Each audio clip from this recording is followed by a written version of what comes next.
All right, what's up, everybody? Welcome to the Dream Cancel podcast, and this is Dream Cancel Live, episode 33. Today's show, man, we have a lot to talk about today. We're going to talk about the 3-year anniversary KOF13 has been out on consoles, and we're going to talk about the state of the KOF community, mainly in the USA, but we want people outside of our area to chime in and share their thoughts on the community, and we're going to just talk about ways to just make things um, better, or kind of push things forward, and just to keep things hype and exciting and well for the community. So yeah, we have a decent amount to talk about, and I want to thank everybody for joining us on this 33rd episode. And if you're watching right now, please let people know on Facebook and Twitter. Share the link if you could, or on Google Plus. Something that we've been kind of experimenting around with, these past few months. And if you want to chat, just go ahead and just let people know that you're there and stuff like that. So first and foremost, I would like to introduce our discussion panel, man. We have like almost the different sides of the country right now. So first, I want to introduce we have Jeremy from Alabama, right? Yeah, All from right. Alabama. Cool, man. Yeah, welcome to the show, man. This is your first time here. If you could, can you just give us just a really brief kind of bio on your KOF history and whatnot, and your scene a little bit, real quick? Okay, so I'm Jeremy. Username is Nagato. I'm from Birmingham, Alabama. Been playing KOF since like I was little, but didn't get competitive until KOF 13. We don't really have a scene here anymore, but I try my best to try and play every now and then. All right, cool. And we'll get into a little bit of that later. Next we have Sir Octopus. What's up, man?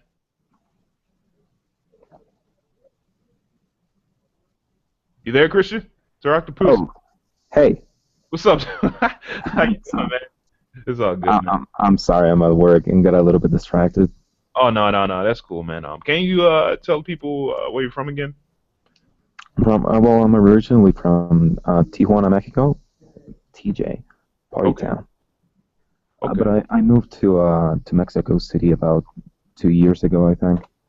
You already know how the scene is in Mexico. It's like massive. Right. Okay. We have Bala, we have Kula, this, Violent Cane. We have some of the best here in Mexico City. Okay. Uh, about how I got into KOF. I originally started playing KOF 95. I'm 28 years old, so I got to play KOF 95, 96 quite a lot. But I didn't get competitive until, what was it, 2002. And then I jumped over to 98 UM and finally to KOF 13. Okay, cool. All right, great, man. Good to have you on the show. And we worked together before, man, on the Character Series Yeah, podcast and stuff. And a couple episodes. yeah, I believe you're on the my list in the forums too. I don't know if you remember. Yeah.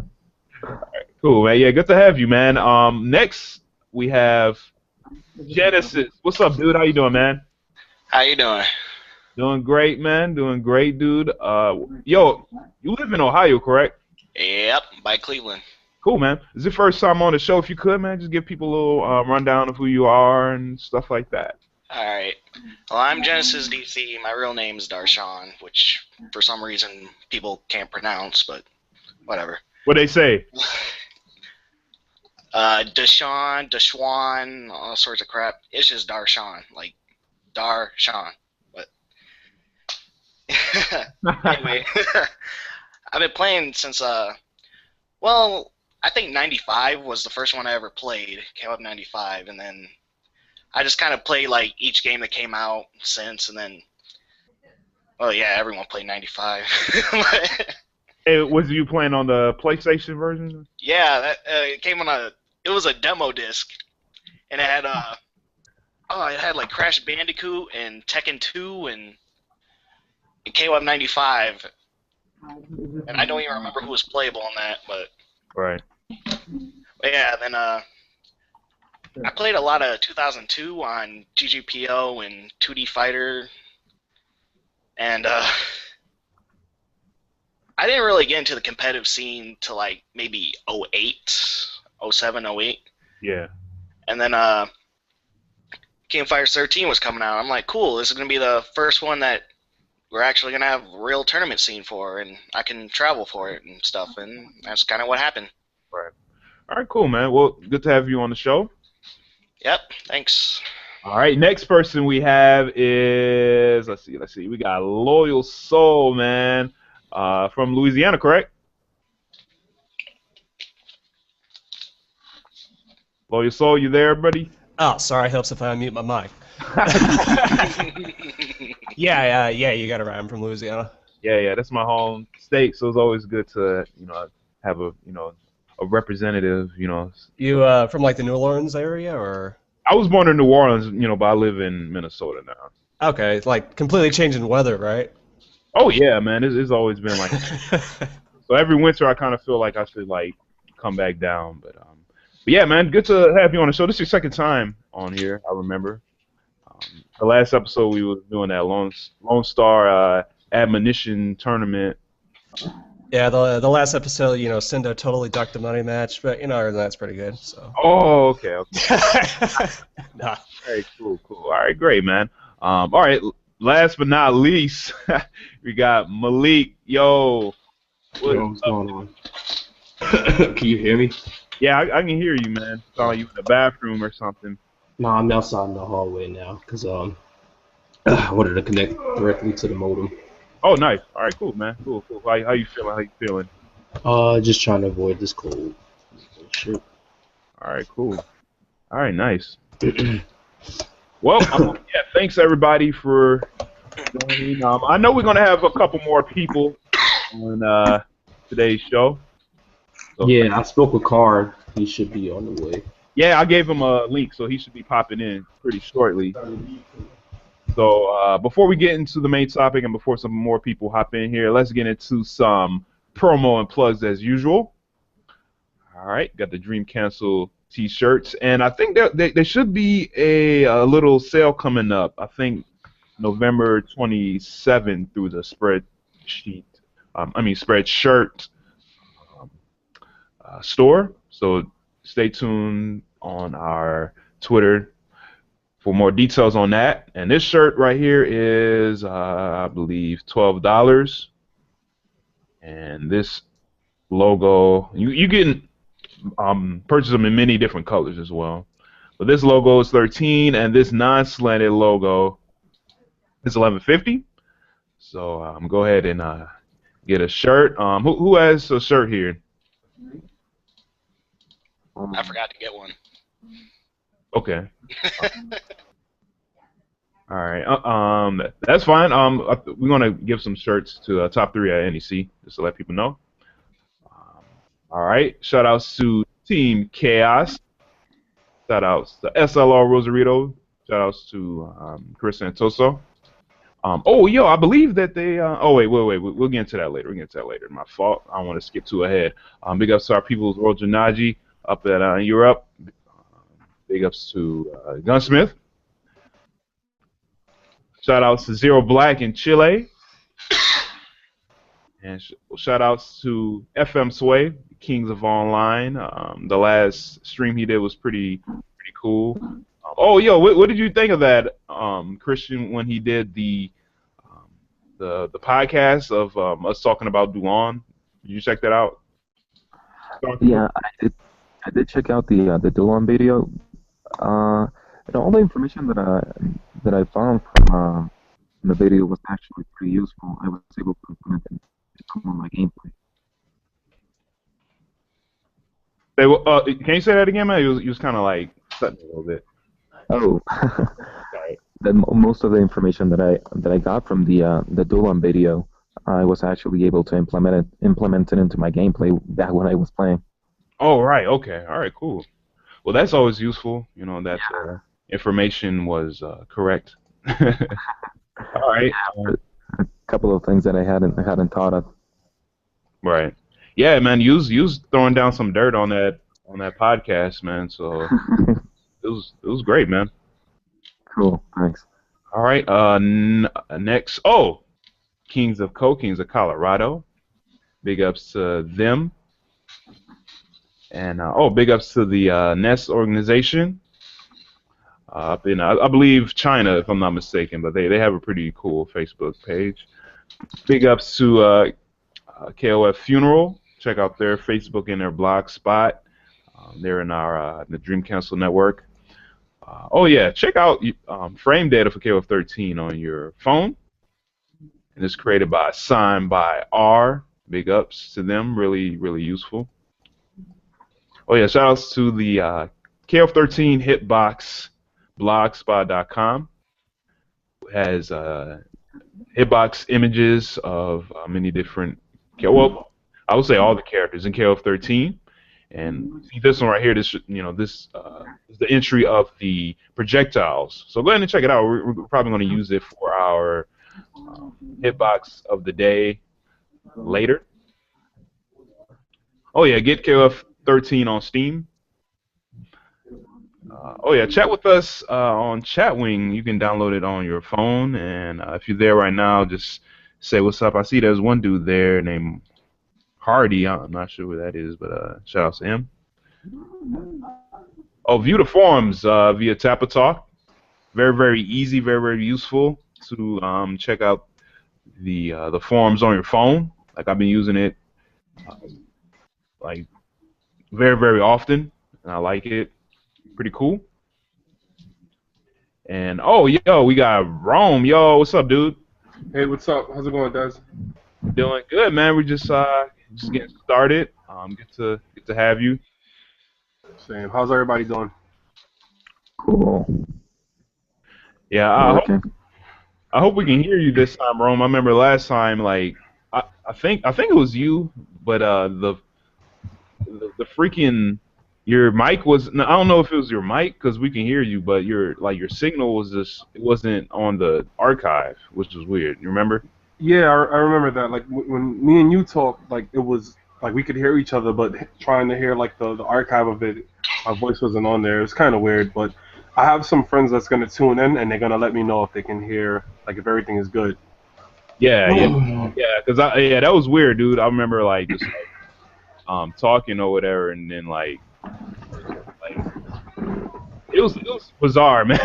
Yeah, no, I remember. It's like I was like talking to myself and I was all laughing alone and stuff like that. So, yeah, it was weird. Oh, what's next? There's some tournament or some events. Rosa NEC. This is in New York. Yo, who planned this out, man? Leon, I think. Yeah, that's Leon. That's at his venue. Okay, all right, cool. Do y'all know anything else about this? Not really. Nope. I mean, we were there. A couple of us guys were there about 2 weeks ago. He told us about it, but he said that it was kind of one of those things where he'll run it like we were gonna let him know when we'd all be able to come because like everyone's schedule is like hectic and everything. So I don't know, like as far as KOF, I know it's pretty much like we all usually plan to meet there and then we'll run something there. But for the other games, I'm not too sure about. I don't know much about those scenes. Right. Okay. All right. Cool. Next we have this is happening today. It's happening maybe I don't know if it's right now or later today, but this is the SLR and VS Pro Gaming tournament. It's a 2-day tournament. It's in Mexico. It has a lot of good KOF talent, as you see. There's Kula, Huevo, Vicio's going to be on there, Koopa, Canbolito, Louis Shaw, Real Kim, and many more. So I'll be on the lookout and see what stream is on. It's probably going to be on the ISO Strife stream. So I might check that out later. It should be cool. Um, and coming up very soon, in maybe like 2 weeks, NEC 15. I know people are hyped for that. Oh, yeah. And it has that pop bonus, and it's still at 2,200, right? 21. 21. 21? 21? Oh, okay, my fault. Yeah. Nah, it's cool. All right, wait, is that you, Malik, talking? Yes. Damn, dude, your voice is like going, Yeah. gone. Yeah, I don't know what, like, Yeah, you might it's need. like, it's getting worse, but even though I've been taking care of myself, it's weird. No, it's cool, man. You might need to sip on some like green tea or something, man. Yeah, I've been doing that. All right, cool. Is it? Oh, yo. One thing I found out about some new developments with NEC 15 is that Louis Shaw and Mysterio and I think Romance will be going. Is that right? Yeah, Roman said he was going a while back, like a while back. Great.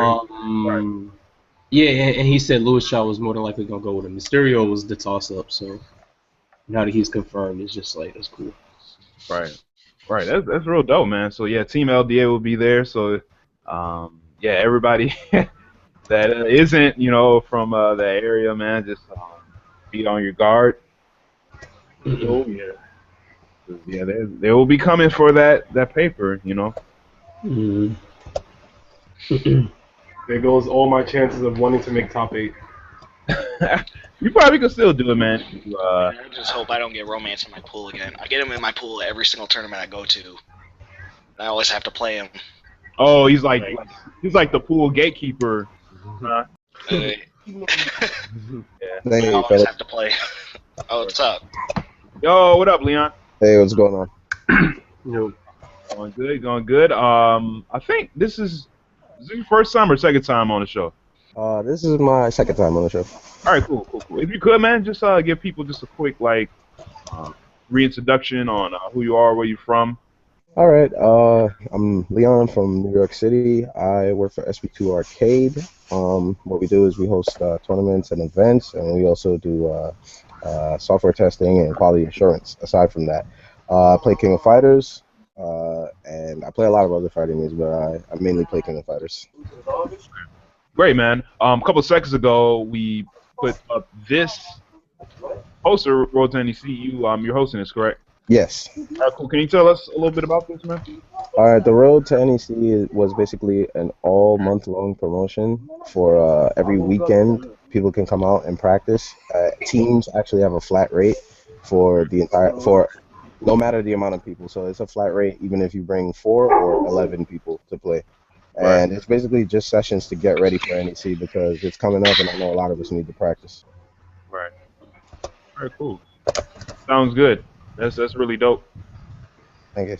All right, and I think the last post I have so far from mine, this is gonna go down in Costa Rica. This is a game con, and Chris G and Balo will be up there. Damn, I don't know if Sir Octopus if he's back, but if you know anything about this, man, let us know. I don't know if you heard anything through the grapevine about this tournament, but it's December 13th, 14th. Should be pretty good. KOF action. I remember last year it was pretty cool. I think that freaking my cosplay stole the show, but this is the tournament. Oh yeah. Yeah.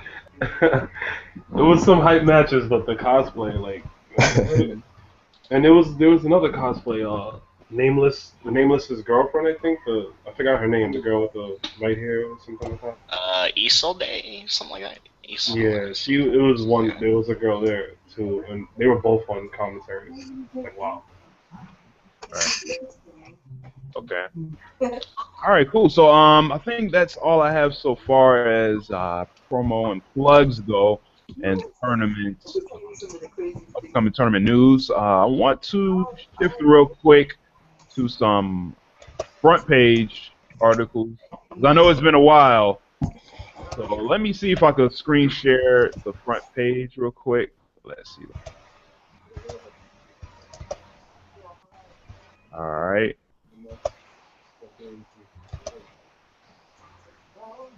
All right, cool. Can y'all see like infinity? Yeah, yeah, we just saw it. Mhm. All right, cool. So over here, let's go all the way down. If I could, if Google doesn't like crash or anything like that, knock on wood. Let's see, how far can we go down? Um,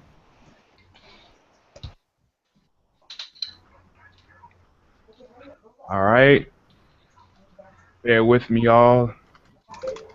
Internet is trying to work. So how far can we go? Damn, we got a lot of stuff. Oh crap. Oh man, yeah, we got a lot of stuff.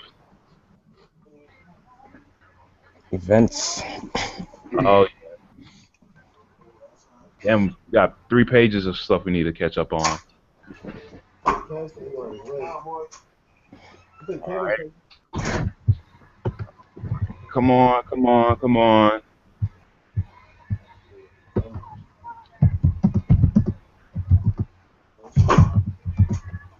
All right, cool. So I guess we could start. Oh yeah. All right. Well, there's a South American Cup that's happening next year, and I think Dargy's gonna send Kula to Japan. So if you want to check out more, you can just check out this video on page 3. Yeah, he is. He said he's sending them. All right, that's cool. And I believe, on the 29th there was the fundraiser tournament to bring Mysterio to NEC 15. So I guess it worked. He's going to be going. Awesome. We'll see him here. Cool. You can scroll up. Oh, Duel in the KOF. This happened a couple weeks ago.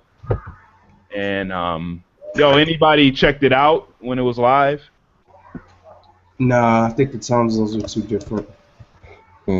Yeah, I remember. I think it was Friday night. It was live at like 10 p.m. and then it was going on like throughout the night. So I couldn't watch all of it. But if you want to watch the archives, like there's like so many videos of a lot of the pool matches and the finals.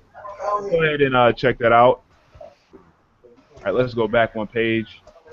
Yeah, lucky for me, I work overnight, so the entire weekend it was going on. I was at work watching it like on break. Right. Like, when I was working on the way home, on the way there. So Right. and, like every match I've seen, like, and I'm not just saying this because like I'm a huge fan, but every match, like from the start of pools to like when it got late in the brackets, every match was just like crazy. Last round, last character, really hype stuff like from all the games. Oh yes, indeed. Really good. Yes, yeah, man. Like Duel in KOF always delivers, and yeah, there's just like they record almost all the matches pretty much. So you go ahead and check that out. Let's see if we can move up a little bit.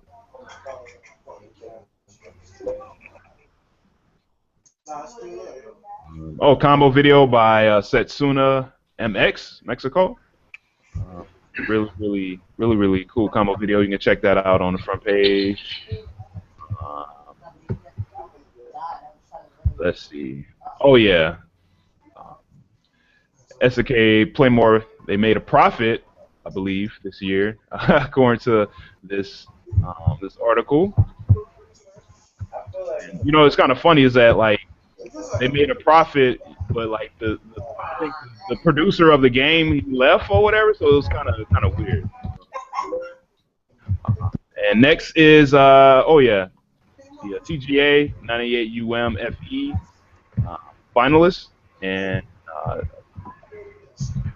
these are just the profiles. Oh, and another news, yeah, the Steam editions of 02 and 98 UMFB have been delayed, so they're coming out this winter. I guess that means when there's snow on the ground here or there, so. I mean, I ain't gonna lie. I mean, I won't say I was disappointed, but I kind of felt that it was gonna be delayed, but it's okay. Yeah, you didn't really hear anything about it for a while. Mm-hmm. Yeah. And I mean, I'd rather a delay for it to be a better product than them releasing it early and having issues. exactly, that's what I said on Twitter. You know what I'm saying? I'd rather I just mean, have them so take their time, and then when it comes out, it'll hopefully be good. as long as it ain't, the current state of Street Fighter 4 on Steam, that's really all I care. Oh dear. Right. Yeah, I'm just really hoping that the netcode is a rollback feature, just like the QQ Tencent Chinese client version. I'm just praying for that. We'll definitely see. Yeah. And oh yeah, there's some stickers, some KOF stickers. Oh, that Kenzo one is pretty cool. Yeah, I kind of like the Kim one. It's pretty dope. So if you want to try to get one, or just at least see them, check out this article.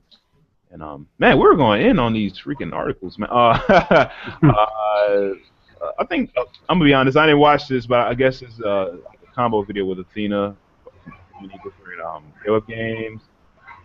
This is a like a KOF Neo Geo game inspired title that they need funding for. The developers need funding for. It's called Pocket Rumble, and I checked it out. It looked pretty cool. It looked pretty solid. I saw the Kickstarter video for it. It looks pretty cool. They were focused on keeping the controls simplified, but still having the depth that we're used to playing fighting games. So as long as they keep that in mind, I think it'll be okay. Right, and it also has GPO support too, so I'm glad for that. That sounds good. Yep, and what else? What else? All right, back to page 1. All right, the page is loading. Bear with us.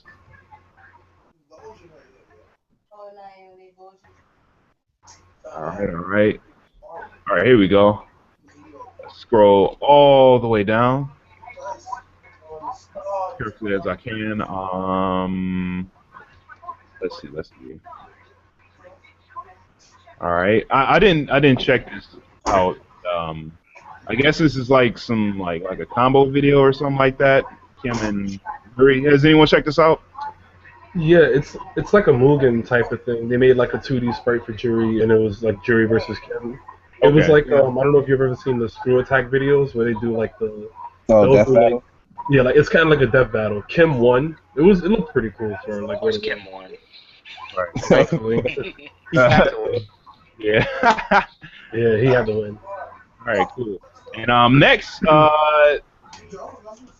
reported that 98 KOF 11 Samurai Showdown 6 is coming to PSN. Well, it already is in Japan, but 11 isn't there. So, and plus, we haven't gotten any news if it's coming out to any other regions, like the USA, for example. And let's see. All right. Yep, first to 10 with Kings of Cold Gallica and Astro. Combo video right here. Oh yeah, Zhao Hai won the 98 FE Winter Championships. Man, they put on quite a production for those, man. It's like esports to the fullest over there, man. Mm-hmm. Yeah, really dope. But yeah, following up on the PSN story, yeah, they're out in Japan. There's Samurai Showdown 6, 98 and Metal Slug 3. No word on 13, not 13, 11 yet. So we'll see what's going on. And I don't know, I don't want to say, well, it'll be cool to have. I liked 11 a lot, man. Yeah, 11 was sweet. I thought 11 was a good game. It's just like it really wasn't really like for me, you know what I'm saying? But I kind of respected it. Dude, Kula was top tier, and that's all I cared about. Yeah, she was pretty cheap. Dude, she was ridiculous. Yep. I'm actually interested in learning 11 because I bought it for PS2. But I didn't really know how to play KOF at the time, so I kind of just like I didn't really play it as much because it was weird, the whole 3v3 setup. But I'm actually interested in learning it now that I know how to play fighting games. Yeah, I want to just see never had anybody to Oswald. play it with. Like, Oswald and Shion coming back would be really cool. Well, too bad. It's just the PS2 version is no netcode, so I guess you Yeah. already got the PS2 version, is But if you want to like play it locally on the PS3, if it ever comes out to USA, if you want to just get the Japan version when it comes out, it should be available. Yeah. Next, Metal Slug 3 and Metal Slug X 40 75% off. I don't know if this still stands right now on Steam. And I guess that's it for the front page news. All right, cool. We're back to the flash screen. All right, cool. Damn, somebody having a party, yo? A little bit. Hold on, let me lock. Yeah. There we go. All right, cool. Well, why don't we get into our main topic? I think it's time. We have enough news covered right now, but so yeah, the game KOF XIII has been out at least 3 years, man. I think this marks the day that it finally came out, because I don't know if y'all remember, Yep. it was delayed. Come out on like October 20 something, but then it just it got delayed for a month. Yeah, I was having a fit over that. Yeah, it's been 3 years to the day, because I remember I got it for my birthday, and today's my birthday. Yeah, word. I guess the game is like at least 4 years old as a whole. If you want to count the that 1.1 version that was in arcades that SoCal or say like California had for a minute. Yeah. And I guess 1 year for the Steam version. Yeah, it's been about a year. Yeah, I want to say a year. Okay. All right, cool. Who has the Steam version? I do. All right, cool. I have it, but my computer can't run it. Oh, yeah, okay. Yeah, I had that problem. I had that problem at first as well. You know what I'm saying? But how many copies does each person have of the game? We'll start with Genesis. How many copies do you have? I just have a Steam edition and 2 360 copies. I don't know where my other one went, but. Okay. What about you, Jeremy? How many do you have? I had to, but I gave my 360 version to my brother, and I kept the Steam version. Right. Yeah, I gave my 360 version to my cousin, and he was pretty happy. Leon, how many KOF 13 copies do you have overall? I have 2 for 360. I gave one away to a friend who wanted to get into it, and I have Steam edition. All right, cool. What about you, Malik? I think you told us in the past, but you can remind us. Malik? I think he had to go do some stuff around. Oh, that's right. Yeah, that's right. He did say that. So let's get back to him. What about you, Rom? How many did you have? I have an Xbox copy that I don't really play, just only for like prepping for Xbox tournaments, and I have 2 PS3 copies. All right, cool. I have a friend that has it on Steam. I just when I go to his house, I'll just play it on Steam, like online, but I don't really play on Steam myself. All right. Okay. Was you here, man? All right. I think he'll be back in a little bit. Lois Soul, man, how many copies of 13 do you have? I currently got it on 360 in Steam, so. Okay. All right, cool. For myself, I believe I have at least I have 5. It's up to 4 now. I had 2 PS2 copies, digital and the disc. I bought the disc first time it came out. I have 2 for 360 digital and the disc. I gave the disc to my cousin, as I just told Jeremy, and I have Steam, so I guess that equals up to 5, at least 4 right now. So yeah, yeah, that's kind of crazy. I mean, we all have multiple versions of the game and stuff like that. So I think that's pretty loyal, I believe. But yo, let's see. So Jeremy, man, Yo. What made you kind of get into the game, man, when it first came out? I know we were talking about it like before the show, but let's see. I guess you just have to start all the way back. From when I was little, I grew up with a lot of brothers, and we used to play the heck out of like Street Fighter 2. And along with Street Fighter 2, we had Samurai Showdown, Fatal Fury Special, and all that stuff. So we were always competitive, in terms of those games. I was the youngest, so like I always got bodied.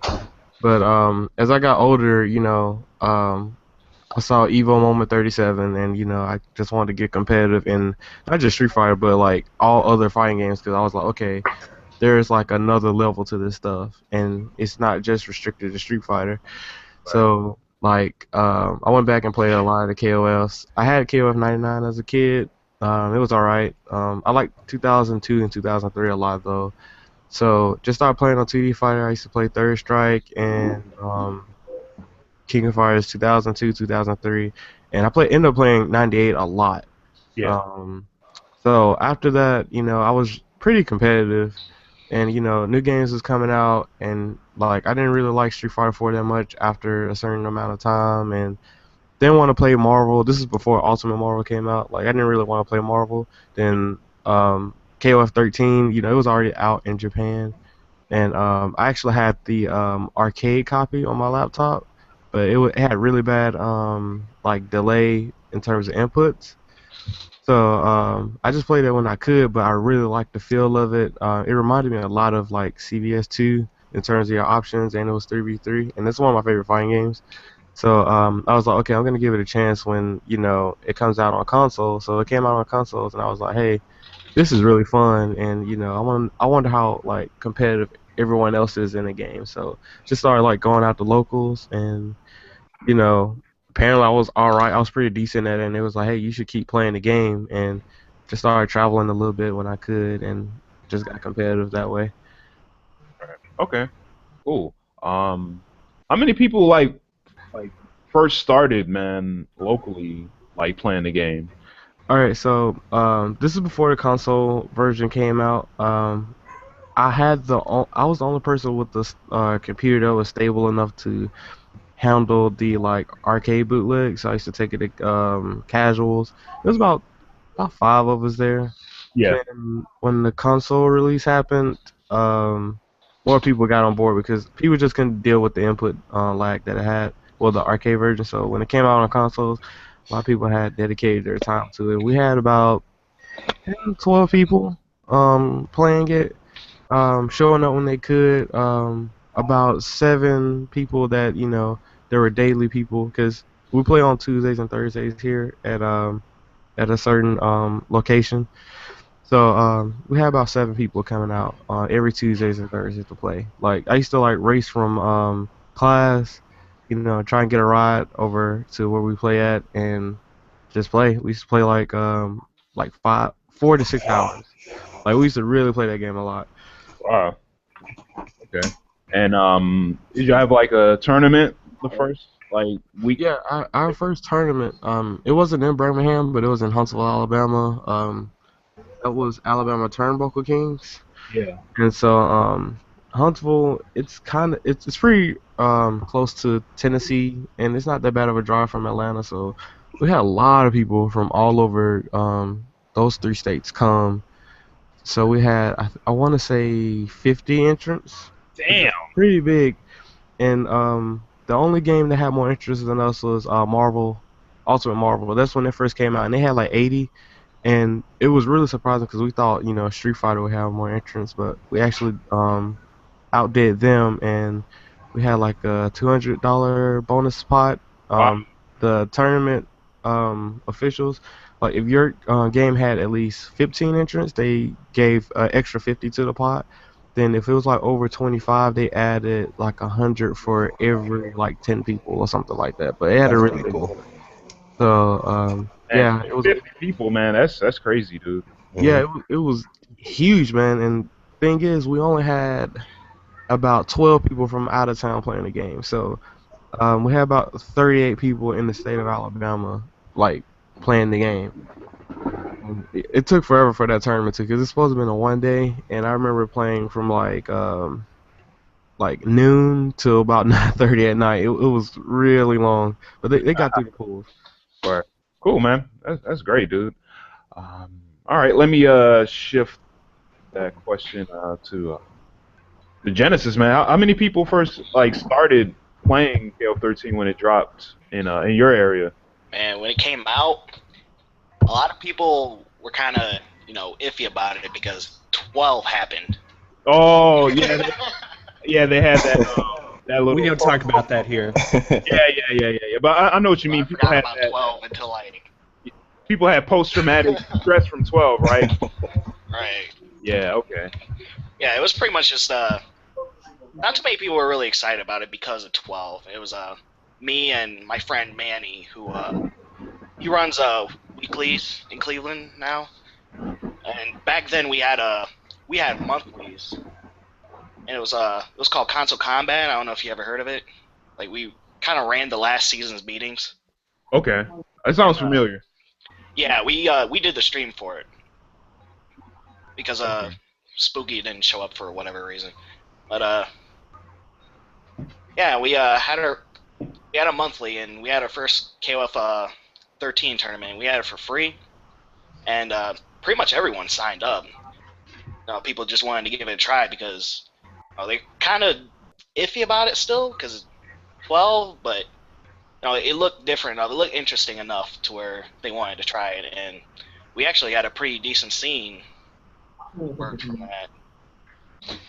And it kind of waned a bit, like after a couple of years, it started waning, and now it's like we have a pretty solid scene, but it's only like 5 people. Oh, I see. And, yeah, we all travel together, and one of my friends, Lazy Dingo, got 5th at TFC, I believe. He's Okay. one of our local players, so I wasn't able to go. Oh, I do remember seeing that name. I was trying to figure out like. Yeah, he played Clawyori, Leona, and I believe Terry. Mainly Clawyori and Leona. That's all I remember. Okay. All right, cool.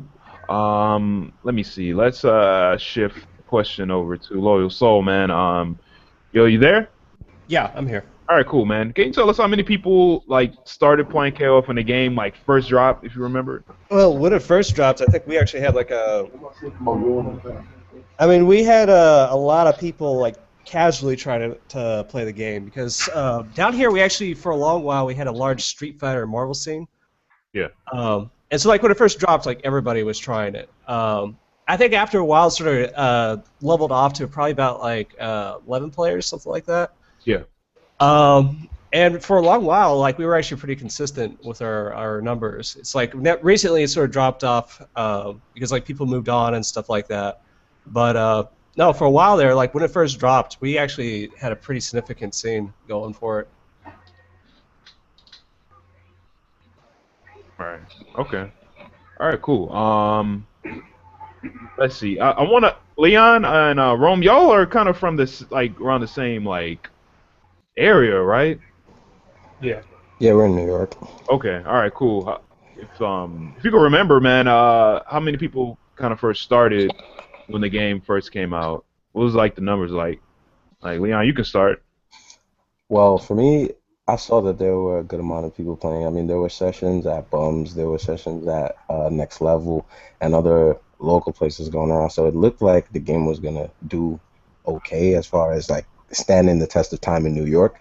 Yeah. But over time, you kind of saw it drop to the same tight-knit circle of people. And even me, I missed out on a lot of what was going on King of Fighters because I had personal stuff, but I kept playing individually. And Steam Edition was kind of a lifesaver in a sense because it allowed me to keep playing the game competitively with people without having to take out of my busy schedule to get to these locals all the time. Right. Okay. Rome, do you kind of like follow what Leon said as far as like kind of how the scene was when it first started? Well, yeah, and kind of not at the same time because like I remember when the game first came out, like it kind of had a slow start over here. Like I want to say like maybe 2 months after it came out, Next Level, Akuma that works there, he started running these monthlies. I'm not sure if they were monthlies or bi-weeklies, I can't remember, but it was called Akuma, and they were every like once a month or twice a month on Fridays. It was a KOF tournament, and like the first one, I remember we had like if not 30, it was close to 30. It was like 28 or 30. But then like after that, the numbers were always like 20, 25. But the thing was, like, let's say one tournament will have 25 people, right? Then, like, the next tournament will have 20 people, and then it'll be 10 new people that came, but it'll be 15 other people that didn't come back. So, like, we always had, like, I would always see fresh faces. It was just a matter of, like, not all the players were at one spot at the same time. What passage of time was this from, like, the first tournament to the next tournament? This was like, I know it started in, I want to say December 2011, and then it was like, I can't remember if it was bi-weekly or because some of them were bi-weekly or some of them would be monthly. It would be usually, it was always on Fridays. I'm not sure if it was the last or the first Friday of the month, but I know like one of them was a Friday, and then he did one like another like 2 weeks later. I just remember if all of them were like that. But we would have like each time we would always have different players. Like it didn't really start like kind of going down until like the last two or so. We had like maybe 11 or 12 people. Yeah. But I remember like the first four Kumites, we would have 20 to 25 entrants, but it would be like a lot of different people each time. Like it wasn't always the same 25 people. It would be 5 more people come, and then like 5 other people that came to the last one didn't come to this one. So it was a matter of like we had players. Like I know some were probably from Jersey as well, and some were from Long Island. But like we had players. It was just a matter of like getting everybody like together in one place. Right. Okay. I feel you. All right. Sir Octopus, you there, man? Yeah, I'm here. Cool, man. In your local area, how many people like picked up the game? Like when the game first like dropped, like maybe that week or so. Well, right now for competitive wise, we have like I want to say like 60 people, 70. 60 when the game first started? I don't know. When it first started, for example, like in TJ, we were a small group of about, I don't know, like 15 people. Yeah. And it was like kind of competitive. Another high local that came and went every other week. There was just one of us who was the Sanctuary. I don't know if you've heard of it. Okay. No, I don't think I have. Oh, well, it's from TJ either way. Mm-hmm. But we had another couple of groups, like a downtown team, and a couple of others with, I don't know, like 10, 15 players each. But competitive-wise, I would say like in TJ we had like 15 competitives, but over here in Mexico City we used to have about, I don't know, like 40 when it first started, 30. But most of them dropped the game, and another couple of players picked it up. Right now we have like 60 or 70 competitive players around that number. Right. Okay. All right. Cool. I am having a little trouble hearing you, but I kind of like grabbed like what I could from what you said. But, Is that better? a little bit. It's not a really big problem. It's all good. But yeah. All right. That's cool, man. I wanted to read what some people said on Facebook regarding that question. How many people locally were interested? Chris Santoso, he said none when I started. I had to dig up some old KOF2 players. Let me see. Another guy named Anthony, he said, to me, KOF was an arcade game, not really something that people preferred to play at home. I was done and over trying to sell it to people because I did so heavily in the 90s and it got nowhere. I figured it was more of an international game since I got my skill experience from playing all the arcade. From playing all the exchange students in the arcades. In '04, there was an off period where I played the games more at home just for fun. So when a lot of the local scene who were playing Street Fighter 4 were interested in playing, I was really surprised but welcomed them. Our scene's small, so having 10 or so players interested was a big thing. All right, cool. And I think that's kind of it as far as what I can I can kind of get. But yeah, what did y'all think of that? Of what he said that like he had to kind of like sell the game a little bit to people or whatever, and to kind of get people interested. Has any of y'all ever tried to do that? I don't think I had to. My scene has a lot of old heads, man. Like a lot of old Guilty Gear players. One of our players went to SBO for Guilty Gear. They played KOF 11 a lot as well, from what I know. This is before I came like to the scene. Yeah. So a lot of the old guys, they already had their plans on playing it. I just asked them, showed interest, and they was like, well, we'll all play it. So they definitely had my back on that, and we just started playing. Right. Okay. I had to do that like with my close friends because they were lazy. They just wanted to play Street Fighter. Like they didn't want to learn anything new, and I was like, yo, like at least try it out. Like don't knock a game unless you try it. And then what's kind of ironic is like at first they still didn't play, and I was cool with that. Like I was like, I'm not gonna force somebody to play if they don't want to play. If they don't like it, they don't like it. But then like they started watching Evil, and then they saw the craziness at Evil, and then now they're like, yo, I want to learn this character, and I'm like, man, like if you told me this when the game dropped, maybe we could have like been somewhere. And it's kind of funny because now like I have like 4 of my closest friends play KOF now, and I'm like, you guys wait till like the 2nd or 3rd year to pick up the game when I've been trying to tell you guys from the get go, like, yo, this game is amazing, it's a lot of fun, Yeah. Yeah. I kind of have the same problem. It was really hard getting a lot of my friends that are into Street Fighter, Marvel, and other games to really try King of Fighters. Most of the people that I know that play King of Fighters have been playing forever. So it's like, what is it about KOF that keeps new players from entering the scene? I had a similar issue in Mexico City. Most of the veteran players that we have are still stuck on KOF 2002.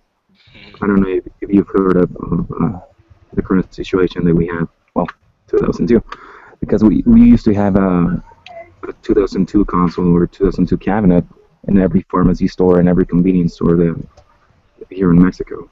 So it kind of turned into a mainstream and still going strong today, to the point where they still have like big local tournaments about it. So most of the veterans well, not most of them, but some of them don't want to play KOF 13 because it looks too much like an anime game or the like the one that they remember. So they don't really want to get into it or into another non-KOF game that it is KOF. Right. Yeah, Okay. it's just long combos and stuff. Oh yeah.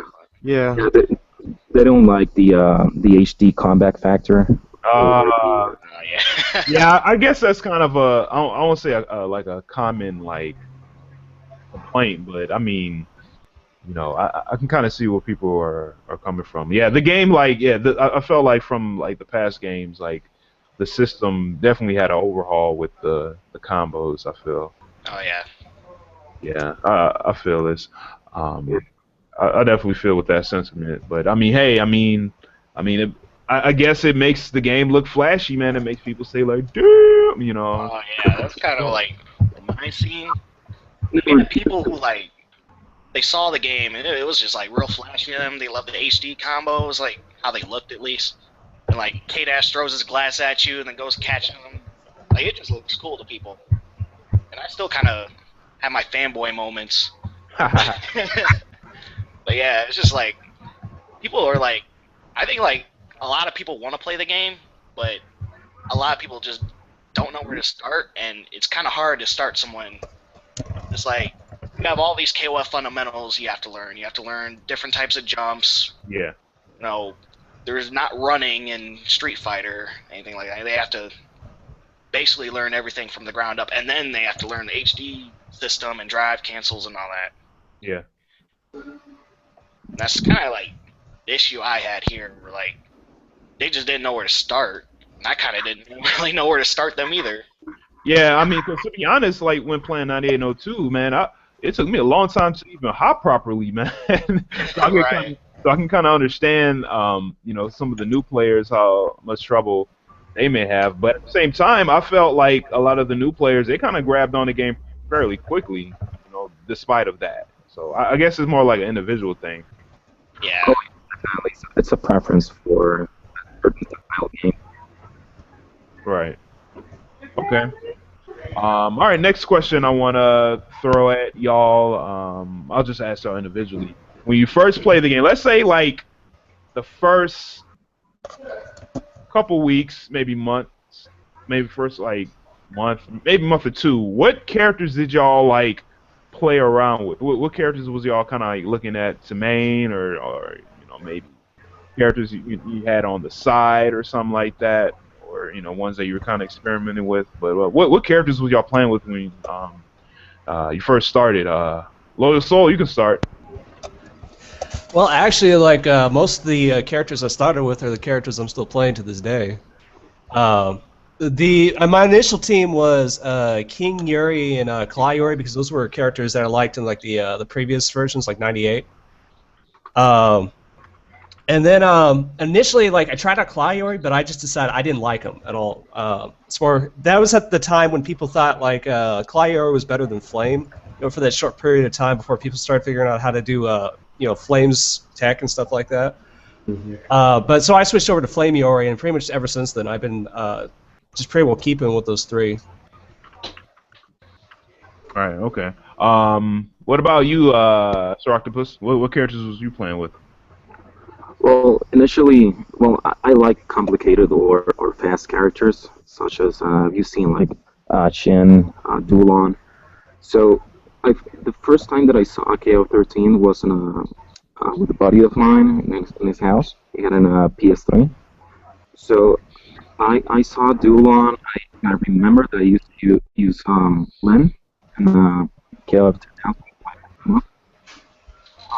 My second character was Psyche, which is my nickname here in Mexico City. Yes. Psyche, yeah.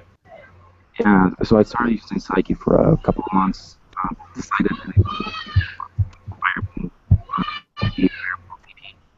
although he's a little bit more complicated now that I know.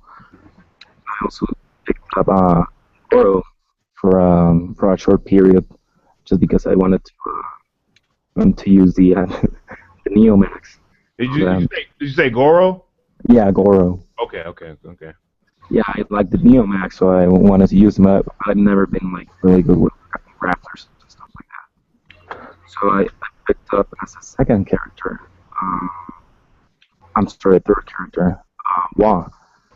So I had my Dulon, my Psyche, and Wa, but eventually I dropped Psyche for Shin. And those are the ones that I've been using for the past year and a half, or 2 years, 3 years. Yeah, 3 years now. Right. Okay. All right. Cool, man. Real quick, I wanted to introduce Joe. Is this Karn? I think it is. Is he muted? You Hello? there? Can you hear me? Oh, I can hear you. now. Man. What's up, dude? It's been a minute. Yeah. Just gotten back from a weekend class, and I was wondering if you guys were still running. But yeah, you guys are all here. It's awesome. Oh yeah. Yeah. What did I miss? Oh man. I would say not too much. We had some news and stuff. We did ask about like the first time some people got into playing KOF-13, and we also asked about like people's local scenes and stuff like that, how the numbers were and whatnot. And this question right here is about characters you played with, like maybe the first few weeks of the game. If you want to answer that, you can go ahead. Sure, I'm actually using like most of the same characters I started with, because at the beginning I tried out regular Kyo and Kula and Elizabeth, and these days I'm still using Kula and Elizabeth main team, and I cycle between like Chin and K-Dash and who else? Yeah, just really those are the characters I'm most comfortable with. Yeah, I'm surprised that I'm using the same guys, because I've been hearing a lot that your team will probably suffer if it's not running at least 2 top tiers usually, and a lot of people run 3. But I think I know my characters well enough to get out of a lot of situations, but of course there's those matchups where I can't get an advantage, like against Karate. Like, I never know how to go into that matchup. I see. Then again, most people can't get an advantage against karate, so. Yeah, yeah. Well, I mean, you could try your best, but I mean, it's a hard road. Mhm. So Kayla has That's one unique advantage against Mr. Karate. When she's doing a lot of her tight pressure from lights into specials, most characters can jump out of Kula canceling her stand B into her light ice breath, her diamond breath. But Karate and also Takuma, their jump arcs are so low that they'll get clipped by it even if they try to full jump or super jump. So Oh that's yeah. a small useful trick against them. Other than that, though, I think those characters just are a lot better than others in general. All right, cool, cool. Um, yo, Genesis, man, what characters was you like experimenting with when you first started the game? K-Dash and Kula. I Okay, play what? them in every single game they're in. So I knew from the moment the game was announced I was going to play them, and or moment they were announced for the game, because I forgot they weren't in 12. But Yeah. but yeah, I knew I wanted to play them, and when I finally got the game on console, I'm like, man, I need a third character. I don't know who to play. I just tried different characters. I want to try Elizabeth, but I didn't really like her.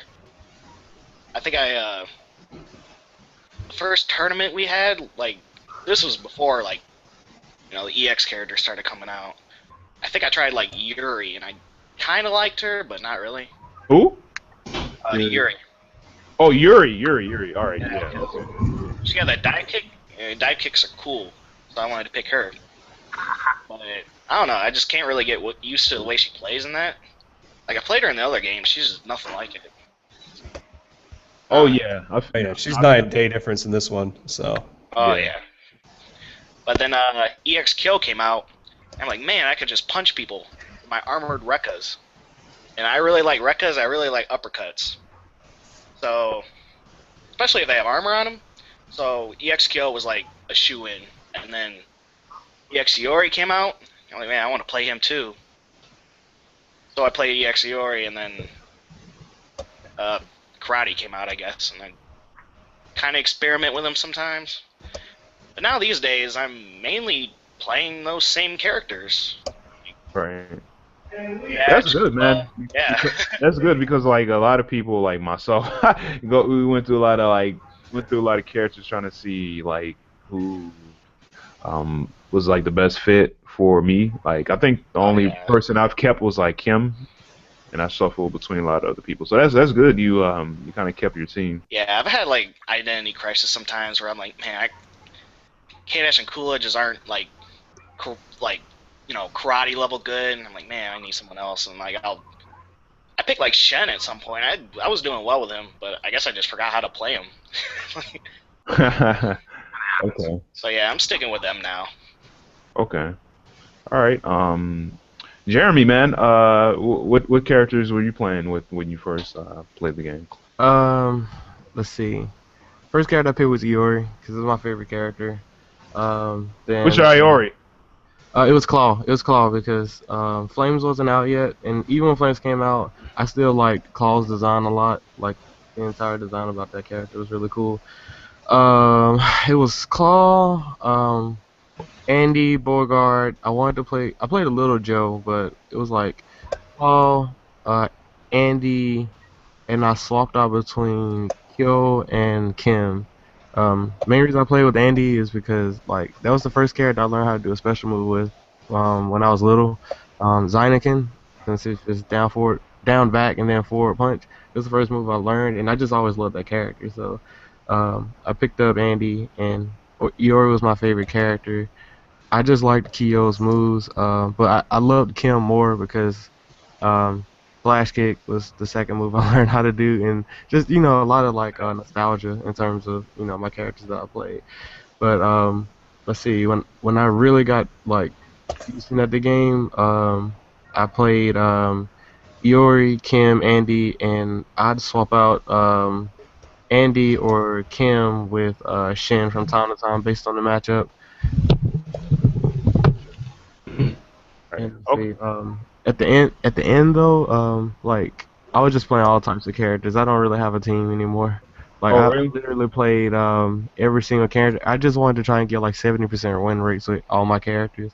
But like I guess like the last team I played that I was really playing was Flame Fury, EX and Kim. Okay. All right, cool, cool. Sounds good. Yo, Malik, man, do you have a question? Yeah, I just wanted to know how like everyone did, and in each of the years playing competitively since the console release, because console release came out the end of 2011. So how did you guys do in 2012, 2013, and then this year as well?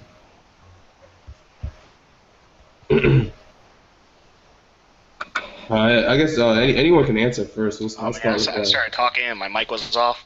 Oh, okay. I mean, I can go first, or if Darshawn wants to go first, Yeah, it's all right. let's say either you can go first, Jeremy, since you were just talking. Okay, let's see. My first tournament, I got fourth. That was like the tournament, like probably 2 weeks after the game was out. I got fourth out of like 50-man bracket. Then after 50? that, I got second at a monthly. Then I got second again, and then I got second again going into final round, like the week before final round. So then at final round, I got 17th. I lost to Ralph from Texas. I mistakenly messed my buttons up, so I had to give him I went ahead and just gave him the first match, and that messed up my chances. Then I lost a little margin in losers finals on my pool. Um, let's see. Then after that, I pretty much won every tournament in Alabama. After that, first, we had monthlies. So let's see. After March, I don't think we had one in April, but had like 7 tournament wins in a row, and yeah, about 7. And then that's when enough people weren't entering, so they wouldn't run the tournaments and stuff. Then after that, went to final round the next year.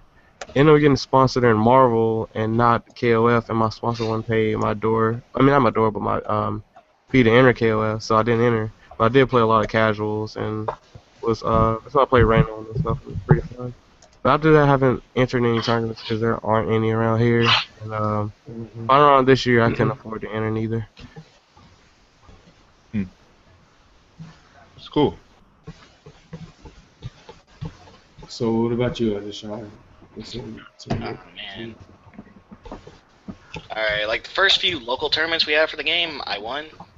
That was about it wasn't even New Year's yet, so it was still like 2011.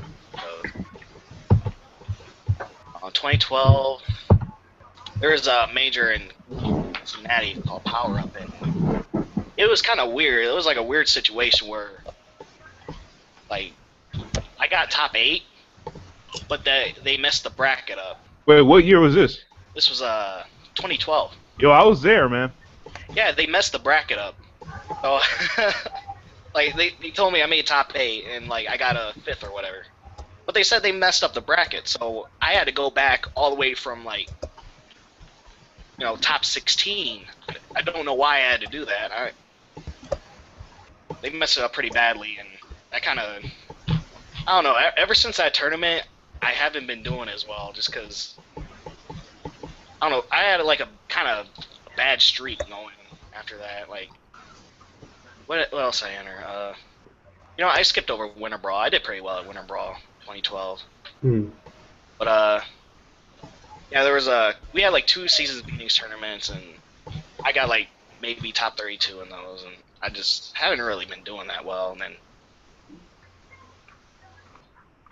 I took a break for, like, most of 2013. Matter of fact, I don't even think I entered any tournaments in 2013. And then this year, I'm starting to do well again, so I'm going to be at NEC. Hopefully I can do okay. I've been practicing for once, and I hope I do better. I mean, hey, man, as long as you practice, I mean... Yeah, that's what it is. I don't practice a lot, and when I don't practice, I just kind of, like... I don't know. I don't really do anything optimal when I don't practice, because I don't have that confidence in myself to do it, so I just do whatever, and then I don't kill them when I need to. Okay. So, Anybody else wanna? I suppose I'd chime in just because, if you're talking about messed up brackets, I got a funny story that happened at Final Round a couple of years ago. Oh man. So basically, at the KOF tournament over there, I got matched up probably about like halfway through the bracket with Ryan Hart, right? oh, And so then, we start playing our set. Like the tournament organizer, he told us to play. And we sit down, and Reinhardt takes the first game. And at the end of the second game, we get down to like an anchor match, right? And so it's a really tight, really tense situation. And I betted everything on like an EXDP on his wake up. Like I just betted he was going to push a button, and won the match on that. At that time, like everyone behind us was like going crazy, and like I was actually getting hyped. Like according to my friend, I flash kicked when I jumped up from my chair from. I remember that. Oh yeah.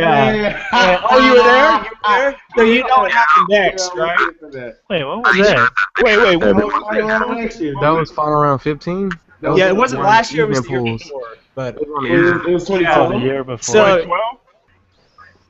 it's like No, it had to be 2013, 2013, right? because what's the thing didn't go that year. Reinhardt didn't go to final round. 2013 or what? It was like it wasn't this last final round, but it was the final round before. Yeah, 2013. Yeah, I remember that. Yeah, but Was this match Fuck, I recorded? don't remember that. no, this happened all off stream. But Yeah, dude. Yeah. basically, here's what happened immediately after. So like now it was 1-1 in our set, and also the tournament organizer comes over and says, "Hey, wait a second. There was a match that was supposed to be played before this."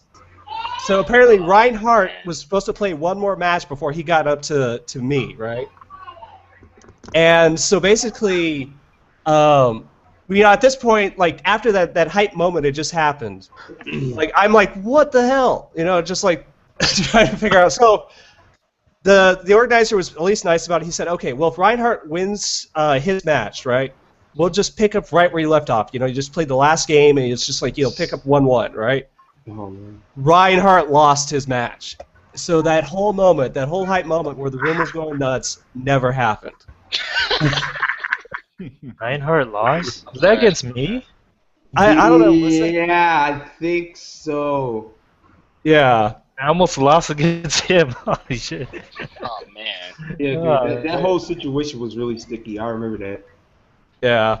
I mean, it was funny though. So like, I can't complain. It was just one of those situations that we talking about. Actually, later in the Street Fighter Money Match room, me and Reinhardt were joking. We money matched in Street Fighter. And we said, whoever wins this technically won the KOF match too. Wow, that sounds like a mess, man. Wow. Yo, real quick, I wanted to introduce James Jr. to the show. What's up, James? Hello. How you doing? I'm good, man. Just getting ready for a tournament that's gonna happen in like an hour or two. Oh, yeah, that's right. Okay. Yeah. Cool, Yeah, man. I actually messaged Notorious. He was like, yeah, I think he's going to that same one. Oh. I'm not Okay. too sure, but he said he has a tournament today as well. So How many people are you expecting, man? Probably a lot because it's anime. For Anime. KOF, I think we'll get at least 10, 12. I'm hoping we'll get 16. Wow, you at least get 10? Dude, I would kill for that. Yeah, because we got Wisconsin coming out. We got like 2 players from Wisconsin coming out, and then our committed players are still playing. There's like 6 of us. Yo, And will then- Mario be there? I don't know. I posted in our Facebook group and I tagged him, so I assumed he was gonna be there. Okay. And then like Ian told me, he's like, I think Mario's coming. I'm like, okay, cool. More Okay. people, yeah. So I think he'll be there.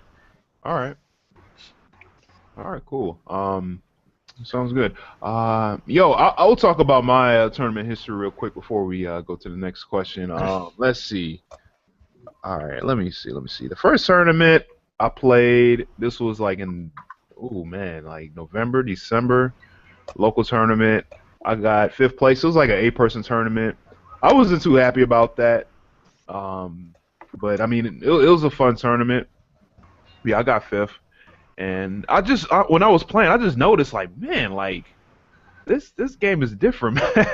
Like I was just like, it just felt so like dynamic, man, with the combo system and stuff like that. And I was like dropping some stuff. I mean, I was landing some of the shorter combos, but like a lot of the longer stuff, I just like kept continually dropping. I'm like, all right, yeah, I might need to like change my team up because I was playing with. I had Yuri, Kyo, normal Kyo, and Goro, Daimon in the back. Like I had him in the back like 98 style, like how some people have him in the back. But I got 5th place there, and then we went to Frosty Frostings. You remember, James? Yeah.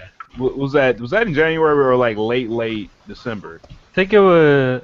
Oh crap! I don't know. One of those. Okay. But yeah, it was winter. Yeah, it was when cold as hell. y'all had like 3 different like television setups. Y'all had a flat screen. Y'all had a big ass like grandma TV, and y'all had Oh yeah, we did. a CRT and stuff like that. And I think I went like 1-2. I didn't do too well there. I just felt like I was like getting YOLO'd out, and my team around that time was Yuri, Kyo, and Kim. Yeah. That's right. Yeah. That was back then. And then and you got 2nd place at that tournament, right, James? Yeah, man, fucking. So hard to win Frosties. Right. And let's see, what other tournament was there? There was Power Up. I didn't do well at Power Up at all. The Power was a weird tournament. It definitely was. I mean, it was cool, but it just felt like it wasn't gonna happen again, you know, when we left there. But I didn't do the year before. I didn't even think it would last that year. Oh really? Oh yeah, wow. remember the Noel Brown thing and like the Marvel thing, 2011. Yeah. Dude, I thought Power Up was done then, and then next year I hear myself. Yeah, I hear it too. Okay. All right. What else? Let me see. I think maybe after or before Power Up, I think I won like a local tournament, but like I don't know. I felt like not all the strongest like players are there, so it felt kind of hollow. And then I don't know. I think from after that, I probably won one more, and then after like we got some like new players, I just started kind of like getting like 5th again, and in 2013 it just like I just kept getting like lower than top 8, and then like 2014 I think this year was like my worst year, man. I'm getting like 0-2 and stuff like that. So yeah, my tournament results was kind of like all over the place, you know what I'm saying? So Yo, you got top 16 in UFGT, man. Nah, that ain't nothing, man. Ain't nothing, dude. You know. Hey, you beat out Ian to get top 16, man. Well, you didn't really play Ian. I didn't play him. Yeah, see, that's the thing. You didn't play him. Yeah, see, that's the thing about tournaments, man. Like you beat the crap out of the person he lost to. Yeah, but I didn't face him though. You know what I'm saying? Like that's how KOF is. It's like a triangle. You can beat somebody, but you can't beat that person, and then it's like I think that's just things in period. Like it's got the Pokemon effect, the starter Pokemon effect. Like you beat this, but this beat you. And beat you beat that. I feel weird little matchup. I feel like it's possible to trump them all. Like you can be the master of everything, but it's like at that level, at a certain level, it's just like statistics will show like, hey, well, this is gonna beat you, or this person can beat you. Yeah. See, that's the reason why I kind of enjoy playing longer sets now. Like first to 5, first to 10s. I even tried a first to 20. That was pretty exhausting, but I mean, it's like it's more fun to me. You know what I'm saying? Like, cause it's I don't want to say you could take your time, but like you can kind of like show and expose your own and your opponent's gameplay. You get accurate judgment. You have some room to experiment, basically. Right. Yeah, exactly. Whereas with like a 2 out of 3 tournament match, gotta go in. You can't leave no country there. You just gotta just go in, read your opponent real fast. Don't have them read you. You know, and just get out of there. You know what I'm saying? Well, like I'd say the hardest thing about a tournament is sort of like if you're playing in a tournament with like really top level players, the thing you actually like in my opinion you kind of got to do when a 2 out of 3 set is do enough to win, but at the same time don't show your hand. Yeah. Because like if a top player is sitting behind you watching or something like that, and you show off all your tech in one match, they're gonna know about it, and then when you go into your 2 out of 3 set, they're gonna have stuff that you haven't seen, but they know everything that you're gonna do. So yeah, exactly. And plus, like the whole thing was like if some people are kind of nervous and stuff like that, like you can kind of feel like this is not the way I play. Like I'm like why am I doing this? Like you know what I'm saying? So I feel like the whole tournament thing. You really just have to just have the correct like attitude and the correct should I say like composure to really like do well in those. And that's like if you're doing well in that, man, that's you're a good player too. Whereas if you're better with like longer matches, you're still a good player, I feel. So attitude, I'll definitely say that like you need to be calm. Like for me, I've lost so many tournament matches, like players that like I know I could beat. Yeah. But I've lost so many matches just because like I'll drop a combo the first round and then that'll just throw me off the entire time. I'm like, oh, if I just hit this combo. Oh yeah. And then that throws me an entire set. Like I'm thrown off. Like I'm done. Like there's nothing I can do. It's definitely it really damages my mind when that happens, or actually when it really gets like down to like the last match and you think this person that you've been playing the last 2 games and it's like, okay, he's not gonna wake up, do whatever, and then he does it. Oh man, he did it. Yeah, second guessing can be kind of dangerous, man, in tournaments, dude. You know what I'm saying? You really, like I said, you gotta just go in, make them hard reads, and just get out of dodge, man. Just like do a MacGyver, though, man. Because like if you're trying to play safe, it could come back to bite you. Because it's like, okay, I'm trying to play as safe as possible, but then if you play too safe, you lose your momentum. Yeah. Oh yeah, that's something I really had to work on. Like, I feel like now I'm kind of at the point where I'm not really intimidated by anybody, and like, I'll kind of play like simplistic at first, and then kind of do more BS as it goes on. But I don't know. Even when I have to have romance in my pool for every single tournament, I just it's like in the Infinity Gauntlet. When Captain America just walked up to Thanos. It was like that. Like, show no fear, basically. Like, I don't let drops bother me anymore. I don't. Just try not to get frustrated. Yeah, your worst enemy is yourself. Like that's the whole thing. Yeah. If your mind isn't there, like, because I've calmed down on that too. Like now, if I drop something or if something doesn't come out, I'll just improvise. Like. Yeah, that's true. I'll just go for something else. So just like I'll suck my teeth in my mind. Like I won't show my emotions to my opponent because I know like if they see that I'm frustrated that it didn't work, then they're just gonna do like here. Oh, I'm in his head. So sure.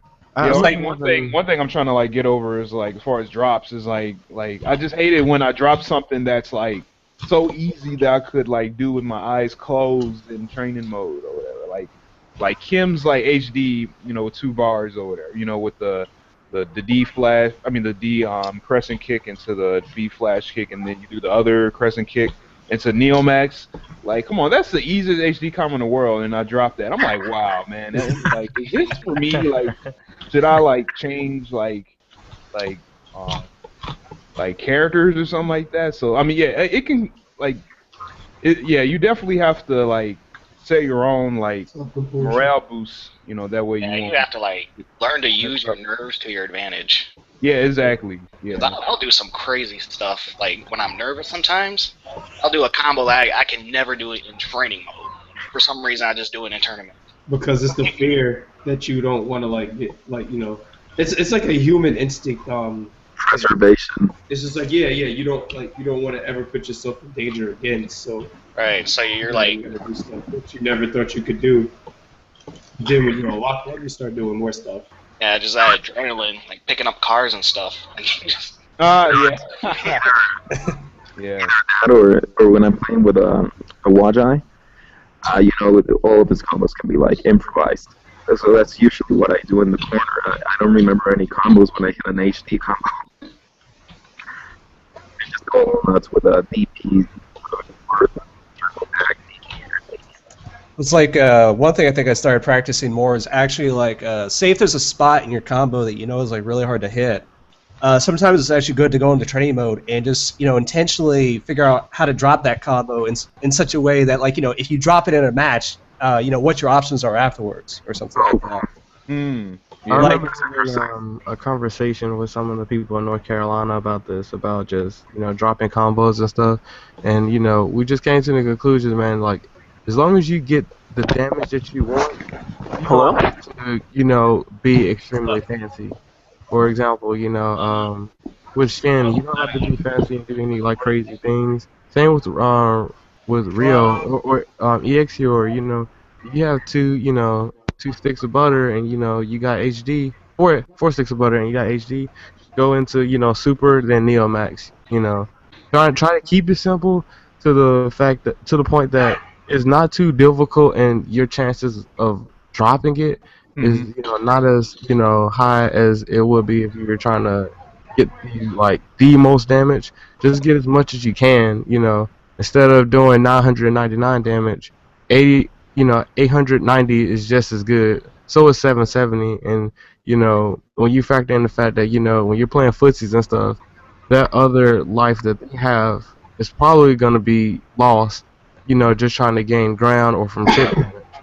So just play solid, dude. And I start trying to do that more, and that's why I used to always get like second to one of my friends Lamar's, just because Oh yeah, man, like I Lamar. used to try to go for like really fancy stuff, man. I'm just like, you know what? I'm just gonna get like my 700 damage, and then just play solid and just chip him off until he dies. I mean, that way, the only reason you need to do 900 damage combo or 1,000 damage combo is if, it's the last two characters and you have all the, resources to do so to end it. But you could just play solid, man, and you can still win. You don't have to be, fancy. I think that's the, like, downfall some people, have. We all have it in, fancy games. It's like, man, I want to see this, cool ending. I want to finish them like this. It's like, Yeah. just kill them, dude. Like, get your damage and just end it with a sweep or something. Like, don't worry about don't worry about the HD combo ending. I mean, it's sort of like I actually tell a lot of players when they're still like first learning any fighting game. It's like combos, they're important, but they also have like declining returns. Like once you pass like certain thresholds, you really don't get any more out of a combo than say something that's just slightly less sophisticated. So say for instance like on a KOF where like every character's got 1,000 health. If you think about it, how many if you did 100 damage, how many combos would you need to kill the character? Right, it would be 10. If you did 200, how many would you need? 5. 3. If you did 300, you need roughly about 3. You start to see that like as you get like more and more, like say once you get up to 500, 2 combos are going to kill regardless if you do 500 or 600 or 700. So it's one of those things where like there is a declining return for combos as far as like if you do just like a little like 50 extra damage. In that case, I'd rather have a I'd do 50 less damage if the combo is something I won't drop in the heat of a moment, because the 50 extra damage isn't really going to be that important in the in the long run. In a lot of cases, there's situational uses where that that 50 does come in handy, but it's not like every single situation.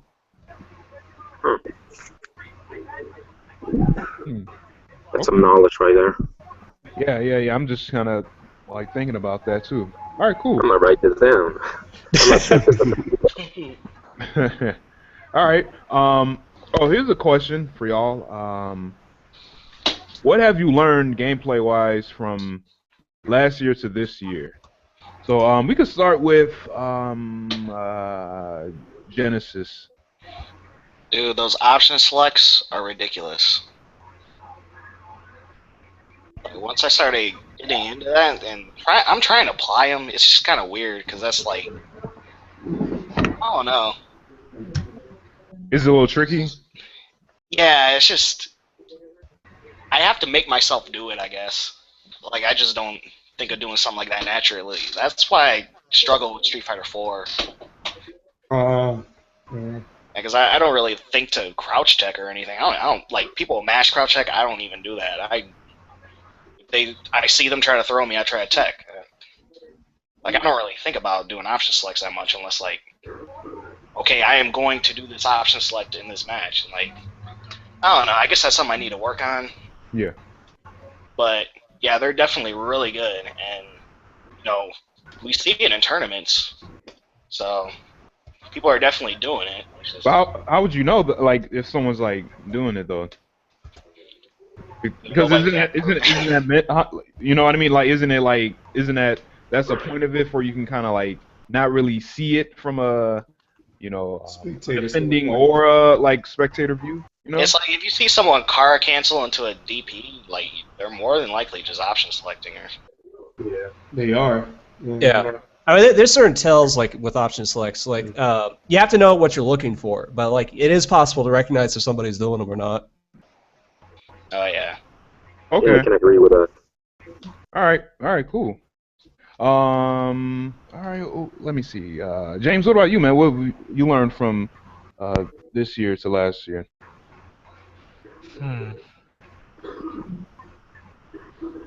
Pick cheaper characters. There you go. Oh, and DP is the key, man. Oh yeah. Oh yeah. DP is the key. I agree. And then I just started DPing more in UFGT, and it was like a big difference. Right. Yeah, I remember you shared me some like Dragon Punch anti-air tips, and I believe they help a little, like a fair amount, but it was just like you just have to be extremely aware, Yeah. All right, Jeremy, man, what have you learned from last year compared to now? Being patient. Oh my God, man, it will save your life. Like I'm known like to not be patient. Like in almost every game that I play, like I will wake up and I will hit buttons and or just playing neutral, I'll just throw out something random. But sometimes I still do it, but not nearly as much as I used to. Just knowing, hey, there's this mechanic called block, and all you gotta do is just hold down, back, or back, and just wait, man. And it's really like helped me, not just in KOF, but other games as well. Just wait until your opponent hang himself, or do something that you can react to, or something that's not, frame advantage on block.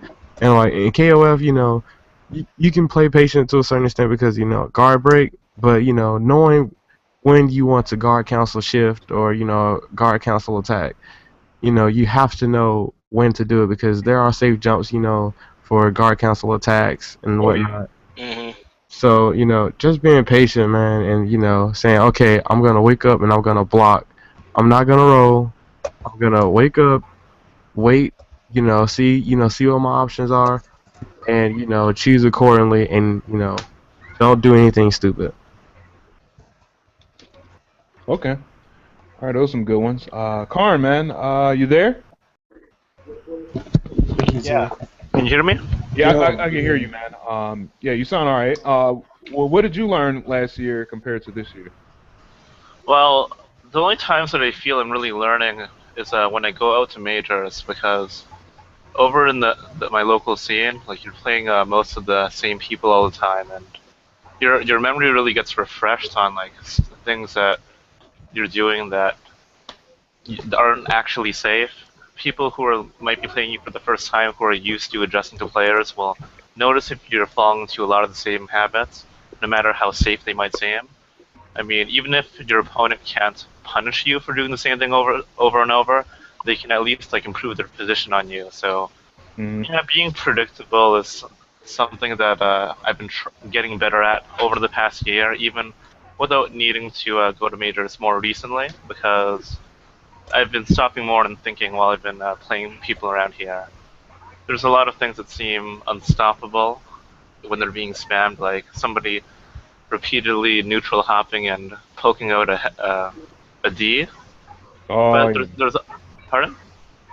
No, I was just agreeing with you. Dude. Yeah, like, but there's always a downside to doing the same thing repeatedly, even if it seems crazy. Like, he's doing like hop D repeatedly. I'm just going to DP because I know he's gonna stick that limb out again. You just gotta commit to different things. A lot of times, like, you seem to be in a situation where if you guess right, you're not really gonna hurt your opponent that much, but as soon as you show your opponent that you can stop one of their options, something that seems really safe, it makes your opponent respect you and know that they can't do the same thing against you. They'll start doubting themselves, and that's when you can start watching them stay put a little more. They'll revert back to whatever other default game plan they have, and you can pick that apart too. And I've been trying to get more used to that, but usually takes getting beaten a little more for you to really have that sink in. But yeah, that's what I've been focusing on recently. Okay, sounds good. Leon, what have you learned last year compared to this year? At first for me, it was difficult just mastering the system itself, kind of really getting into KOF again. And now I think over the year, I've learned a lot about character-specific matchups. Just you facing everyone in the game and their different options that they have against you. I think that playing against certain people with those characters, like, it varies it a little bit. Yeah. But not too much to the point where, you know, at the end of the day, it's the same character. It's still one character, no matter how many different people play it in a different way. So just getting better at understanding each character and their options and what they can do against you has been my tough road. Okay. All right, cool. Well said. Malik, what about you, dude? What have you learned last year compared to this year? Let's see. Honestly, like, when you like something, even if you're on the verge of quitting, like, don't quit it, because it's probably like a great, I guess, like, changing point for you. That and let's see. Understand. I just like becoming more of a patient player. I feel like not patient, but more aware. That's the right word. Because, like, it's not that I couldn't be patient, but I chose not to. Because I was so busy trying to be aware of things. Show your face. I turned my camera off. But yeah, just like awareness and keeping composure. I feel like those are really important. Like, even I've still messed up. Whatever, like my match in Romance and NEC last year, it was pretty bad. Like, you know, he said I did good, but I got double OCV, and I was just like, you don't like. That does not entitle good. Like, I don't give a damn what you say. Like, you can understand a player's skill, but it's like, yo, you got double OCV. It's like, hold that. But you know, just like, because like I was just, because we had a close set before, and so I was just like, man, yeah, this guy's not like untouchable. Yeah, he's definitely beatable. Right. So you know, just I guess having more faith in your game, because it's like, honestly, when you practice and stuff, and I grinded the game really hard, and anyone that practices, it's like, what more can you do other than play your game? Like, you know, just be comfortable, like, because you play it just as much as them, and like, you probably play it more, believe it or not, just because they have more, you know, more of I was gonna say, a longer resume. That doesn't mean that it's more credible than what you're doing, what you've recently done, you know. So that was something I had to take, like, you know, that was the biggest lesson I learned in the past year. Okay. Oh, well said, man. Rome, what about you? What have you learned, man, compared from 2013 to now? I learned how to play KOF. I've been playing the game since like the get-go, and like since it came out, and I watched matches, but I just could never translate like what these top players are doing, and then Hey, yo, can you speak up a little bit? I'm having a little trouble hearing you. You sound kind of like boxy. Oh, sorry. What about now? Can you hear me? Yeah. Keep it right there. Yeah. Go ahead. Okay. Yeah, I was saying like I watched so much matches in the past, but I could never really translate like what they were doing into like my gameplay.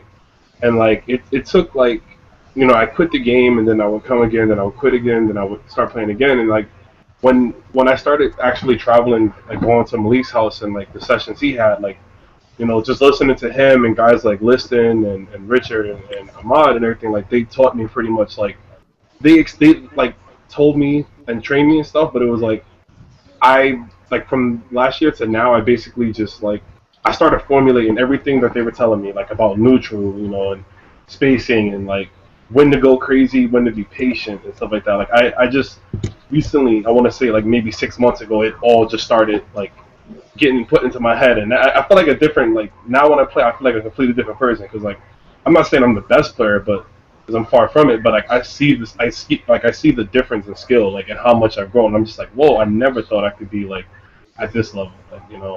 So like yeah, I definitely learned like I want to say pretty much everything about like how to play the game, like and my team, like I have a pretty crazy team, like Psyche, Yuri, Rio, but still it's not like the Kims and the Karates and stuff, but I can deal with those characters. Like I'm not afraid of those characters anymore.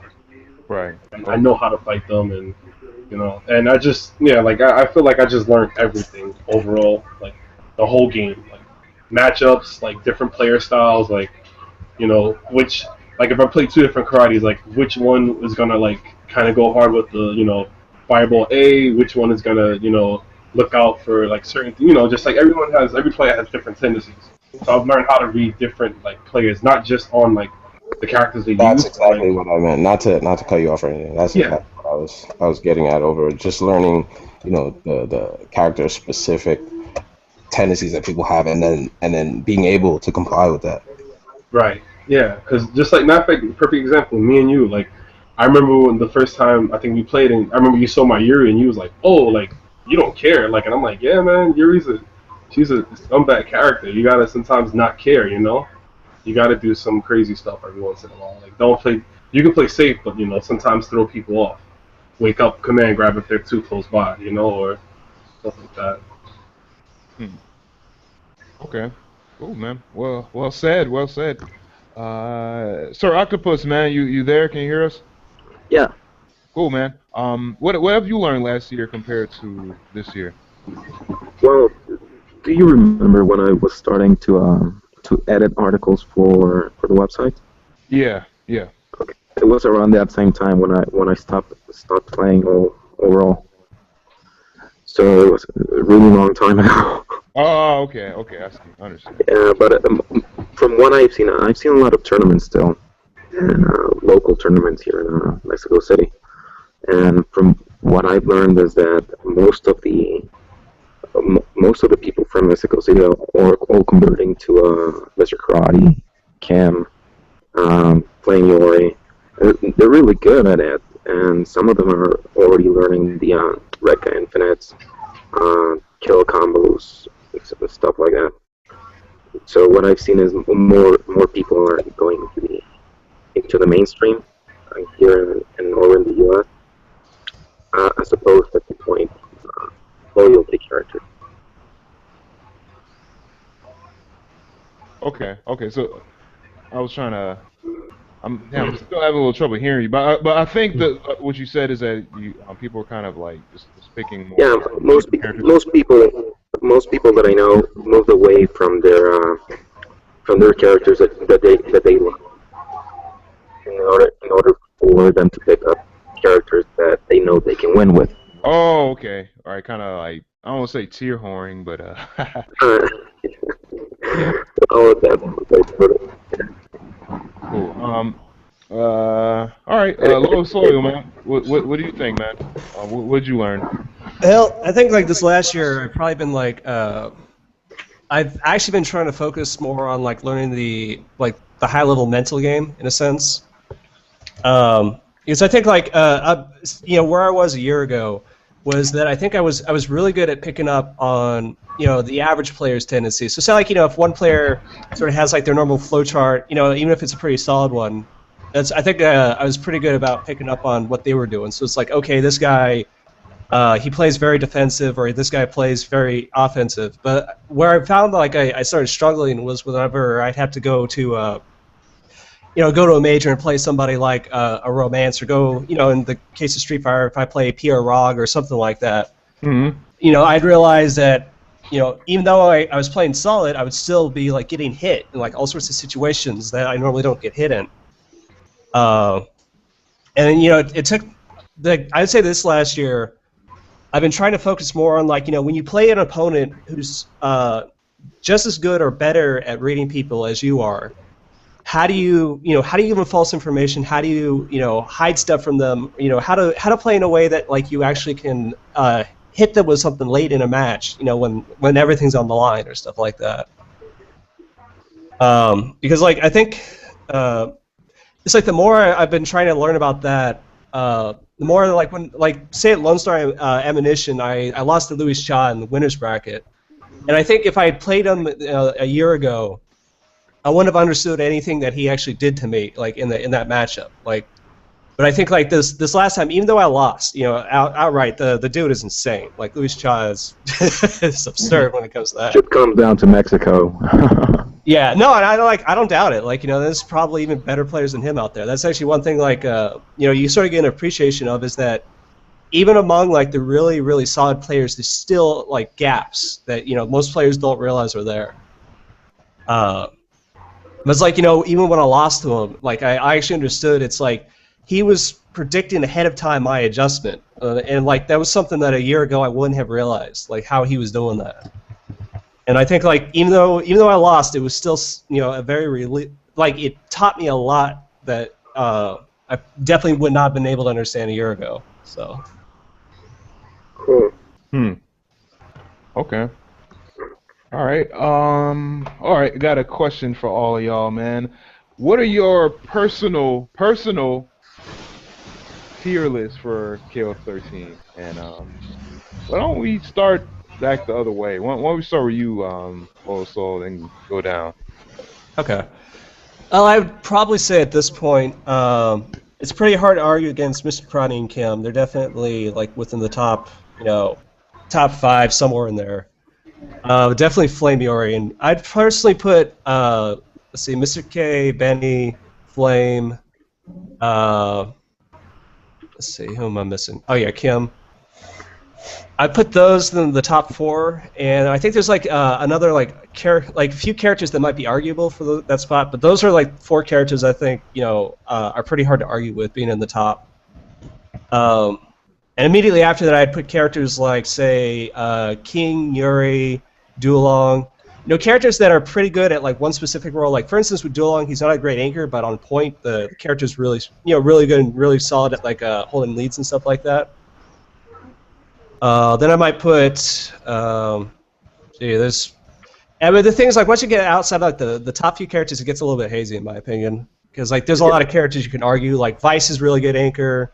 There's characters like EX Kyo who are really amazing point characters, or and they can even play like a solid mid rotation game or stuff like that. So.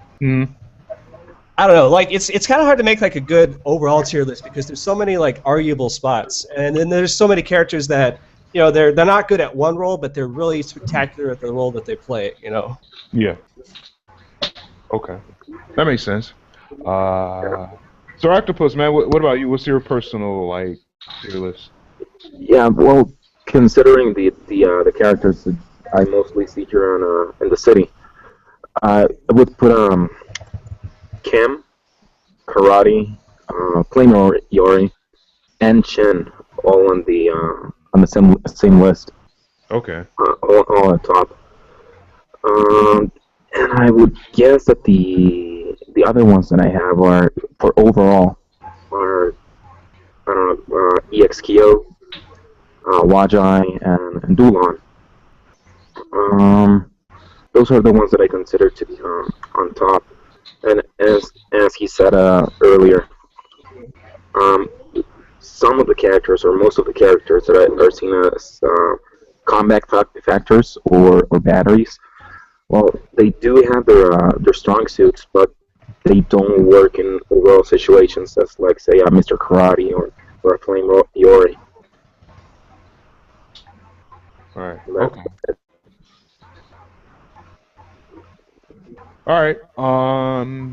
Well said, man. Next, what about you, Ron, man? What personal tier list you have?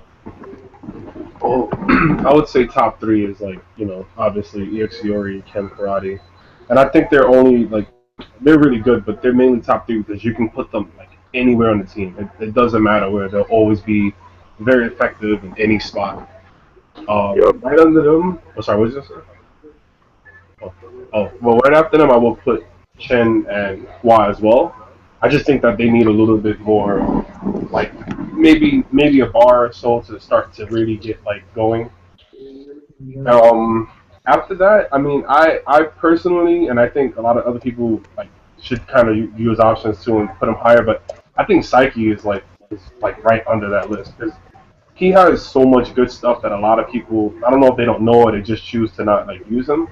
But he has like, all his air normals are good. Like most of them cross up. Like he has a completely invincible D Shoryuken. Like his double quarter circle forward kick super, the anti one. Like it's so fast. Like it catches everything. Even if like people try to cross you up, like it'll catch them. Like I just think he's like I know his HD combos are a little hard to do, and sometimes like the teleport combos can be tricky because like some depending on where you are, you might like they might land in front of you or behind you.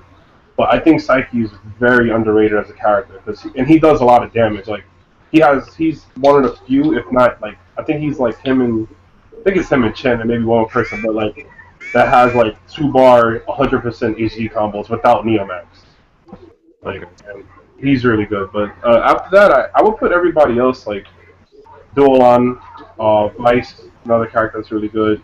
But I think everyone's like really good. There's really no bad characters. Like it's just that like there's some characters like like Robert for instance. Like he has everything, but like why play him when you can play like 95 Keel or something like that? Like Well, like Fury. we jokingly call Robert the Kmart or KOF down here, so has a little of everything, but not a lot of anything. Wow. No, he's a jack of all trades, but a master of none. I'm gonna use that. That's a perfect like because he literally has him and like, Andy too. Andy has everything, but it's like let's just go play like Keel or EXIORI and like if you want a character that can master stuff, then yeah, don't pick them. Yeah, so it's like I just that's just my tier list. Like everyone's good, but I just top three is like they're better than everyone because of the like you can put them anywhere, and like I said, I just think Psyche needs a little bit more. People need to kind of look more into him because he's really underrated. Right. Okay. All right, Malik. What about you, man? What's your personal list? I'll say the best two characters I feel in the game are definitely Karate and EXIORI in that order, and I say that because of like people have started doing EXIORI like Keel loops, but like it's not like people can't do it consistently as opposed to when you play Karate like this the probability and chances of you being able to execute like everything you can with Karate are much greater and don't require as much like endurance and physical just as much stuff as it takes to to execute EXIORI to that level. Now, if you're talking about a player who can play both characters perfectly, EXIORI is the best character in the game. Like even by like on chart, EXIORI is the best character. But it's like, can you do all these things that make him the best character? Most people can't. So that's why. But those two are the best, and then I'd say then it changes from there. Like Kim, Chen. Well, I don't know. I feel like Chen's like he's like on the low edge of high tier because Execution wise. no, it's not even execution. People just are lazy to fight Chen. Like they don't. No, it's for real. Like I had 3 Chen players to me, and I'm grateful for that. But they're all 3 of them are smart, by the way. So like. Like I know how to fight some Chen, but no Chen player doesn't play the same, so that's one thing. But like people don't know about Chen is like he can kind of easily be safe jump. Like, you just gotta practice that stuff. You gotta research it a bit. Like, and that's the thing. A lot of the player base doesn't do proper research on things that get them in trouble. They don't like break it down. So like, you know, they'd rather just sit here and complain, man, this character has so many options, blah blah. It's like, yeah, but there's a way to kill this character. It's like I said this analogy like almost 2 years ago. I think Chin is like the Viper of KOF. There you like, go.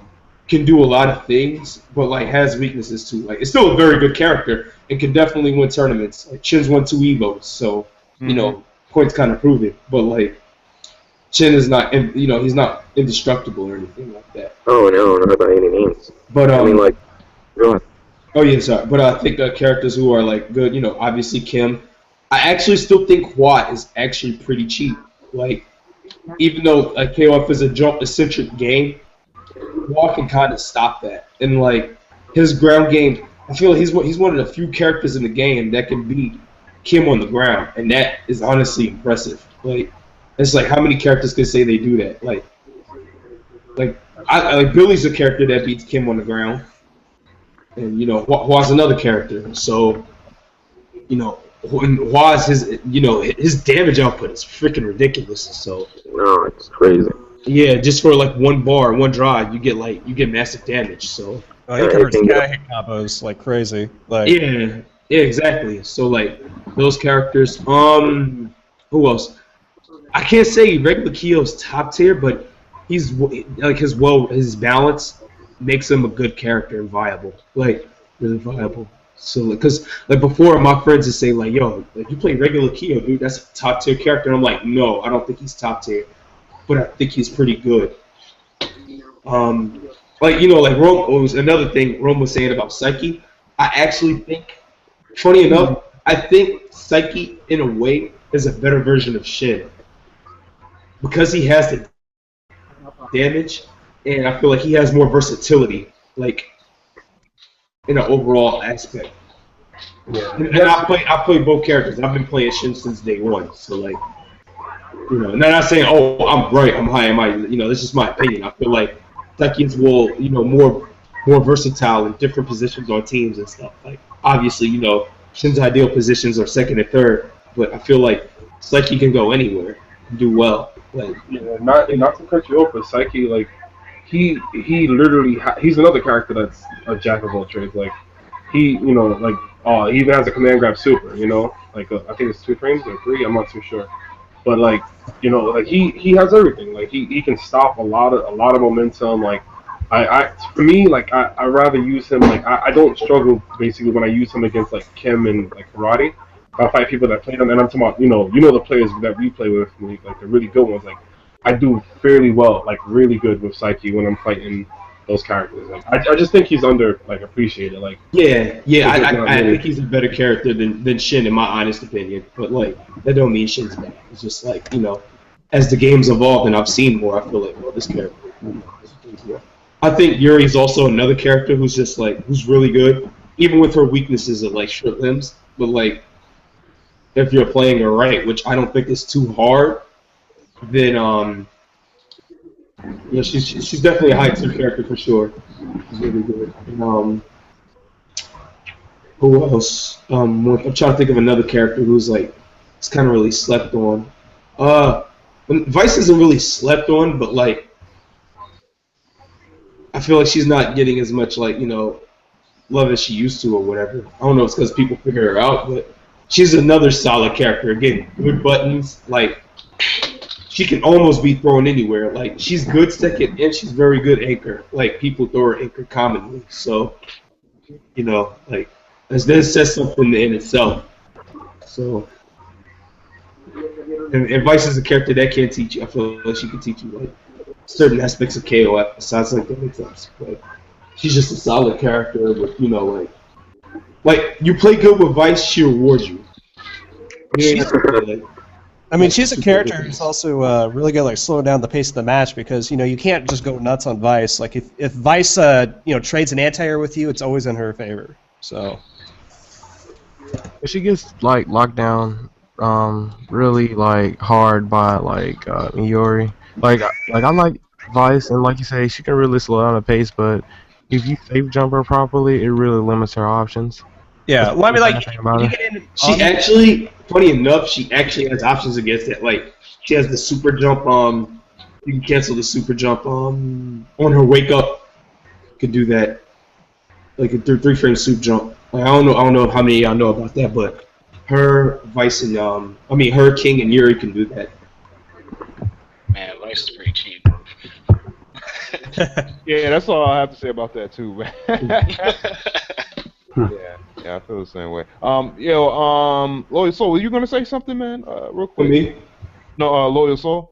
Yeah, well, I mean, it's like Vice. Like, if you get in her face, she has a pretty hard time. But like, it's more along the lines of like her neutral game. It's like you have to be careful how you approach her because if you jump in the air, like any hit, like if she ever tags you out of the air, you're gonna get swiped up and get hit for a full combo.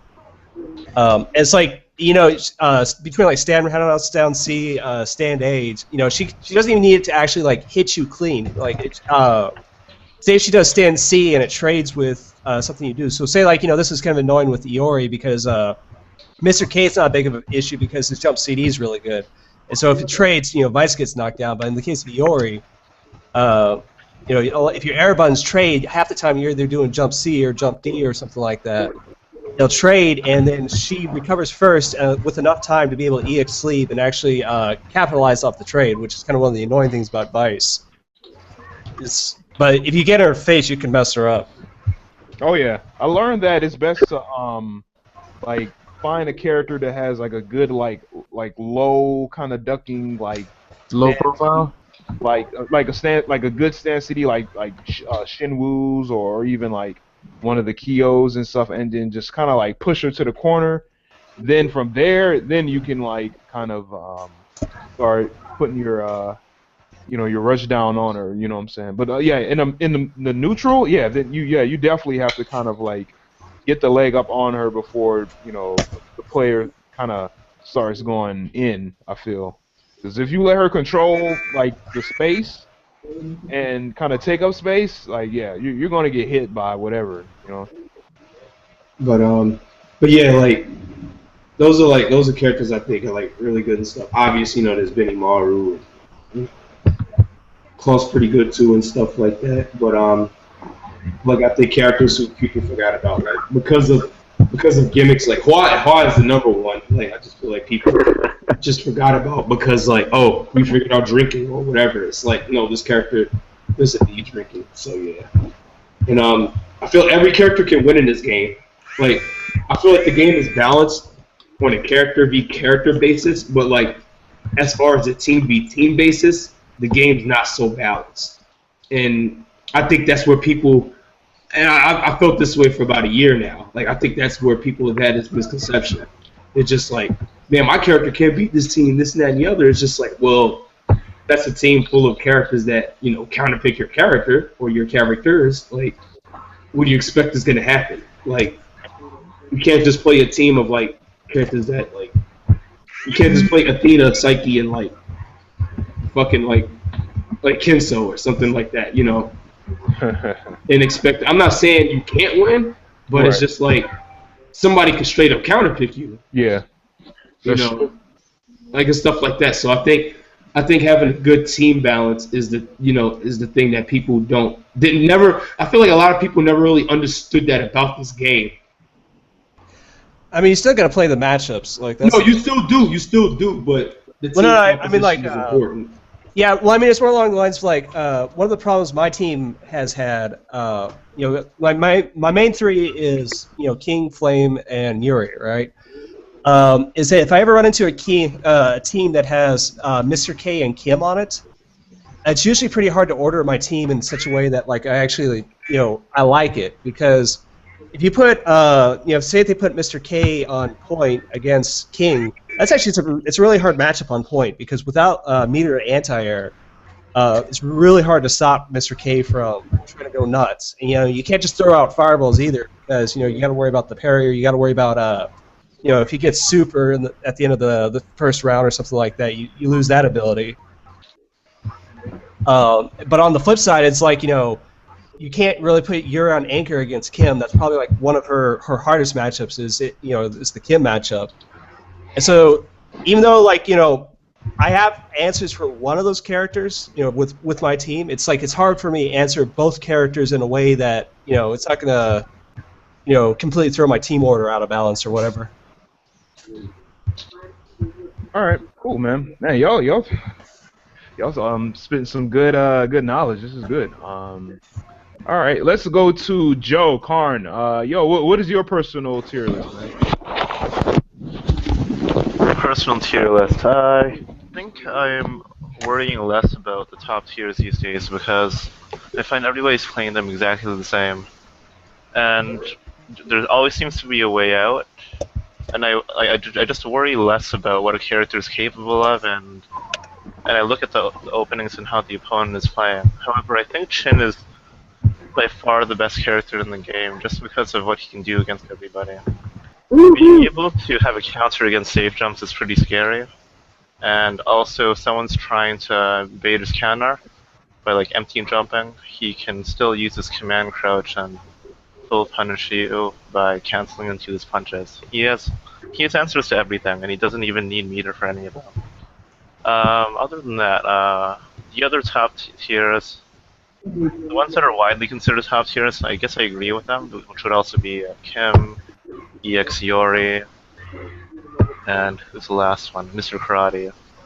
So the main problem with Mr. Karate, in my opinion, is that he's just got that quick DP. Having access to an anti-air that's like EX 1 bar quality for most other characters, it just makes it too easy to play.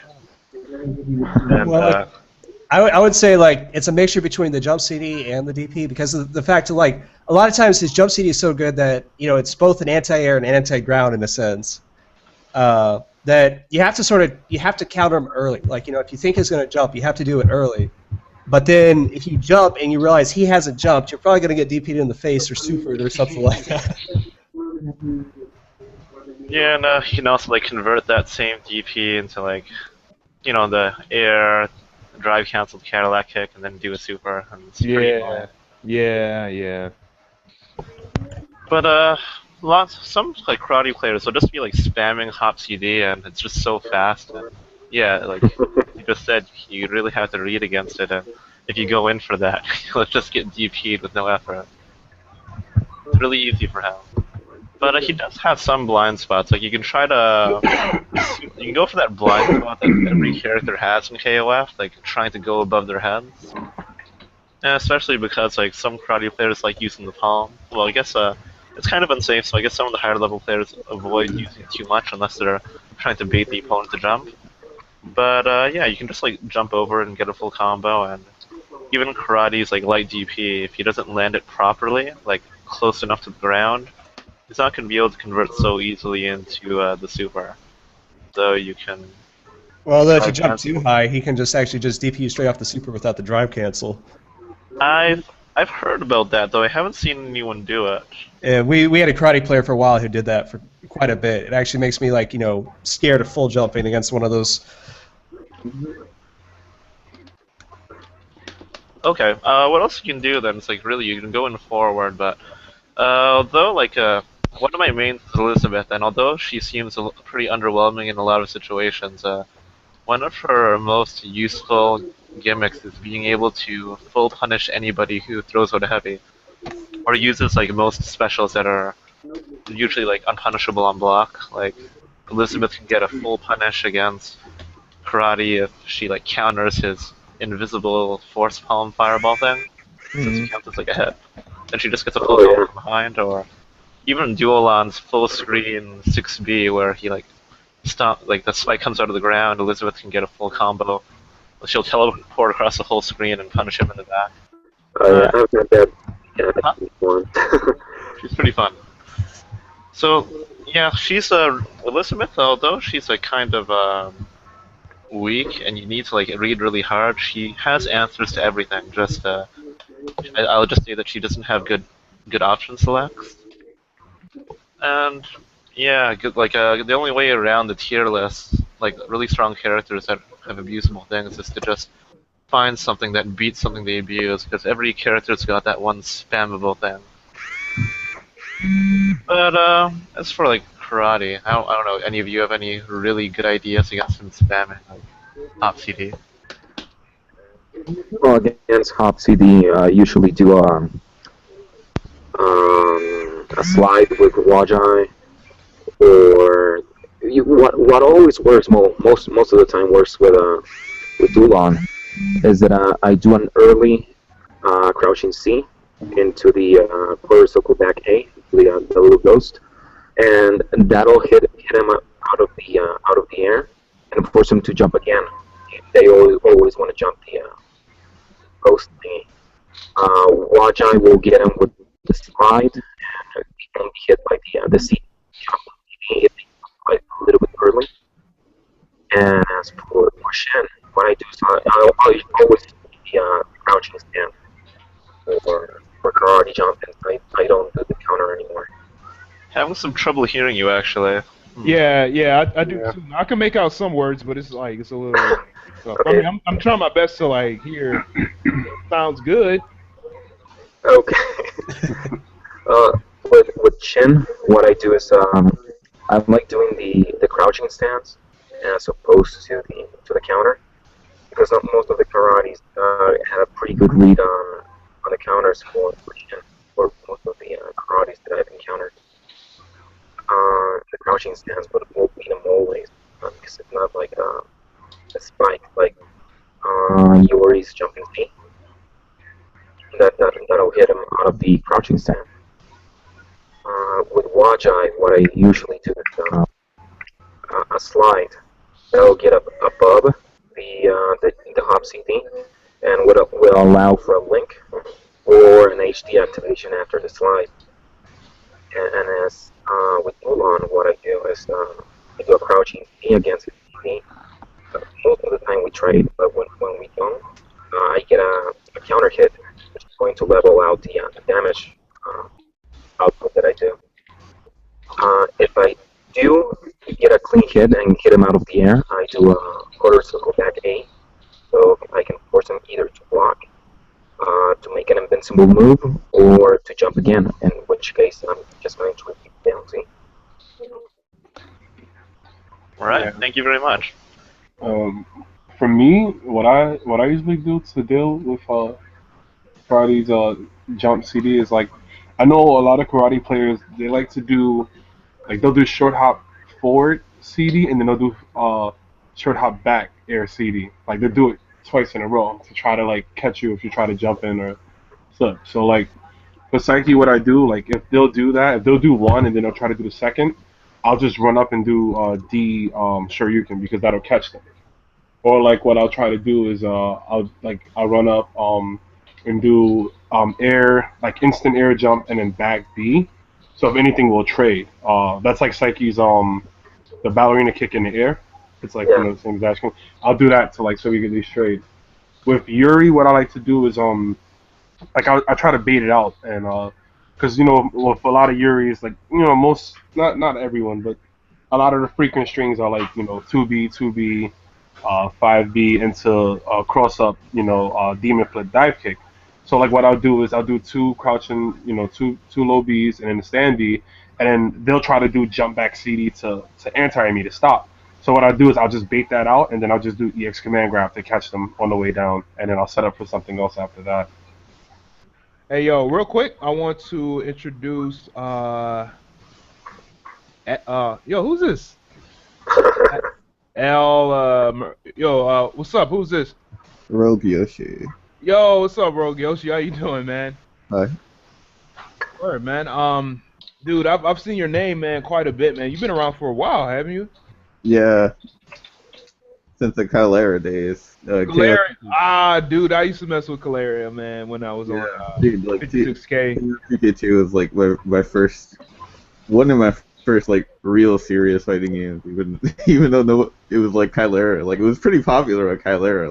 You can get hundreds of players every day playing.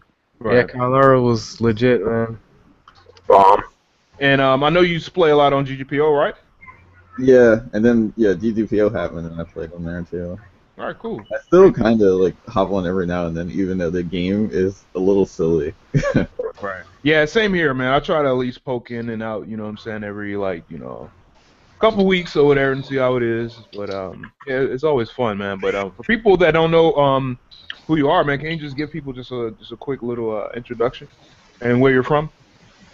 Well, I'm from Philly, and like I usually, I don't know, like my highlight is I guess Marvel. Like I used to like make a lot of tech for Marvel 3, and I used to enter like I used to hmm yeah, I used to go to a lot of Marvel tourneys. That was like pretty much my main tourney game because KOF wasn't wasn't very popular, I guess. You know, like you guys know. Yeah. Dark Geese would come over here every now and then, and he'd get stuff going, like for Big E majors. But other than that, it wasn't something I never really picked picked up, you know. So Yeah. Marvel came out, and luckily, I mean, I liked it enough to actually put some time into it. So Right. Okay. What about KOF 13, man? I mean, like, what's your history with 13? well, 13 was a game I could place in like during the beginning of it, and then it kind of dropped off for a while, and I stopped going to tourneys, and then all of a sudden it's back again, like as of like maybe a year ago, I guess. Okay. Yeah. All right, cool, man. Sounds good, man. But thanks for coming on the show. No problem. All right, man. Why don't we speed things up a little bit? Why don't we get into some like some discussions about the KOF community, and like we can kind of go back a little bit with the gameplay, but why don't we kind of like get into our thoughts on the KOF community, as a whole, in the U.S. and also get some thoughts from people that are outside, the area and whatnot. So why don't we start with, well, some of y'all kind of touched upon this in the beginning, but if y'all want to kind of elaborate a little bit more, go right ahead. But the first question I have is, how is the KOF community in your area right now, and how many players? And Jeremy, I know you said that things are kind of dying down a little bit, but yeah, can you give us a reason, maybe like why and like what maybe led up to that, or and any ideas for like moving forward? I really don't know, man. Like, right now I'm the only person in Alabama that is willing to play. The people that were playing, they either moved on to just in real life, or some people they went to playing Guilty Gear.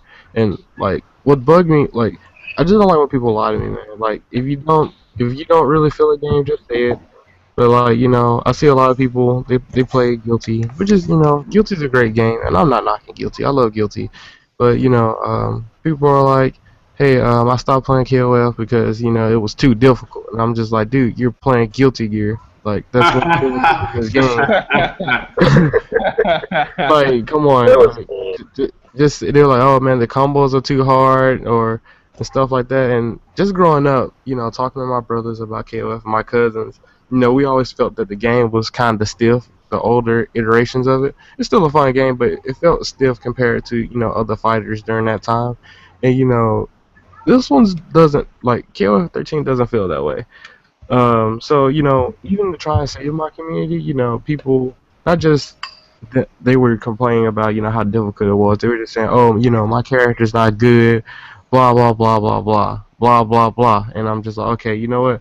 I'm gonna play your character and see what's wrong with this character. And you have people playing Leona and stuff, and Leona's not a bad character. There's literally no bad characters in the game. We've already discussed that.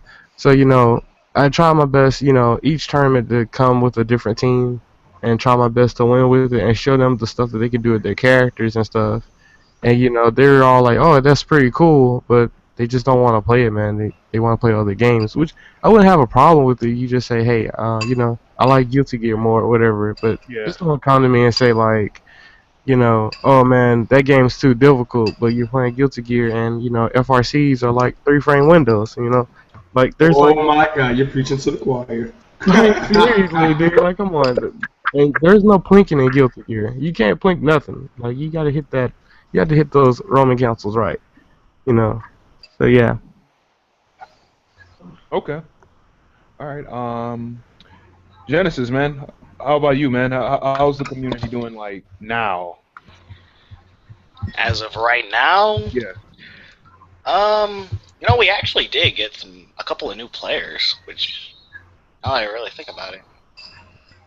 Remember, it went up from like 5 to 7, but anyway, it's just like we have like our core group. We meet up on Wednesdays. It's like me, player named Nash. I'm trying to think of their handles. Player named Nash. I know he plays at a couple majors.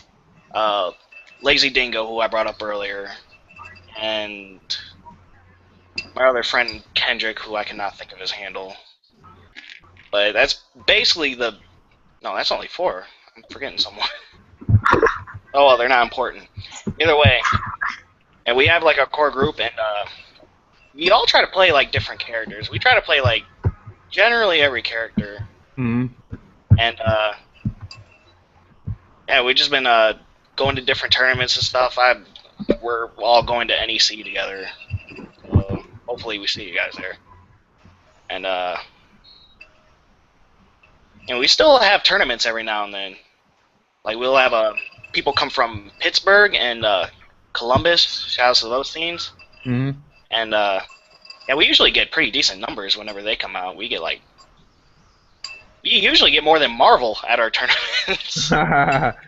Like we're usually the most popular game outside of like Smash Brothers, because Mango, who I think he won Evo like twice. Yeah, he did. Mango's pretty known in the Smash community. Yeah, he's very known. He doesn't live far from us. He lives down towards Canton, which is like an hour from Cleveland, maybe. Wait, he moved? Yeah, he's mainly in Canton, Ohio right now. I thought he came from California. I believe so. I don't know when he came over here, but he's been over here for a while. Like I don't know. When I met the guy, he was over here. So that's all I know. I don't really know too much about Smash, but that's kind of the biggest game around here. Which I don't know. I guess that's not too surprising. Interest is just waiting and everything, and KOF's been kind of consistent with our numbers whenever we have a tournament or yeah. Right. Okay. I don't know where to go from there, but all right. No, that's cool. That's cool. All right, man. Karn, man, how's the state of your local community, man, as far as KOF-13? We've got about maybe 8 regular players, I think, right now. We've seen many players come and go, and it seems that the stronger players are the ones who stuck around mostly, but some of the guys who started from scratch, like KOF-13 was their first ever fighting game. Yeah. We got a couple of guys like that, and they're gradually getting better too, and they're almost as good as the top guys now. And we just got a couple guys who came over from China. They're actually like twins, and they're pretty strong. They're like taking some games off of some of our top players. Not sure if any of you know TSF from Toronto, but these guys can already have the upper hand on him because they're just used to playing fundamentals with characters like EX Fiori and what's his name? EXQ, I guess. Yeah, him and Takuma. And just seeing a lot of this, like the top tiers that are in the game now. If somebody's like played the older KOFs, like these characters are just a lot deadlier in their hands because they're just really used to all the things that they can do. But yeah, we got roughly 8 players. We got weeklies happening. Let's see, bi-weeklies? No, I mean twice a week. We meet on Tuesdays and Fridays every week. We have monthlies also, like tournaments on weekends. You have a bigger we have bigger tournaments every so often too. We're supposed to have a major, or even just like a regional. This is supposed to happen sometime this month, but I think it's being pushed to January. But it's really hard to find good time spots for tournaments because I think Apex is in January. And I'm not sure how big KOF is there. Anyone know how big it was last year? I'm sorry. Anyone know how big Apex was last year for KOF? It wasn't 2003 or 13, right? Yeah. It was only 18 people. 18 people. Okay. Like I find it's like really hard for a lot of people to get around to all these events. I mean, like you need to play people that you're not used to playing to really more, because everybody just gets used to each other in the local scene sometimes, and you just keep doing the same thing and get away with it. Same for your opponents. Like if you just haven't happened to think about a way out, like the more people that are playing, like the more knowledge is being spread around, and you just like steal tech from here and there. But you can only really do that at majors, and when there's so many majors, nobody can make it out to all of them. And there are some players who are kind of stuck in a really small scene area. It would be great if there were just fewer majors and more people can make it out to them. But I don't know how that would really be managed. Everybody's trying to promote their scene. So shout outs to everybody who makes it out really far to events, because it's really... I can't imagine not having anyone to play with locally. It just something that I can't imagine. And KOF13 doesn't even really have like good online. It's great that like there's like the Steam release, but there's enough lag on that I still avoid playing it just because it's a different game. Same here, man. But yeah, that's our team. We got roughly 8. I think there's probably over like 20 to 25 people that can play, but out of who comes out, yeah, we got roughly like 8. And yeah, I'm done. Okay. All right. Let's see. Sir Octopus, you here, man? Yeah. All right. Yeah. How's the local scene in your area, man? Right now. Well, you're gonna hate me, but we're probably reaching about 200 active players. How many? What? 200, yeah. What do you? Damn, I'm having so much trouble hearing you, man. He said 200, and like I saw Malik's like avatar like light up. I guess it was picking up something from his mic, and that's pretty much my reaction to his answer. Oh, okay. Yeah, we're reaching.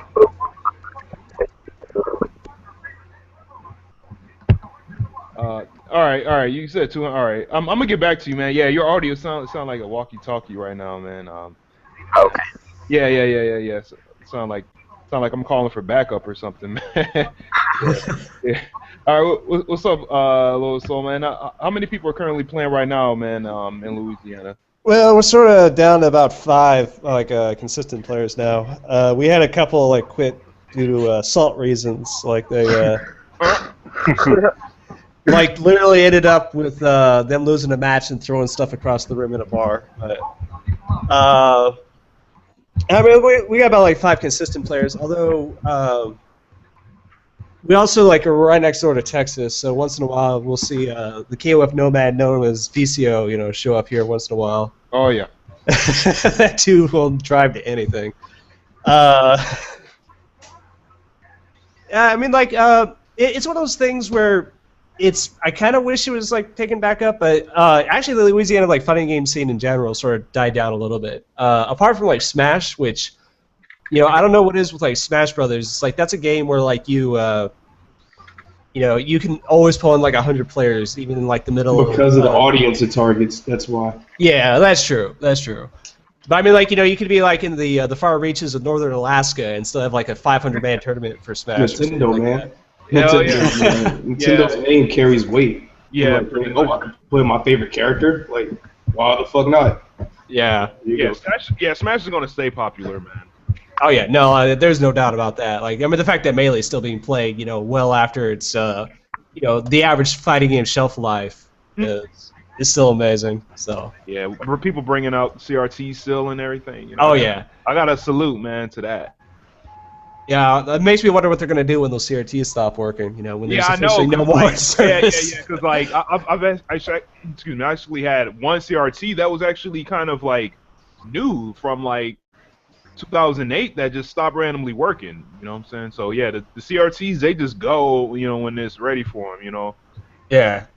Well, I mean, it's just like the way was it like the cathode rays or whatever that they use for CRTs. Those have a finite shelf life no matter what. So, but yeah, I mean, it's just like in general, I've been actually playing Smash just because of the fact it's between Street Fighter and KOF just sort of dying down a little bit around here. It's something I could consistently play. Right. But I mean, you do what you can, and hopefully, if they come out with another KOF game, it'll spark some more interest. Okay. All right. Next question for you guys. Let's see. You know what? I'll ask this one. What KOF scenes do you look up to and inspire, like outside of your area that you check out, like maybe next town over, or like via streams or whatever. Anybody can hop in on this one. Okay, I'll probably just say go ahead. I'll just go ahead and say probably Japan and Mexico, primarily because I mean, they like in those really in Japan though, man. Like no matter what game it is, they're gonna come and support their game. Same thing that happened with the Tekken tournament, man. That was Tekken seems pretty dead, but they just ran that tournament. They had 980 players, and the KOF tournaments over there are similar as well. Like you don't really see that much, but then they run a Ranbat or whatever. You see it on Game Macho or whatever, and it's like, oh, it's 120 people came out. It's like, what? Like, I wish I had that type of thing, where it seems quiet, but then you come out to support your game and you see, a whole bunch of people and just have a really good time, man. What was that, Malik? Like a dog? All right, you keep going, bro. Okay, and same with Mexico, man. Like that's really awesome that you guys have 200 players, because like my state, we don't have 200 players. Like if we combine all our games, we don't have 200. We probably have about 60 players overall. So that's pretty awesome to have 200 players, coming out, and especially just for one game. That is pretty awesome. Well, not all of them can get together in the same event, but in the same driving area, like 20, 30 minutes, you're going to be able to find all the 200 players. See, that's really awesome, man. Like California I don't think California has that many players, and their drive is really rough up there, especially between NorCal and SoCal. So yeah, your scene is really special, man. I really look up to you guys. There's a lot of people here. We don't fit anymore. Right. It's like India. Can you tell like half of them to move like up here to Louisiana? Yeah. Hey yo, Rogue Yoshi, man. What KOF scenes you look up to and inspire you? I don't know. I don't actually keep up with like every now and then I'll have friends like link me match videos and stuff, but I don't keep up with anybody's scenes. I just try to find stuff on my own or play like wherever. Okay. All right, cool. All right. What about you, Loyal Soul? Oh, jeez. Like, I don't know. Like, I mean, well, there's definitely like, I mean, I'd say like the 200 players. I'd go for that just any day. If you have like that concentration of players within like a reasonable driving distance, that's what I would. That'd be my dream. All right. Yeah, I think that's a lot of people's kind of dream as well. You know what I'm saying? Yeah. Well, I mean, it's like, when I first started playing fighting games, I was playing in the middle of northern Idaho. It's like nobody plays out there. If it wasn't for the fact, like, of online, I probably wouldn't have actually, like, wouldn't even known that fighting games, could be played in this way, Right. Yeah, Malik, man, what are some scenes that inspire you, man? Like when I was heavily into it, I'd say honestly like Asia overall, because they're very like they're not only studious but like they believe in the concept of like of truly working together and like and sharing tech and stuff. Like they're not afraid to put their best out there most of the time. Not to say you can't have a trick or two, or whatever, because obviously gotta have some stuff to win. Yeah. But they won't just hold on to stuff, but they probably won't. They won't dodge people and do a bunch of like immature things because I feel like they realize to be the best, we have to grow together, and that's the fastest way to get better together. All right. Okay. Well said. All right. I think I'll answer this question, man. I feel like at first it was California scene, and then maybe in like 2012, 2013, I was really inspired by what's going on in Mexico, in different parts of Mexico, and I also kind of liked how the East Coast y'all kind of like started doing a lot more things and stuff like that, and now I kind of like what people are doing up in Colorado with Kings of Co and stuff like that. They're constantly playing, even though like they're seeing it that like super huge. Like I really like what they're doing, and as far as overseas, yeah, I like watching a lot of the Koreans play and stuff like that, and I like watching Japanese play from time to time. But and I also like how the Chicago scene is shaping up. They're like 2 states away from us, and I really like their skill level. They give us a lot of competition. Make us want to step our game up every time we get beaten by them or or whatever. But yeah, I think that's kind of it as far as what scenes that inspire me to improve and stuff like that. All right, let's see. All right, next question. All right, yeah, this is a heavy one. All right, how do you feel about the KOF 13 community in the U.S. or in your own country in general? So. Oh, can I start? Can I start, please, please, please? Nah, nah. Oh yes. Wait. Let me. Rogue, why don't you start, man? Let's see. North America, in certain areas it's concentrated. There's concentrated pockets of players, but other than that, like I don't know. There's a lot of games out right now, and new games are coming out all the time. So people are kind of fleeting when it comes to games nowadays. Like they're less dedicated. They'll like play whatever is like the hotness, Like, and without updates, there's less of a reason for people want to stick with KOF, I guess. Mm. Like they, I don't know.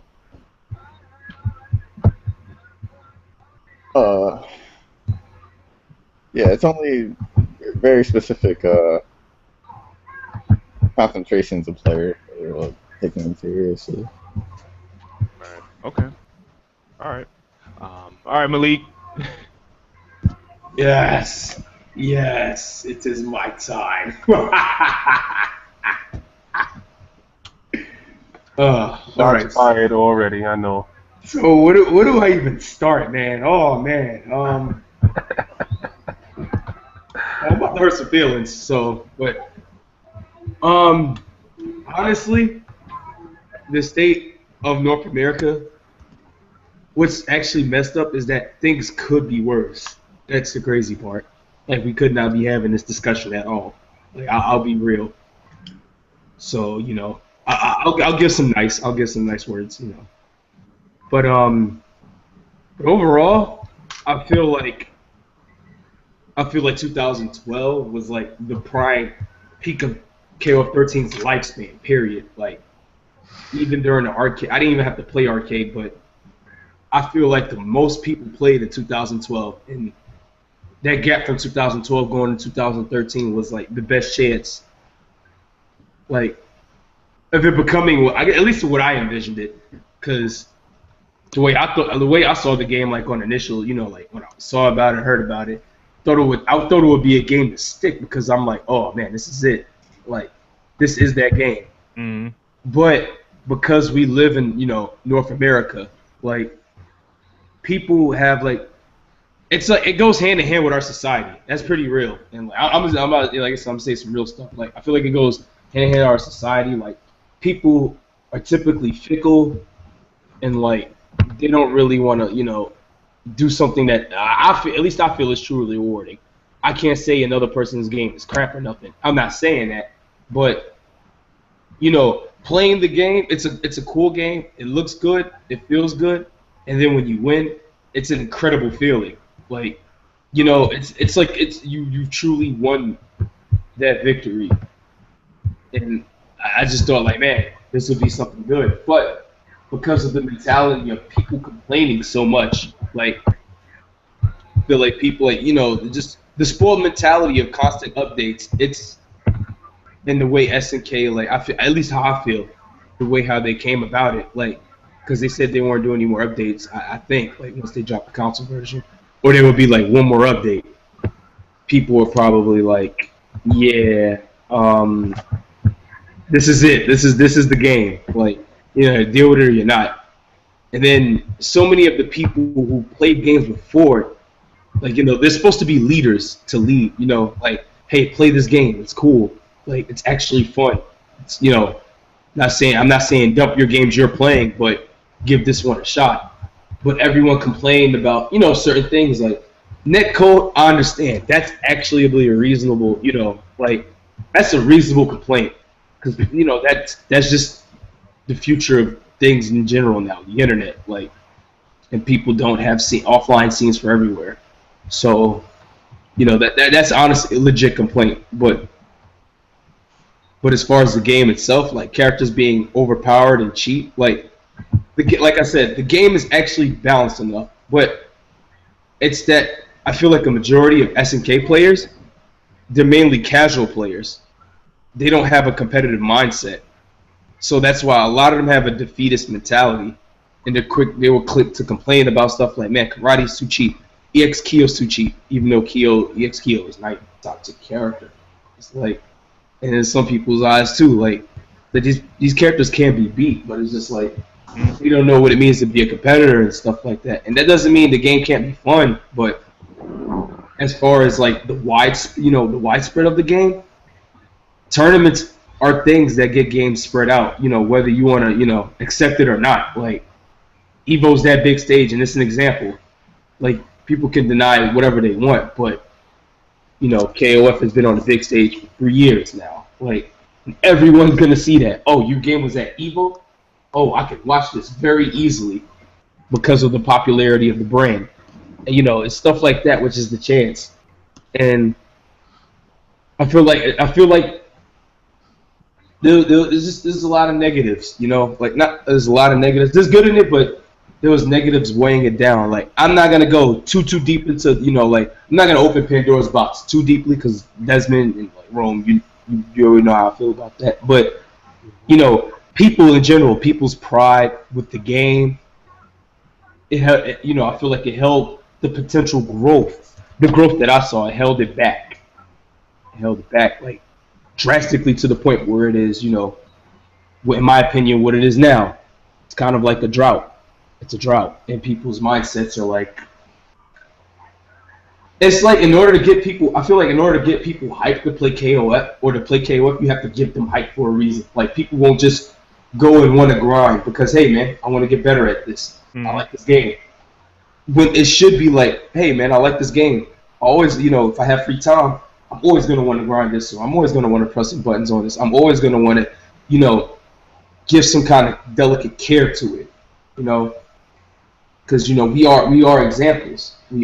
Whether we whether we like it or not, crap could be annoying. Because I know I played last weekend. People were like, oh my god! Like, I brought my friend who plays, one of my students, and we were playing KOF, and people were like, holy shit! Oh, that's KOF, and it's just like, to me, it's kind of annoying because of my experience. But it's still awesome to see that people, give a damn about the game, and and it's just like this is what it's supposed to be, and people, supposed to get their interest and stuff like that. And I feel like the people who were here before people like me, because this is my first KOF game. I come from Capcom, like I come from Third Strike and CBS and stuff like that. People don't already know, so I'm used to being around that, that competitive environment.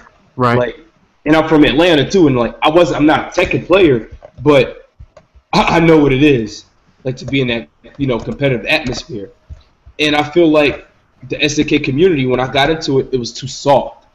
It was too soft, and the guys, like I said, they had a really defeatist mentality.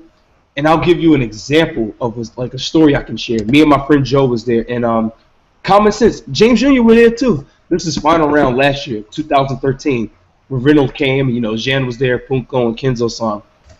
So we were all in the hotel room, playing and Josh C's, shout out to him, Black Rose. We were playing in his room, and Reynolds was there playing games and stuff like that. And everyone was there to play games and stuff, have a good time. But what I noticed, I just felt like everyone just wanted to watch Reynolds put on a show and not really beat him. Yeah, I agree. I know what you mean about that, man. There is so much of that, at least in the North American KOF community, that I had noticed. Like, man, when someone like Romance, Reynolds, or Bala comes, or like, like a foreigner, it's cool to give them, hospitality. But when you're playing the game, hey, I'm a competitor too. You should be thinking, I want to try to beat this person. Right. I shouldn't stoop down to their level. I shouldn't stoop down and be a spectator. Because then they do stuff like, they start trolling you and stuff. And I'm like, man, that's disrespectful. Like, it's just like there's not that many good players and you're going to be disrespectful and troll them and stuff like that. Or like, hey, you guys, like, they're playing with you. A top player in the game is not even asking for money or anything, or money matching. They will play you for real. All you have to do is show a little initiative, but everyone just wants to be a spectator or just have that negative stigma, or just be like, oh man, the game is crap because of this, or I can't do it because of my limitations. I feel like there's really no limitations in something if you really like it. Right. It might not be your time. You might have to separate yourself from it to let your knowledge that you learn truly be absorbed. But like, there's really no handicaps if you really want something that badly. I think that's what it comes down to. And I think, like I said, a majority of most of North American players wanted to be spectators and watch a show between Reynolds, Romance, and whoever else, and blah, blah, blah. Okay, that's an interesting perspective, man. I mean, I'd like to go next if that's all right. No, go ahead, please. All right, well, like, my thing is about the North American community. I think the main thing is distance between a lot of people. I mean, we live in a huge country, so it's really hard to get around, and especially in certain areas. Like Malik, you already know Georgia. Like I don't know if you know about like what we call Georgia, like Georgia versus like the Georgia and Carr matchup is 10-0. Like Georgia has I'm a victim to that matchup right now. I ain't gonna lie. So that's what I'm saying. Like it's really hard. So a lot of people have to commit to online play, and I don't know if you guys know like Nice One and Freezeway, like our premier like Street Fighter players, like they really wanted to play KOF. But the thing is, like, distances, and we're all in, like, most people playing fighting games are, well, I won't say most, but a good bit of us are in college and stuff, so we can't travel as much as we want to, so we have to play online. And I'm the type of person that no matter how bad the online is, if it's a fun game, dude, I'm gonna play it. Like, I don't care if we got like red bars, if it's unplayable, okay, sure, but if it's decent, if I can do at least one combo, dude, I'm gonna play it. But they were like, it's just too, it's way too laggy, And same thing happened. Like I tried to play Juice Box. He was like, oh, it's not low, if it's not a 4-bar connection, I'm not playing you. And we had 3, and he just pretty much pushed me to side. And like he actually made me salty about that because I'm like, hey man, I just want to have fun. And and then when we play offline, we can get really competitive.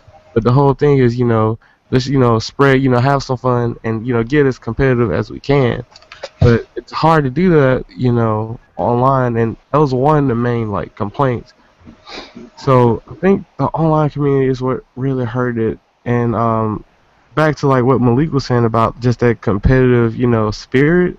Yeah, like you said, dude. Like I remember being at final round, that same final round. I remember I didn't play Reynolds that night. The night that I got the final round, I go into the room and you know I played Malik and like someone else, but Reynolds was next to me and you know there were just these you know people I didn't know in there and they were literally just like not doing anything, dude. Like pretty much just letting him be, you know.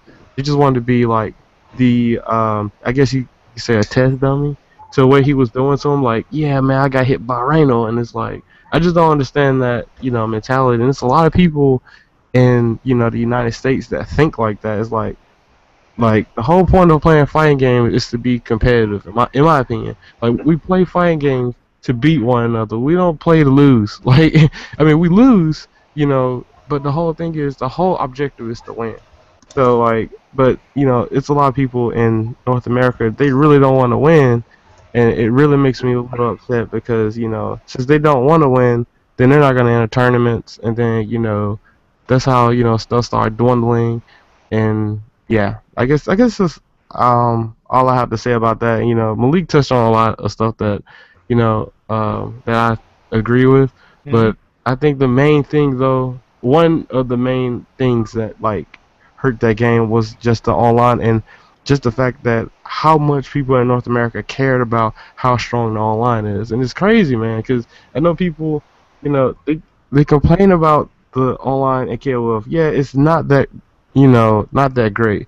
But you know, I'm in different communities, and Marvel's online is pretty bad too. And you have people still playing that game, and it's just like, and it's the same people that were saying, you know, KOF's online is bad, but you're playing a one-bar connection in Marvel, or you know, you're playing this one-bar connection in Street Fighter. It's like you really just didn't care about the game. You really didn't want to put the, you know, effort in and stuff. Well, Marvel compared to KOF, I mean, it's more popular, man, because of the name. You know. No, it's just the point of them saying like, I don't want to play the game, like because the online sucks. Yeah, like that's the thing. Because everyone knows Marvel Online is terrible. Like, oh yeah, of course. But I mean, the reason why people still play that game is because it's a Capcom game. You know. Yep. And Capcom has always had, you know, its dominance in America. Yeah. Regardless, you know what I'm saying? Like, I mean, if it was the other way around, then. Like for example, like what Sir Octopus was saying, they have 2,200 players down there, and the online ain't that great. But like KOF, SNK have always had, you know, a decent following down there, and like they have, you know, a fair amount of people. I mean, 2 or 3 people can leave their scene, and you know, people don't notice because they have so many players. You know what I'm saying? So, I mean, that's kind of like how I kind of, you know, perceive that, you know, the whole online thing versus the game just having just like it's just popular just by its name and its publisher or developer or whatever, and you know just being popular just because of the brand. You know what I'm saying? Right. Yeah. So, Low Soil, you have any opinions on this, man? Oh, geez, where do I even start with mine?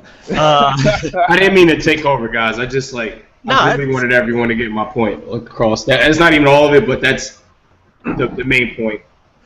Well, I mean, like, I could actually get both insulting and also like a few things about like some of my opinions about the North American scene in general. But I mean, like I would say like one of the nicer things I could say is that I noticed for a while that there was always this myth about KOF that. For some reason, like, people have it in their head that it's such a hard, insanely hard game to play, you know, or in the sense, like, you know, you have to be able to do Benny corner infinites or something like that the moment you pick up the game, and, you know, in order to actually be competitive at it. And for some reason, like, I have no idea, like, why this has persisted. Like, you know, they say the combos are hard, but it's like, well, I can teach you how to do a basic, say, king combo in about, like, 15 minutes of training mode that does 500 damage, you know, or something like that. And for some reason, just like that, this myth that KOF-13 is just such an insanely hard game to play, it's just like perpetuated and like just doesn't die, you know. Yeah, I agree. I to this day I don't understand that, man. And I already used an example about like Guilty Gear, but I mean KOF is not that difficult to play, man. Yeah. Well, I mean, like most people don't realize that there's a whole buffering system in this one. You hold the button down for 5 frames, and your move will come out. Like once you know that trick, you realize that like a lot of the basic combos, you don't even have to hardly time it or something like that. It's only like if you want to do the advanced stuff, like Iori, infinites or Benny infinites, or like if you want to play a character like Ash or something like that, where you have to do some pretty complicated stuff. But like the basic stuff, you can pick up the game and be able to get to a functional level without much effort. It's just more like the other thing I would say though is that unlike a lot of other games, KOF 13 doesn't really reward stupidity as much as some of the other games. Yeah. I mean, there's the dumb stuff. Like if I've played Kim players that they go absolutely nuts and don't care what you're doing or stuff like that. But at the same time, it's sort of in Marvel. In my opinion, one of the reasons the game's popular among casual players is that you can play pretty stupid in Marvel and still be able to like kill an entire team or something like that. Yeah, I actually had a conversation with a Marvel player here. He was questioning like how I was playing, and he was like, "You do some stupid things in Marvel." I was like, "Well, this game is stupid." And, Whoa, you can't say that, man. Whoa. He agreed because I was just like, he was like, "You're taking these risks, and because it's Marvel, they really pay off." And he was like, "Do you play like this in any other game?" And I was like, "Play me in KOF, and then I'll show you." And he's played me in KOF before, and he was like, "Oh yeah, I forgot you played that game. So you just play Marvel nuts." And I was like, "The game's nuts. I'm gonna play it how it's supposed to be played." Yeah. Yeah. I mean, like in that game, it's like any random hit can basically lead to a character dying, right? Or something like that. So it's basically like it doesn't matter what you do to get the hit, just get the hit. Whereas like in KOF, it's more about a game where you have to get quality hits in order to actually be able to do stuff. Like you can't just randomly throw out a jump CD with Mr. Karate and get full touch of death combo or something like that. Right. Like, and even with the HD system, which has also been like a complaint with a lot of people. The HD system, in my opinion, like people have called it a comeback mechanic, but I actually think the way it works in KOF 13 actually hinders comebacks, to be honest. Because like the way that the mechanic, if anything. Because you don't get the meter from dying, you get most of your meter from playing offensively. Yeah, but I mean, it's like, well, if you think about it this way, though, right? If you say you're on your anchor character, the other guy's still on his point character, you're just getting obliterated, and you HD his first character to kill it. How much meter did you just give the other guy for his second character? Now he's probably going to be able to HD you and kill your last character. That's true. So it's like, unlike Street Fighter, where basically you get your butt kicked for the entire game, and you get an ultra move that will probably kill them in some situations. KOF 13, you have to be very cautious with when you burn the meter, or sometimes doing like these all-in combos because you build the other guy so much meter. Not just that, depending on the character, it limits your options, and that's one of the reasons I had to stop playing, Claw Iori, is because, I used to play him on battery, and he has all this meter, which is cool, but he was so limited in terms of trying to get in against certain characters, just to kill his first character, I've already wasted 4 sticks of butter, and now I don't have that much to do on the next character, and like you said, I've already built him meters, so now he can keep me out as long as he wants. Yeah. You're definitely right on that.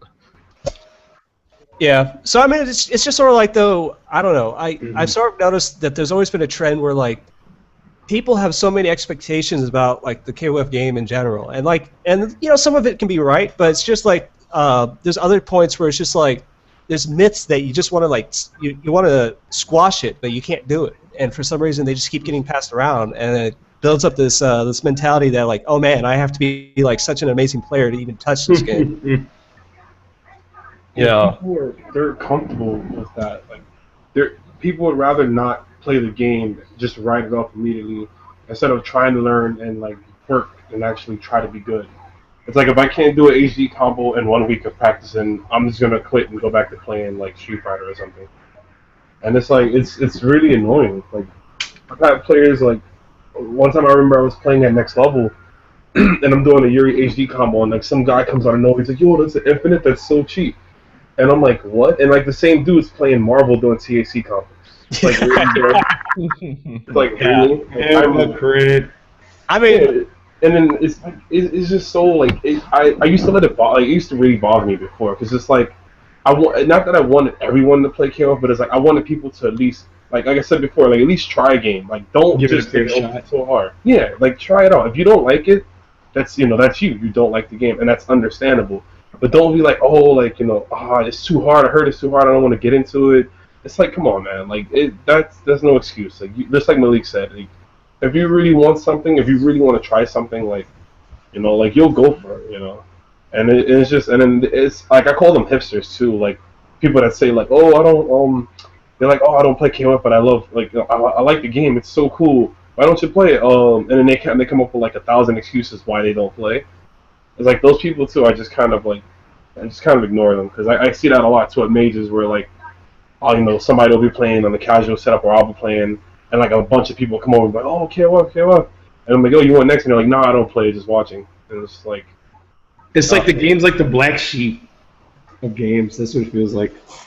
Someone said it perfect. I forgot. I think it was Ski Sonic. Ironically, he said it when they were discussing the games for Evo like 2 years ago. He was like, KOF is the soccer of like it's like in the gaming world. It's like everyone loves it but America. Like everyone plays it but America. Yeah. And I was like, that's a perfect. And it's true. Once you get into this, yep, you see it.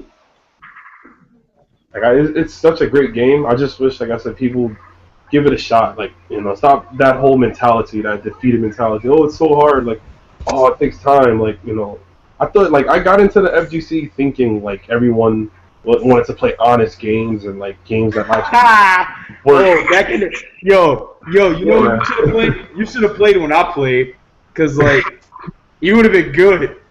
I'm sorry. I could not laugh at that. Third Strike got me in the scene, and like after watching Third Strike and hearing stuff, and I'm like, Third Strike is such a the game it's hard, like it's very rewarding. You know what I mean? You have to be really smart, have to have a great understanding of fundamentals of play. So I'm thinking, this is like the base. Like every good player wants to play a game.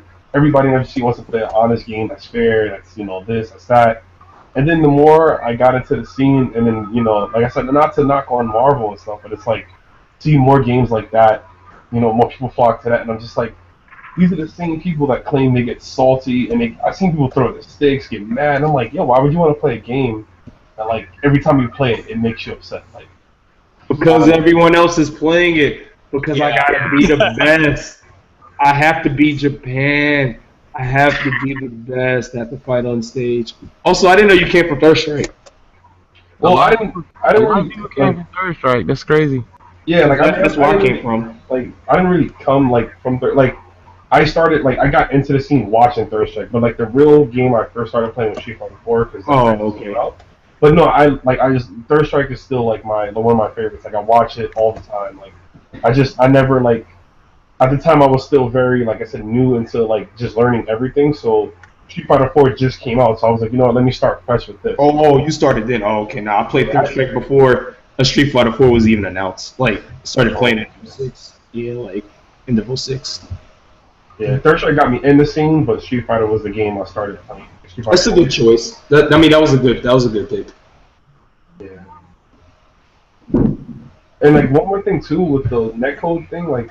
That's not a good excuse either because 3D games have great netcodes, and the teams over here are lacking in those games. Like Virtua Fighter, Tekken, SoCal, they all have good. Oh, don't even get started. Yo, you're saying the truth. You can't. Yeah, that's true. Yeah, I play Virtua Fighter, and it has pretty good netcode, and then almost nobody plays here. But I understand the fact that Virtua Fighter is way more popular in Japan, than any other country, and even there, it's probably. No, it's actually played more than Street Fighter. Well, wow. Compared to here, I mean, historically, Virtua Fighter is always Oh yeah, American nah. been in Japan. Japan In always. Europe too, I heard Europe goes pretty hard in that. Yeah, Yeah, I think they're probably like maybe a second, place to the, like far as um, amount of people that play. But USA never really got into Virtua Fighter, so I'm not surprised that not that many people play that game here, even though it does have good netcode. And then you're all saying Tekken, but like a lot of people in Korea play Tekken too. You know what I'm saying? Like it's like Yeah, no, I'm just you saying. gotta Like, think about like the base of like where people usually play the games most. You know, just like Mexico. Mexico is like a lot of the KOF SNK people, man. Like whereas here, we usually have Street Fighter, Capcom on lock with maybe some other games and stuff like that. But you know, um, I just say like, yeah, you just gotta understand, man, where games are popular at. Regardless of like the net code. You know what I'm saying? that's true. I just kind of think that's like if you ask someone, why don't you play KOF and they say, oh, because the netcode. I just think that's an excuse, like, because those games have really good, if netcode is the only reason, like, just be honest. If you don't like the game, like, it's, that's you. No one can't force you to like a game. Like you can. Well, I feel like if someone is not playing the game because of the net code, then that must mean that they don't really have anybody to play the game with at all. You know what I'm saying? True. Nowhere near them as far as like city, state, province, or whatever. Like because people want to like play other humans and stuff like that. You know what I'm saying? They don't just want to just play the computer all day. They want to get better, and then maybe if they travel out, they can like meet somebody that they play with offline. So I mean, it depends on how many people you have around you. You know what I'm saying? Like I feel like there's sometimes people come in the chat and they be like, "Yo, I'm trying to play KOF13 on Steam." And we're like, "Okay, where you from?" Like, "I'm from SoCal." And we're like, "Man, don't you have like mad people playing around you and stuff like that?" But I mean, you still got to remember, like, they may have like trouble getting together sometimes. You know what I'm saying? But yeah, although admittedly, California is actually like it's a huge state. Like, it is. It's like a whole coast, pretty much. You know what I'm saying? Like 3/4 of a whole coast. But yeah, I mean, like, yeah, the whole netcode thing. It depends, man. It just really depends on who you have near you, and what you're really trying to do. Like, are you like how good are you trying to get for yourself? You know what I'm saying? Because like Karn, he was just in here. He was telling us like, you go to majors and stuff like that, and when you go back home, you're still playing the same people, you're doing the same stuff. Whereas if you play online and the netcode is good, and you can be playing some of these people that come out to these majors, or at least like play people that that you don't play against often, that can give you like a diverse experience when you play. So, yeah, that's kind of my thoughts on it. Yeah. Well, I think like also like a lot of people, they sort of go into like when they do go out to tournaments, they usually come into the the tournament with the mentality like, I'm gonna be awesome, or in the sense where like they come into it with like too high expectations in a sense. When they're not it's after you've been playing for a while, yeah, you can start to get those expectations a little bit more. But like I've actually noticed that quite a bit with like some players, is that they come in, they expect to be great the minute they touch the controller. And it's sort of like, well, you sort of have to just take a step back and just realize, okay, it's going to take a little bit of time to learn and build yourself up to the point where you will be, you could do it, but you're going to have to put in a little bit of time and effort. And sometimes I think that scares players away, Mm-hmm. And plus, like, I mean, not to go back on the netcode thing, but I feel like good net play, it brings in like the new players, because who wants to like start playing a game completely like utterly alone, and as far as like how long they want to play the game, that's kind of on like their own terms. But I feel like if the game had somewhat better net play, we'll get like way more people like kind of getting into the game and stuff like that, and then they can kind of take it to where they want. Whereas people are kindly talking about how bad the netcode is, and then new players are like, forget it, then I'll just wait till the next game or something like that. Yeah, I mean, I'll say like good netcode definitely helps. Like it's one of those things where, even if if you're in a major city, or you're in SoCal, or you're in New York or something like that, it's one of those things where like complaining about the netcode I find to be pointless, or not necessarily pointless, but like not really that good of an excuse, because you're in a city with like a few million people. You can probably find somebody that wants to play the game, around there. Right. I definitely understand though, because like when I first started playing fighting games, like I said, it was Northern Idaho. Who the hell plays fighting games out there? Yeah. And so, like for me, like online was useful, like when I first got started, and then eventually after I moved down to Louisiana to to do my PhD and stuff like that. And now it's like now I actually have people around here to play, but like that online experience helped me get to the point where like now I can actually be competitive when I go to like major tournaments or. Yeah, it prepares you a little bit, Yeah. Real quick, I want to introduce Common Sense to the show. What's up, Common Sense? You here? Can you hear us? Yeah, I can. How's everyone? Oh man, I'm doing. I'm alright, dude. Cool. Oh yeah, we're homie. Yeah, we're in the middle of a little discussion, man. Talking about just the our own opinions on the state of the USA community for us KOF going. That's cool. Yeah. So I mean, how do you feel about that so far? You got an answer? You want to like think on it for a little bit?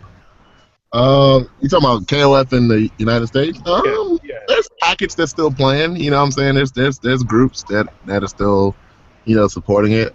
As a whole, I think it's died down a little bit. Yeah, it's kind of died down a little bit. But yeah, it's people still supporting, and I support anybody still rocking KOF. It's a really good game. So. Right. Okay. All right. Cool, man.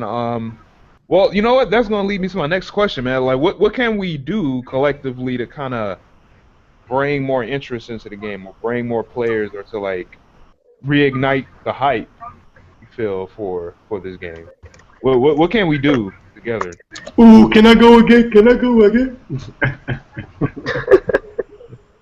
can go ahead, man. Nah, seriously though.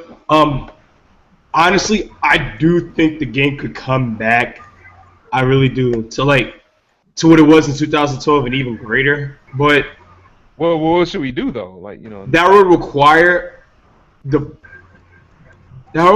people who are already playing or have played and like invested a good amount of time to actually deal with the issues they had with the game and like want to be able to do that.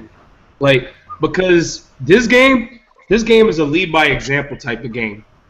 If they see somebody not getting like past a certain barrier or something, then they're gonna get like the weaker people are gonna get intimidated, dude. It's just like it's like a power struggle thing. Not really a power struggle, but it's just like you see the strongest get bopped by something you don't know. It's like, oh, there's no way in hell I'm gonna have a chance in defeating that. So like the people who are already playing, they have to make it more entertaining. Like I feel like honestly, the same top results with certain players kind of killed it, and that's not their fault. That's the player base's fault for being so weak and not really committing like to want to beat them.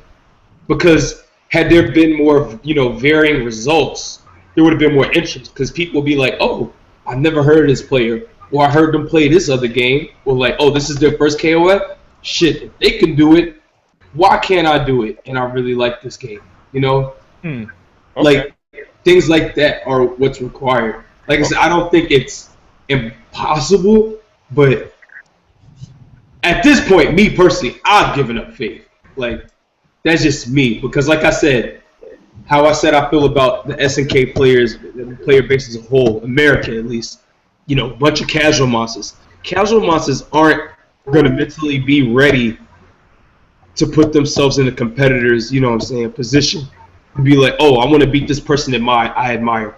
I actually admired Reynolds when I first played. Nobody could, you probably couldn't be able to tell that though, because I'm just thinking like, yeah, that guy's good. Yeah, I want to beat him, or I'm gonna fuck him up. Like, not because I hate him. I'm a competitor, dude. Like, it's just, that's how it is. And it's just like, and something else I was gonna say is like, one thing I noticed about the internationals, like they came to support EVO, which is basically our biggest tournament in America.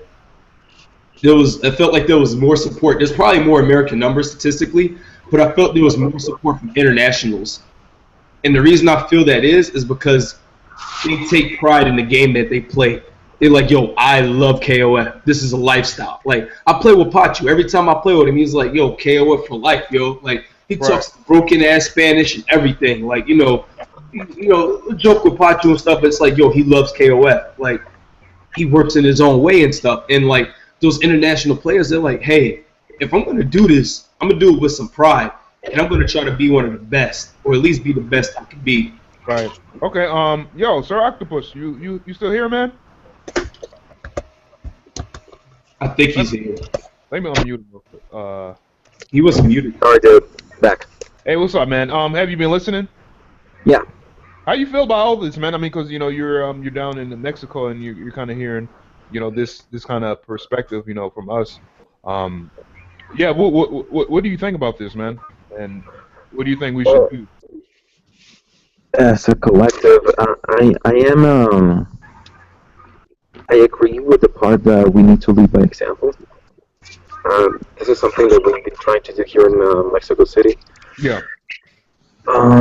There's one myth that we have, more of a theory, it's a myth, that KOF players can pick up a game more easily than other players like Street Fighter or Marvel trying to pick up KOF.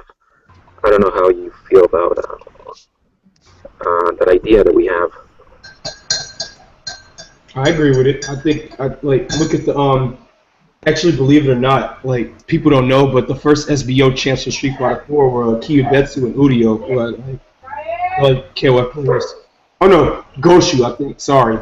Yeah, Goshu and Kiyobetsu. Yeah, I agree with that as well. Because, like, I only really practice KOF, but, like, I could still go to a major and bot people in Street Fighter, which is pretty sad. So I definitely agree that, like, KOF players can pick up other games easier, like, from KOF going to other games than it is from other games coming into KOF. And what would you think that fact is related to? I mean, for me, like I said, for me, that's like how I feel. Cause I learning KOF neutral, even though it's different from other games, like spacing is all the same, but like neutral and like how to move around and stuff like that. Even though it can be different in KOF, but like for me, it like learning those things, it made me aware of that in other games. So like I can play like other games like Under Night. I've kind of learned that a bit like easier than.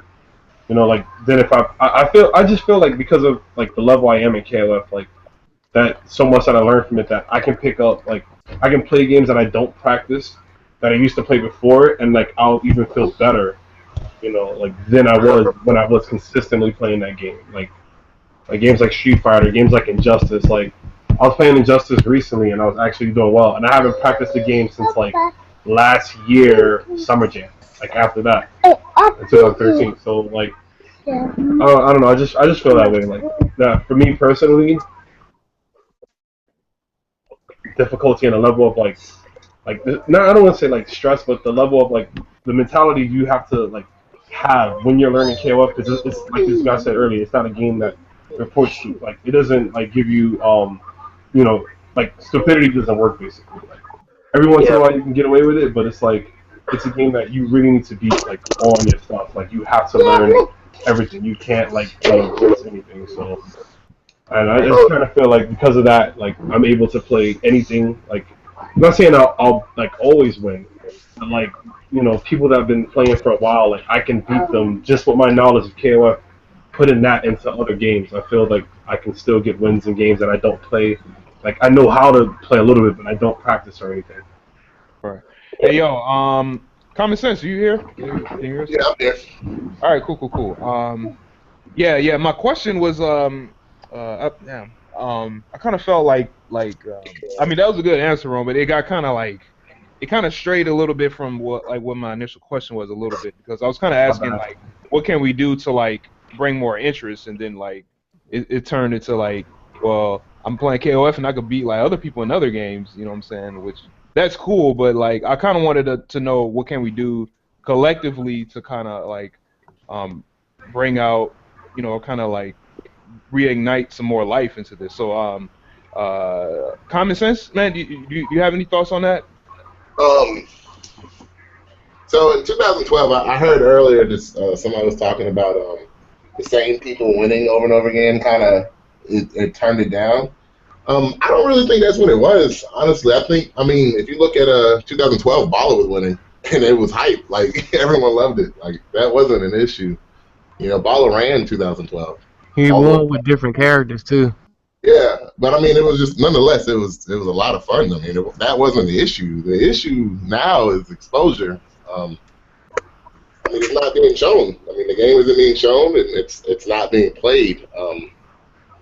So the real issue is, you know, that's the issue. If people don't see interest, they lose interest. You know, Yeah, yeah. like people literally like looked at Evo this year, and when they saw the two characters or the characters they were playing, they felt discouraged. Like, oh, that's all it's about. But they didn't get to see, you know what I'm saying, the big tournament that happened in Japan where there was different characters all over the place. Which But, one? what's the one that Dune runs? Oh, Duel in the KOF? Dune KOF? Yeah, Yeah, like. yeah.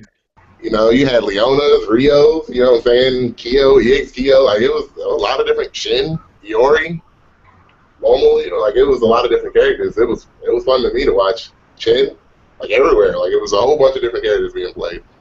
But yeah, like I said, it's really about like I said, the lack of exposure, you know, big names. You know what I'm saying? Like, the only thing that, like, the only tournament that KOF ever had that was really big in America was the Run Back. So once that started dying down, that plus the Evo, you know what I'm saying? Those two, like, turning out, like, you know, people pay attention, you know? Like, people are like, well, if they're not playing, I'm not going to play, you know? It kind of loses interest, so. I would say awareness, you know what I'm saying? Like in America, it has to be like a push so people can have a goal to play for, you know? Yeah. Like people don't want to practice and play for nothing, you know what I'm saying? They want to be like, you know, feel a part of something. And if nothing's happened, they don't feel a part of it. That's why Street Fighter 4 constantly gets people because, you know, people want to feel a part of something. Yeah. And, yeah. You know what I'm saying? If you play KOF currently, you know what I'm saying, in a certain area, you'll feel alone because, you know, everyone's not playing it. So you just have to keep awareness. You have to keep people, you know what I'm saying, fresh in people's heads, and people got to come together and play, you know? You know what I'm saying? Like, yeah, people have to come together and play, and it has to be, you know, streamed. Because like I said, outside of the run back, there wasn't any other really big. There was streams. I know there's plenty of streams, and very good quality streams, you know, good players on them. But it never got big enough to the masses, you know what I'm saying?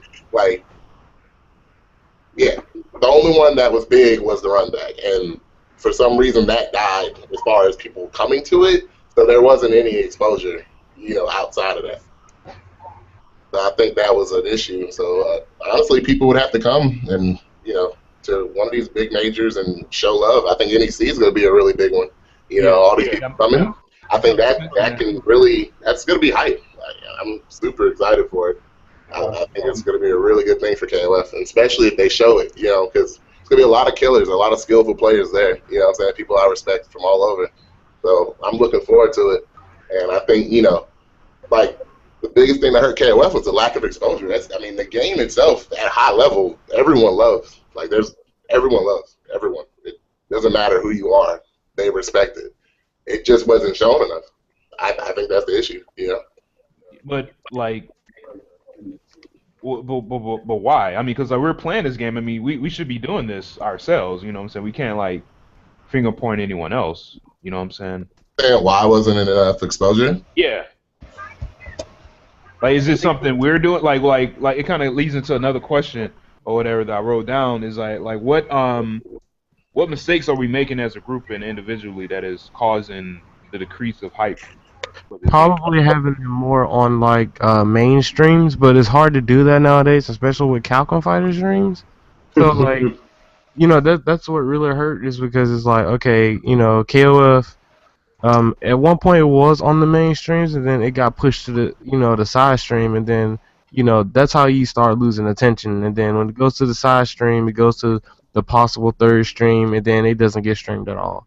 And it really hurt when Capcom Fighters launched, and they pretty much specifically make that. So they have two main games on that stream. So no matter what major you are, if Capcom Fighters is streaming it, whatever game you're playing, like KOF, Persona, whatever, is gonna be the side stream, and no one's gonna really pay that much attention to it. Yeah, it's really unfortunate because it shouldn't be like that. But honestly, that issue is out of all of our hands because that comes down to money, and FK doesn't have the promotional money to compete with something like that. So yeah, that's what happened there. Yeah, like you said, that was that pushed every game to the side, a lot of games to the side, and it's. I don't think it's good for any like growing scenes. You know what I'm saying? Every game should get exposure, especially. I mean, there's a lot of good games out here. You know what I'm saying? Like, yes, we love KOF, but we also love fighting games. So every game should get exposure.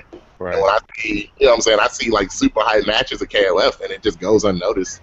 You know what I'm saying? That's a discredit to everybody who loves fighting games and loves KOF across the world. You know what I'm saying? That's not right. Right. Sir Octopus. Yeah. Yeah, so all right, from like outside, like looking in, like what mistakes you feel that the like USA KOF community is kind of like making as a group and like individually to kind of like that we've done to kind of decrease the interest overall for this game, you think? Yeah, it's hard to see it, but I'm gonna compare it with Marble 3. And we have the same problem that you have with KOF over in the States. We have only small groups of 5-10 people across the city. So I can kind of understand what you're going through. Now, let me ask you one question. Have you ever had a KOF scene in the U.S. before KOF 13? And I think that's the biggest thing. Yeah, that's a good question. It's funny, but damn, go ahead, Common Sense. Go ahead. I actually meant to say that earlier. That's at the end of the day, that's what it is. Like KOF isn't rooted into people. Like Street Fighter is rooted into people in America. You know what I'm saying? Like that's their game since they were a kid. Everyone knows that. That same feeling is how Mexico feels, how Korea feels, how Japan feels, how all these other foreign countries feel outside of America towards KOF. That's why they love it. Like, they're not going to stop. But for me, KOF 13 was my first KOF. But the game was itself. Like, you know what I'm saying? Like, I fell in love with KOF because of how good of the game is. You know what I'm saying? Like, I didn't have the lore, but I was like, screw it. Forget the lore. Like, this game is great. Like, it's just a great game. Like, I don't need the lore to realize it's a great game. But that's just me. I like really good games. A lot of people love the connection they feel with, you know what I'm saying, with the Ryu or the Kyo, you know what I'm saying? Like, they like the connection.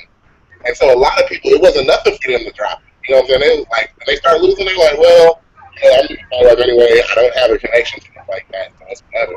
But if it was Street Fighter for them, they've been playing Street Fighter for so long, they're not going to try Ryu again. You know what I'm saying? Like, I am Ryu. Like, I've been playing Ryu. Hey, yo, Common Sense, you're kind of breaking up a little bit, man. I can't like...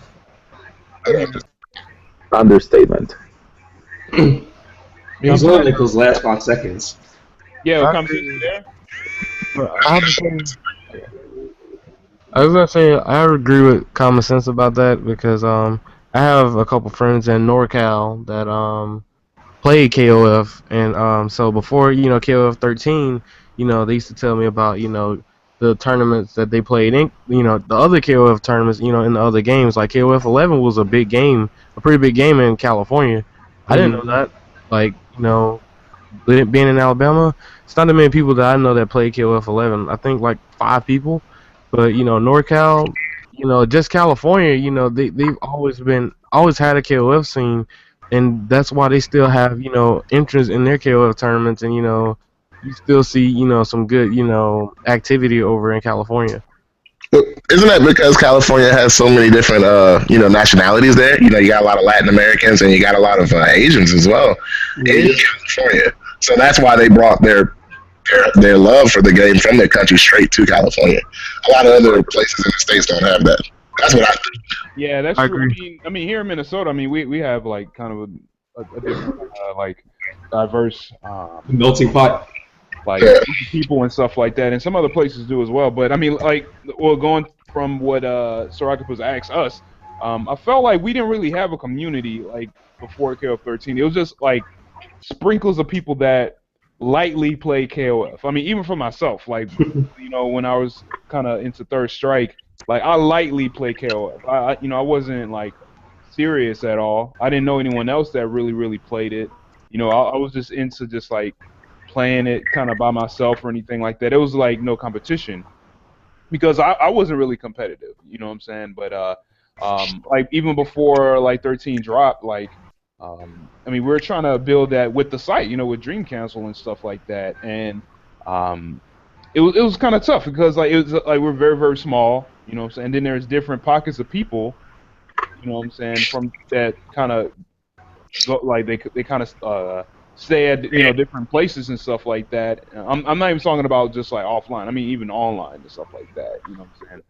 And I don't know. It just like we just like there's 98 and 02 on GGPO. Those games like it has great netcode. Anybody can play on those, but like you still can't get enough like U.S. flags in any of those rooms in those games. Like, see, all them flags is Mexican or Brazilian, son. Yeah, like we never really like caught on to it like that. Whereas there's people that still rocking like Vampire Savior and stuff like that offline and stuff from playing like online and stuff. You know what I mean? But I kind of felt like the fact that we never had a really like solid community in those past games, I felt like it kind of went into what's going on now with KOF 13. I feel like even if KOF 13 had good netcode, I feel like we'll still kind of be at the current state that we at. You know what I'm saying? Because I disagree. I definitely disagree. No, I'm serious. Like, come on. Like, we like there's 2 good KOF games on GGPO. They've been out for the longest. Nobody really played those games in the U.S. You know what I'm saying? Yeah. I mean, like, you have a good point. You were saying earlier about, hey, this is our first KOF game. You know what we're talking about that? So,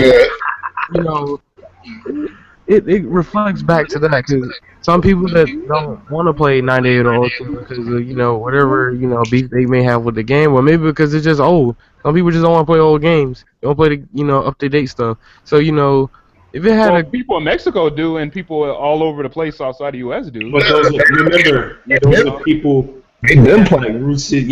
They've been playing. Yeah, exactly. No, that's like it went back to what I was saying earlier that Capcom always had a hold on USA. You know what I'm saying? As far as like promotion goes and stuff like that. Like KOF was always like it was never like a household name. Like maybe like your brother knew of it, Terry or Andy or something like that. But it was just like it was always very like niche, extremely niche. Extremely niche. So the things that's happening now, I feel like we kind of need to like amp things up because if the next KOF game comes out, like we may repeat the same things or whatever. Like it may like start off with a blast, and then after a while, like it might like trail, like kind of trickle down a little bit or whatever. Maybe in a greater effect. So I don't know. I feel like like the way like things have been in the past, they're kind of like repeating themselves regardless if the game like have good netcode or whatever. Maybe networking. I think like as a whole, like since we're a small yo, you're breaking up. You're breaking up. Yeah, you're breaking up pretty badly. No, I want to hear what you got to say. Go ahead. I think he would fix it. Am I breaking up really bad still? It's kind of hearable. Hold on just a second. Give me a second.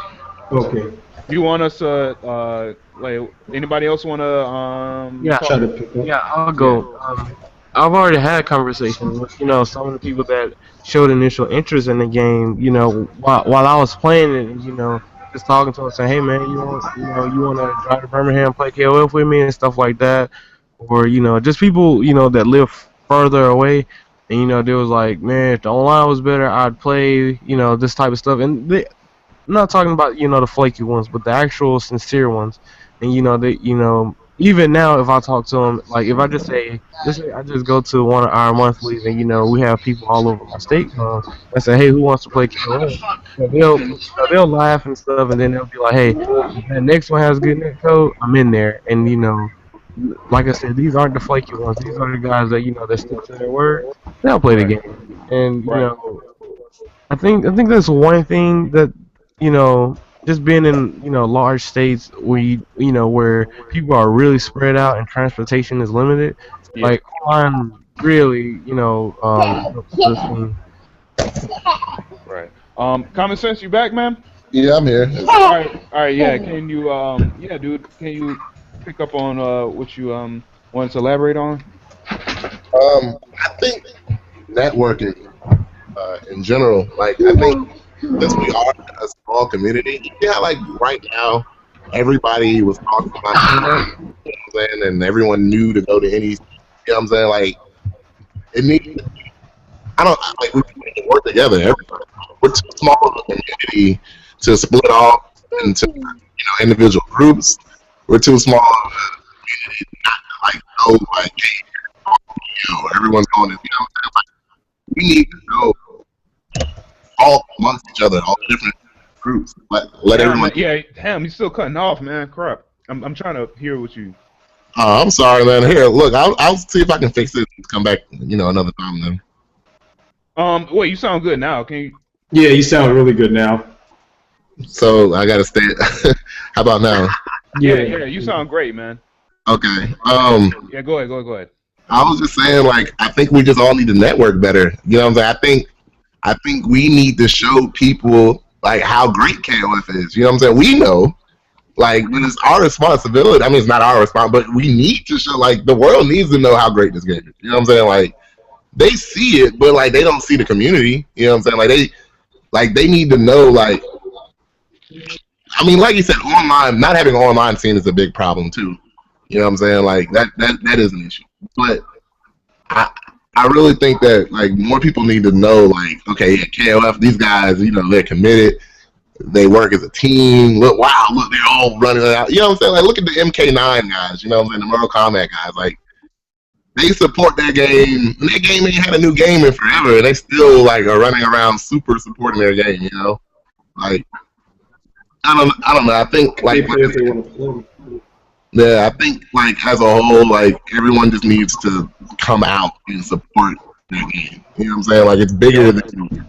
That's that. Like, you got to come out and support, and you have to spread awareness as well. You know what I'm saying? Like this tournament, NEC should be shown. Like I don't know how we could show it. People get streams, but like it needs to be shown more than a little bit. You know what I'm saying? Like because it's gonna be great. Like people want to see it, and I think that also the lack of awareness is the biggest issue. Right. Okay. Here's my next question, man. All right. So NEC, like I know that's going to be hype. So what do y'all feel about Evo 2015?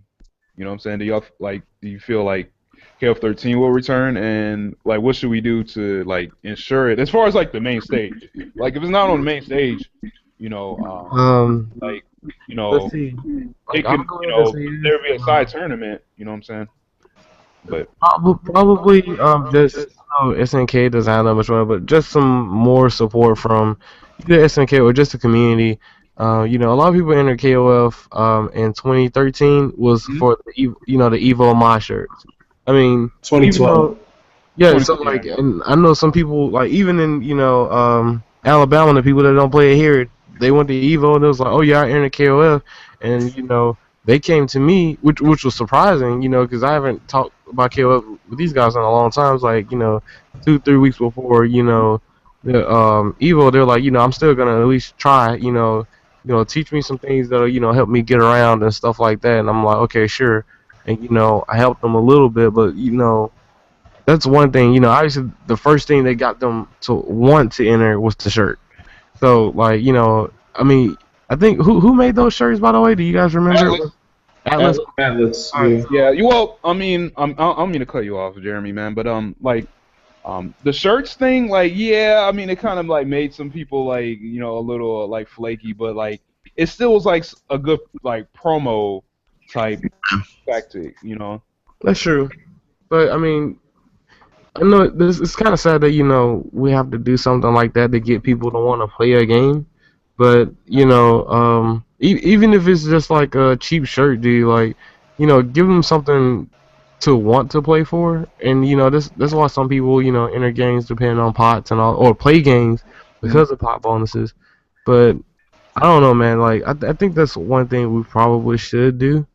I mean, Okay. yeah. All right. Sir Octopus, man, what do you think, man, about KOF 13 being at Evo 2015? Being at Evo 15, how many attendees did 2013 have? 400 something. And what about 2014? 300. 13 had like 800 and something. 14 had like 400 and something. Really? Wait, what are we talking about? How many people? Oh, KOF 2013. I thought it was like 500 or some shit. Yeah, it was a lot. I think it was 700 actually. Well, either way, for a not really obscure game, but for its first time being at a main stage for any KOF, I would think that's a pretty good number. As far as 14 dropping the bar a little bit, I don't really know the expectation for 15, since a lot of the players have dropped already.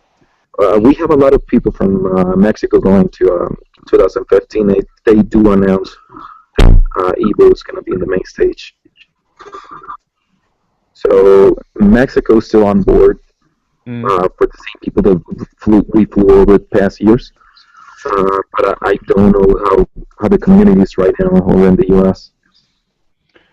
Man, damn, can I be honest, man? Like, this might sound kind of messed up, but like, I felt like when I was there at Evo, the pools was like more hype than like the grand finals on the main stage. You know what I'm saying? Like, I felt like that. You know. I don't think that's messed up, because in the pools it's concentrated full of people who work towards the game. You know, like they actually give a damn. Like, they play the game. Like, they genuinely care and like get excited when they see the game. And like when you're on stage, that's a whole new audience. Those are people who play everything or just play something else. So they're just spectators. Yeah, but we can get a lot of new players from that. I mean, we can, but I'm just saying, like, the reality is, like, they're thinking, and there's probably people, or they've heard things like, oh man, so this is Mr. Karate the game, or Jump CD the game, or Kim come back the game. They probably heard things like that, and they're just like, oh, this game, oh, this is what it is, like, And it's sad that people see it that way when you have games like Marvel. Just saying. Oh yeah, I was when I was talking to Sheehan, he was like, I don't get how people are complaining about the tiers in KOF when they play Marvel and 2012 AE. He said, like, they didn't stop playing those games. He was like, but did they stop playing KOF? He was like, he said he thinks it's an excuse, you know what I'm saying, for people to have a reason not to play. You know what I'm saying? Because the tiers in Marvel and older fours were horrendous, and people kept playing. They didn't drop. Like, people played it. You know what I'm saying? Like, that's not the reason. Like, it's not the reason. And so what happened with Evo, it gave people a reason. Like, yes, both of them are up there. Like, we have an excuse now. Like, you know what I'm saying? Like, it was an out, in my opinion. But I mean, I could be wrong, but it looked like an out. That's what it feels like. And that's what I was getting at with the earlier point of KOF players being able to pick up another fighting game with ease. We don't get scared about tier lists. I mean, in Marvel 2, I played against the Magnetos. In Marvel 3, I played against Zeros. And all the top tiers. Any fighting game that you play competitively, you are going to go against the top tiers sooner than later. But if another community tries to get into KOF, and they see that the game's a little bit harder than they expected, and they suddenly come across a top tier character or a top tier team, they're gonna drop the game. Mm-hmm. Like back what you were saying, Bez, you said like like I said though, like the pools are probably more hype in person because it's people that care about KOF and they just want the experience of playing with people and being around people who like the game just as much as they do. Oh, we like the KOF salt. It's like massive down here. So like that's probably what it is. And like like you said, it is an opportunity to draw new players in. Yeah. At the end of the day, it's still like it's a game of politics. It still is. Like whether you want to admit it or not. Like what I'm saying, those rumors and stuff that like somebody was saying earlier that people hear, they take them to heart. Mm-hmm. And that could dissuade people. Like people could tell me like, yo man, Guilty Gear's a stupid game because of this, that, and the other. Or this is broken mechanic. Like YRC is stupid. But I'm like, well, I still have interest in the game because like I'm not saying I'm an individualist or nothing like that. But I'm like, if the game is fun, the game is gonna be fun. Like just because there's one or two dumb things you got to deal with. It's like no game is perfect. There's gonna be something cheap or overpowered in everything. So it's just like you just gotta deal with it. Like it's like the pros should outweigh the cons. I ain't gonna say easily, but it should be enough to where it shouldn't dissuade you. Like yeah, that's in the game, but it's like so what? I still think it's gonna be a fun and good game. Like or what I constitute as what a fun and good game is. Because my different and fun and good could be different from someone's fun and good. Someone who thinks Street Fighter 4 is fun and good is probably a competitor. And I'm not saying, the game is crap. But from my beliefs and from my morals, I don't think the game is, all that. And plus, I hear a lot of the top players complaining about it. Well, I hear a lot of people I hear a lot of the player base complaining about the game. So I feel like there's something wrong with the game if your player base is complaining about it, yet they're still playing it. Yeah, like it's just, you gotta pick what you know what I'm saying. You pick what you really want to play. I think you're happier that way. Yeah, you just pick your poison and go with it. Yeah. I think people want the results, man. I mean, people play, they want to be happy. You know what I'm saying? They want to have a good time. And, I mean, as far as KOF is concerned, it's going to take longer to get that. You know what I'm saying? In comparison to going to play 4, going to play all these other games, it is going to take you longer to get, like, results in KOF. And so people will be like, okay, if I'm playing all 3, this one's making me happier quicker, then I'm just going to play this one because it's making me happier quicker. Not necessarily saying, like, the quality of the game. Like, it's not even into a question. Like, it's which one makes me happier. You know what I'm saying? That's what's happening to a lot of people. And from a competitive standpoint, which one is, or a more in-depth game or whatever. I mean, that's the kind of decisions I make. But some people just want to be happy. You know what I'm saying? They just want to, get wins. They don't care if it's a fraudulent win or not a fraudulent win. They just want to win. So they go with what they can go with. So what do y'all think? Like, we should focus on, man. Should we just focus on the people that are playing now? Or trying to get new players, because I feel like there's people that say they have a very small scene, like 5 people, but they're strong, whereas you may have I want showcases. Give me the showcases. I want to see first to 10 versus whoever. Right. Okay. All the big names going at it, and I'm good with that. People just want to see hype. I want to see hype matches. I want to see showcases. You know what I'm saying? I want Riddle versus Bala. I want stuff that Shein versus. You know what I'm saying? And these guys still play, and they're still good, and they're still hungry. So showcase them. You know what I'm saying? Show the people what KOF is about. You know what I'm saying? There's too much talent. You know what I'm saying? Out there. From all over the world. Okay. It needs to be shown. It needs to be shown. Well, all right, check this out. All right, this is going to be my last section, of questions or whatever. So why don't we bring some ideas to the table, man? Why don't we start bringing some maybe things that we probably thought of that might work as far as improving the interest for this game, and probably lay it out, and maybe we can. If it's good, we can probably start taking action on it. Maybe either now, early next year or something like that.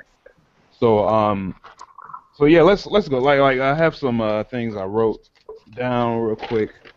So one thing that I did like this year, that was pretty cool was like the KOF focus events. You know, like Malik, like you had the Battle Royale, and then there was the Kings of Ko Hyper Battle, and then there was the Texas Lone Star Ammunition Tournament. Like, I think we need to have more of those. Like, what do y'all think about that? I definitely agree because when people are at those KOF only events, you don't have to.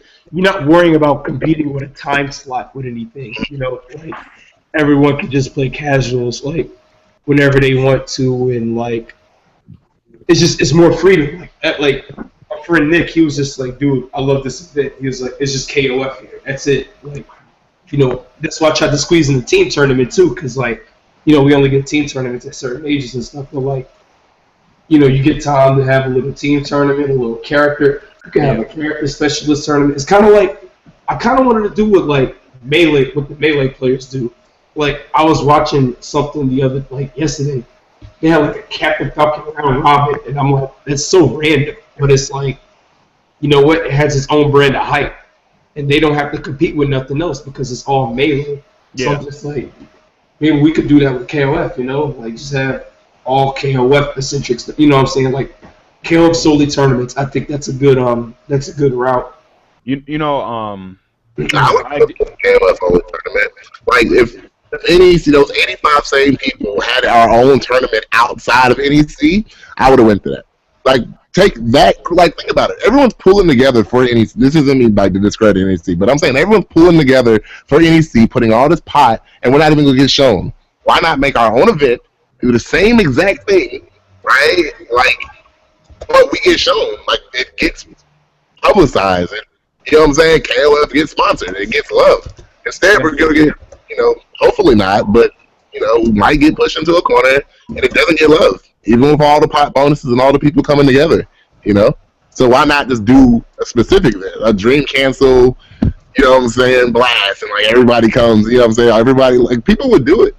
People are doing it now, like. But you know, I was thinking of that, man. Like maybe have like KO like Dream Council like events or whatever. But I feel like for that we need to start small. You know what I'm saying? No, of course. Because like we don't want to like run a tournament like and then like we have the name attached and then it bombs and stuff like that or like something. Nah, dude, you gotta build that up. Like yeah, like I built that up. No, like so like one thing I had like an idea for is like people do like KOF only events, but don't pay too much attention to how many people are there. Like, you know, if you have like just 6 to 7 or even 8 people, that's like I would say that's okay, all right.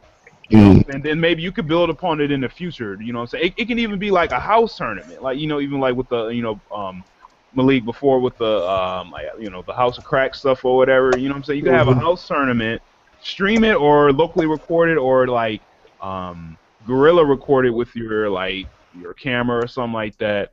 And what we can do is like, all right, what we'll do is like maybe have a donation page or a donation link. Have the community donate, like it could be $1, $5, $10, right? And then like every point in time, maybe every month or so, take like a section of that money as well as the t-shirt sales, and then like give like a small pop bonus to these small little like tournaments or something like that, you know, every so often. I mean, and then like they'll have to like contact us or whatever, and like, you know, and I will say like, well, you like, you know, we'll give you the pop bonus, you know, if you like record the, you know, grand finals or something like that. Maybe take a picture of the group, have the bracket on your lines or something like that. We'll make an article around it, and then like first place gets like $10, $20 or whatever. You know what I'm saying? Like add it on to like whatever $10 you made from your little small tournament or something like that. You know what I'm saying? Or whatever amount that's in the the account from what's like being donated or from what's in there from like t-shirt sales or whatever. And then, you know, we go from that, and then maybe eventually in the future, you know what I'm saying, if it keeps rolling, then like we can like have a big event, you know, with like sponsors or something like that. I mean, what do y'all think about that? What's on your mind regarding that idea? I think it's a good idea. I actually been thinking about doing some similar things with other games here because pretty much like the only game played in my scene is Ultra. I was thinking about since we still have a good amount of people that play Marvel here. I was gonna do like a little, you know, like a weekly series of, you know, Yeah. first to sevens, and you know, you pretty much like a Topanga league, but Marvel. Perhaps we can do that with KOF. I've been trying to get, you know, trying to play more on Steam. So possibly, you know, get some people who are interested and, you know, try and get a league going. You know, have like a weekly stream where, you know, yeah, you can spectate. I mean, it's kind of. Can you do spectate mode like on?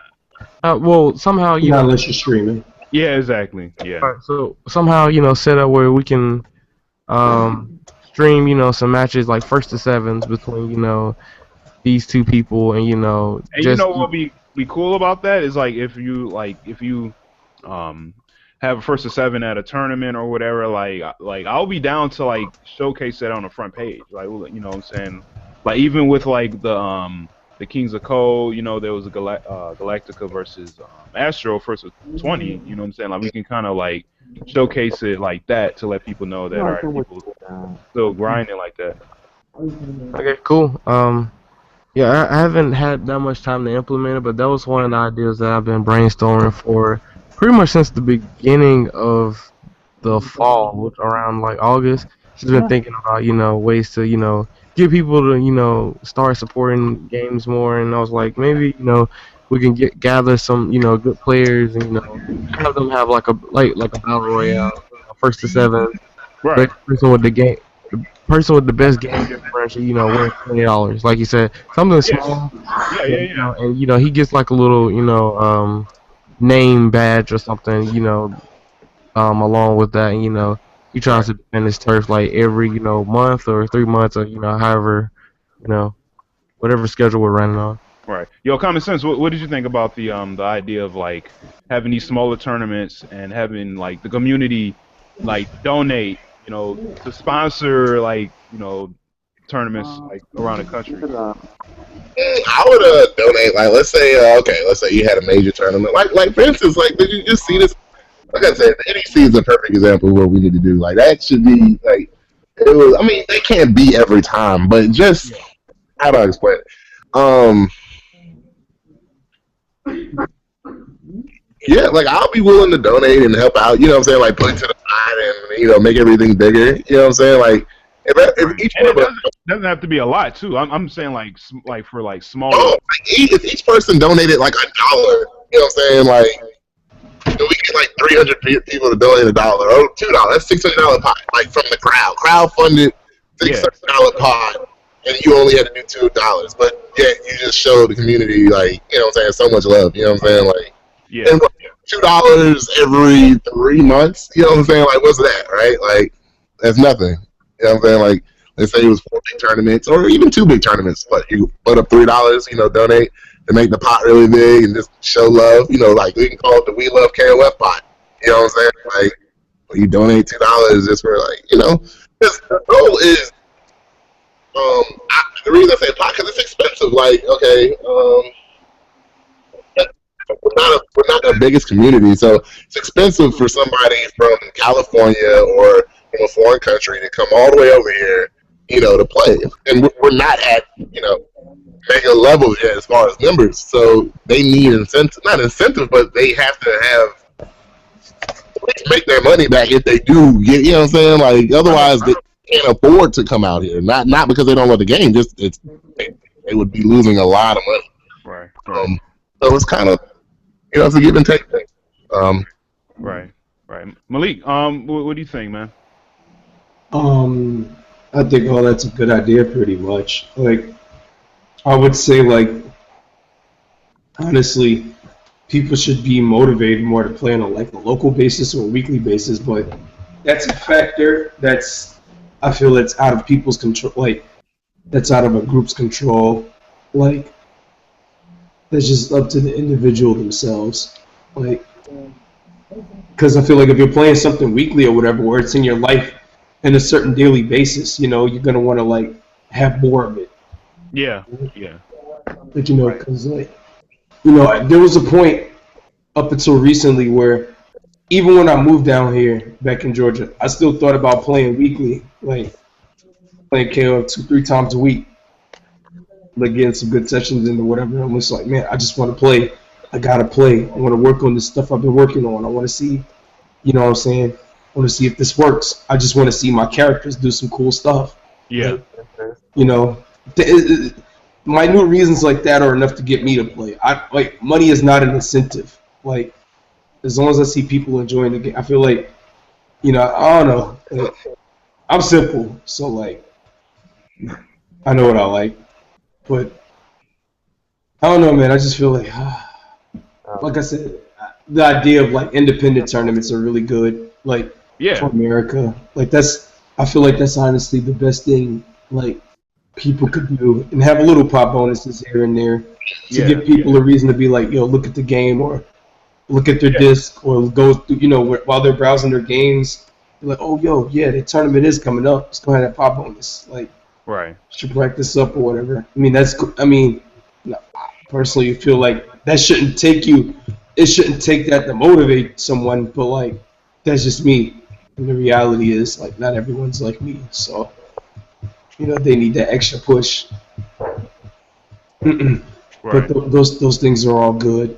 And if someone could, like, you know, if someone had a good, I guess, was it like like if they had good internet and they could stream, like not a Rambet series, but a first 2 series, like Jeremy was saying, that would be really good. Like, you know, like the Dream Cancel battles, but like you have some of the top players playing on Steam and stuff like that, and they'll stream in like a little exhibition series. Oh, sorry, like a 3-way first to 5 or something like that. Right. First to 7. Like, I mean, I'm even down to like have it like somebody just record like even just like offline. You know what I'm saying? I mean, yeah, but you know what? Like something I've noticed, we as America, people look at us, dude, because the streaming game has gotten so big. Like, yeah, that's true. It's gotten really big. Not saying offline is not effective, but it's not the same. Like people want to be like, oh, they're streaming right now. Oh, I'm at work, or like I'm off the bus, so I can pop in the chat and ask questions right now. Like, it's to the convenience. So I think like streaming stuff is a good, you know, it's a good source because people get to ask the questions they want to ask, and they just get to, people want to feel engaged, man. They don't want to feel like they're neglected. Like when you're watching something off. I mean, no, I hate to say it. I'm sorry, but like people are weak like that, man. Especially nowadays, like they feel like they're neglected. Like, no, I want to watch it live. I don't want to watch it offline because they'll have the tab sitting there forever and be like, F that. No, I'll watch a live stream or something. Right. You'll watch a stream for a game you don't even like just to feel a part of it. You know, like that's another topic for another time. But I feel like, you know, having or even re-streaming an event, record it offline but stream it. That's great too. And provide like analysis on, you know. Yeah, exactly. Like that stuff is great. It's really good. Like you're better off doing that stuff than, you know, like I said, I'm not trying to, you know, bump your idea or nothing, Des, because I'm, you know, back in the day, you know, when Street Fighter 4 first came out or whatever, I'd be like, yeah, realistically, that'd be a great idea. And I'm not saying it's not great, but wait, which idea? The one that, you know, record stuff offline or whatever. But I'm like, you know, like the streams, man. Like America, we have a lot of weight in the stream game, like, and that's honestly the future. Streams and net play. Right. I mean, well, we do have like 2 good streams. I mean, we got Kings of KOF. Yeah, we do, but like people, unless you play, honestly, I don't mean no discredit or anything like that, because you know I don't, but. People don't know those guys, man. You know, like. Well, I mean, they're trying to make a name for us. I mean, I think people know who Pedro and stuff is. I mean they'll probably know Pedro and Joel. No, Joel is he's not from Colorado. Yeah, but I mean, like, he's on that side of, you know, what's his name, right? The country. I mean, I'm not saying they don't have a name, but you know who people always still compared to, they still go to Bala Reynolds romance. Yeah, like he means like that level, but that's because that was connected to such a big. Yeah, exactly. And it's hard. It's hard because people like Soul Chris is kind of a name now. But like still, it pales in comparison to the weight that those three I mentioned hold. I hate saying that, but that's what I've observed. That's what I see when I go to stream chats, when I go to majors, when I go to events and talk with people. This is all stuff I've seen with my face, with my eyes. I've talked with hundreds of people and seen hundreds of people talk.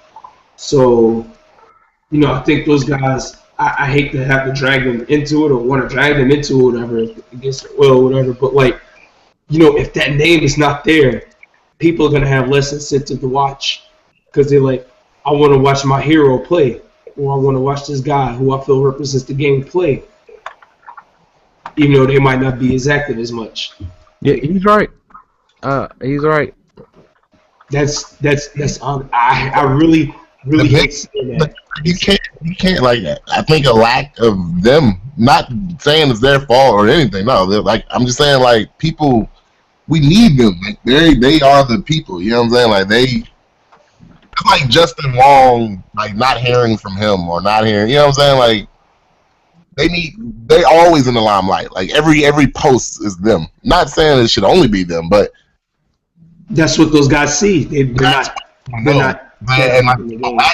So when Bala disappeared, you know what I'm saying, that hurt us a lot. I mean, for whatever reason, we know why he had to go or whatever, but it hurt the scene a lot because he was the name of KOF, and then he just disappeared. Constantly. I know everyone saw a post like, "Hey, where's Bala?" Like that's like, you know what I'm saying, like all of a sudden Daigo disappearing. Not he's not. I'm just saying, like in general, a household name disappearing, and we didn't have many household names. Exactly, those three were those guys. Those three. So like them being present and shown, you know what I'm saying, is very important. But do you think we need to just start building some new household names in? Yes. Then trying to just like rely on. Yes is the obvious answer, but the hype, like when they were playing, that was the largest height of the game. That's true, and I think it's going to be hard to top that.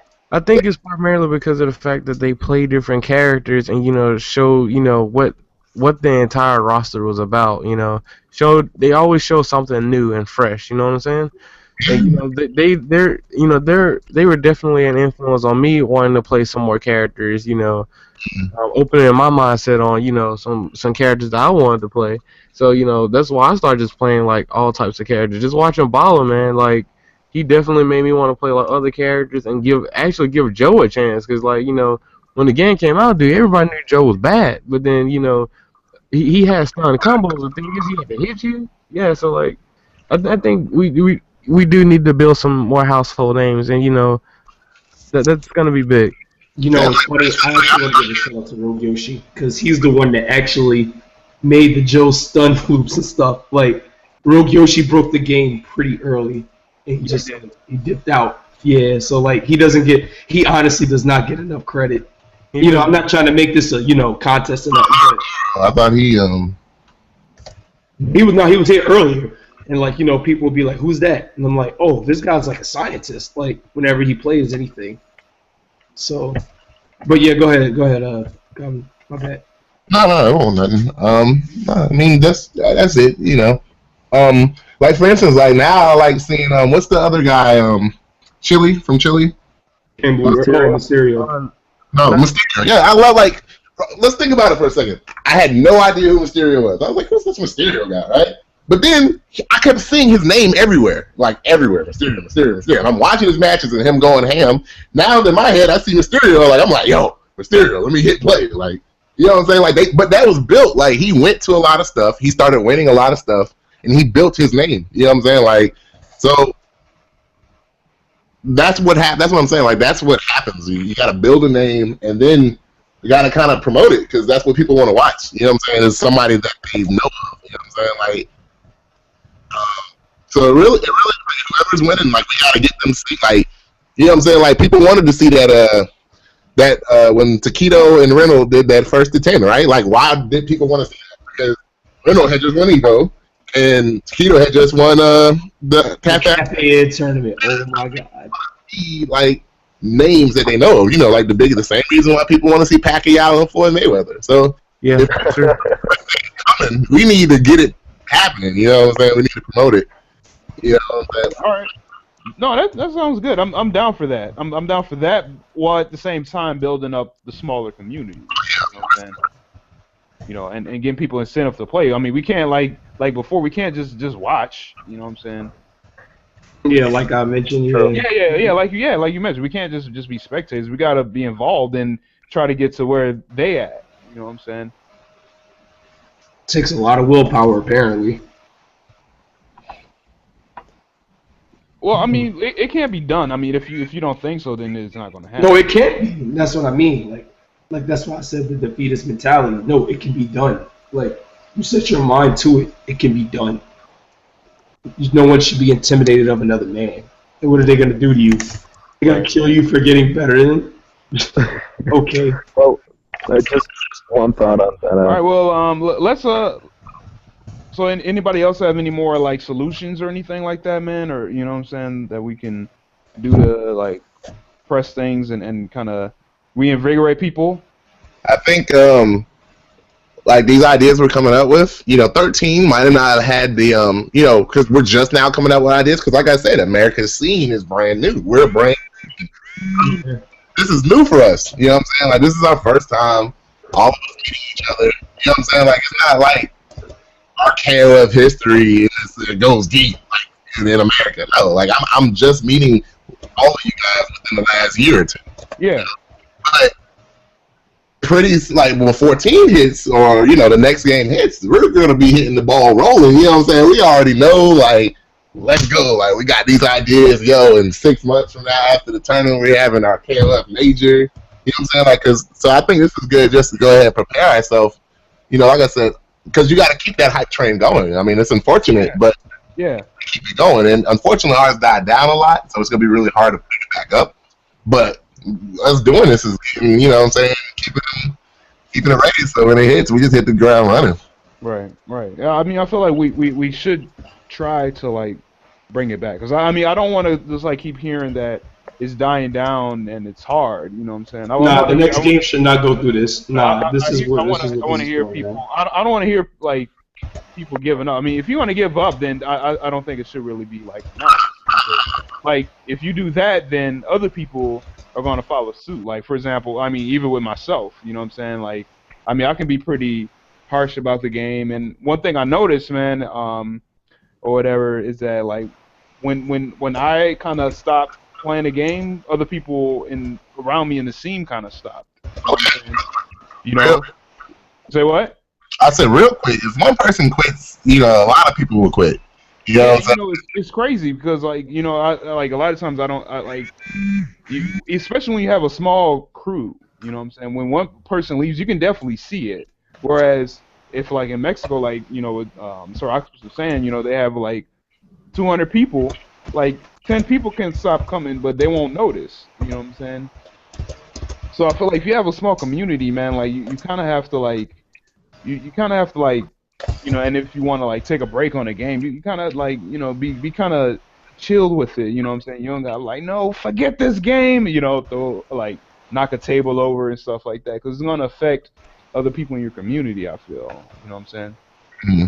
That is very true. Sometimes we all get caught up though. Like I know I said a post or whatever too.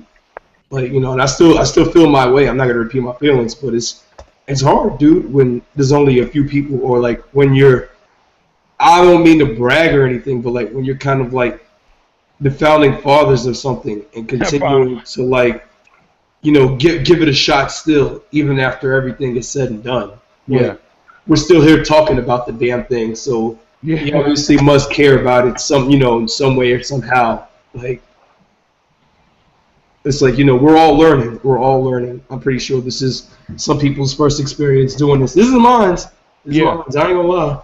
Yeah. Like, whenever I played the game before, I didn't really have to be a community leader. Like, well, not really a leader in Melty, but I just was vocal about things. But like, This is my first time ever being on a podcast or anything. Like this game got me to start, doing this stuff.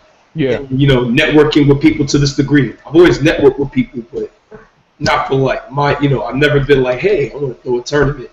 I want to see how many people are gonna come, man. Like, I want to throw some money in it and get people hyped and entice and stuff like that. Like for a lot of people, this is a brand new experience in America, and like it hurts me, honestly. It really does, from the bottom of my heart. It hurts me because like I love this game so much still, and it's just like, man, like the people who are here with us don't feel at least a similar amount as I do. So I'm just like, I feel like I gotta protect myself. I'm like, I can't invest these emotions into this anymore. Not like that. So, I'm gonna do what I can do, and we could build a path towards a better future. Because I don't think KOF is done or SNK is done in the U.S. at all. I think this is just like, this is a prototype of what could be, but we have to there has to be more solidified ground. We don't have any we don't have any OGs or anything like that, or the OGs. What are the OGs? Because I was in New York and I played this, and I'm like, okay, we're the OGs for KOF.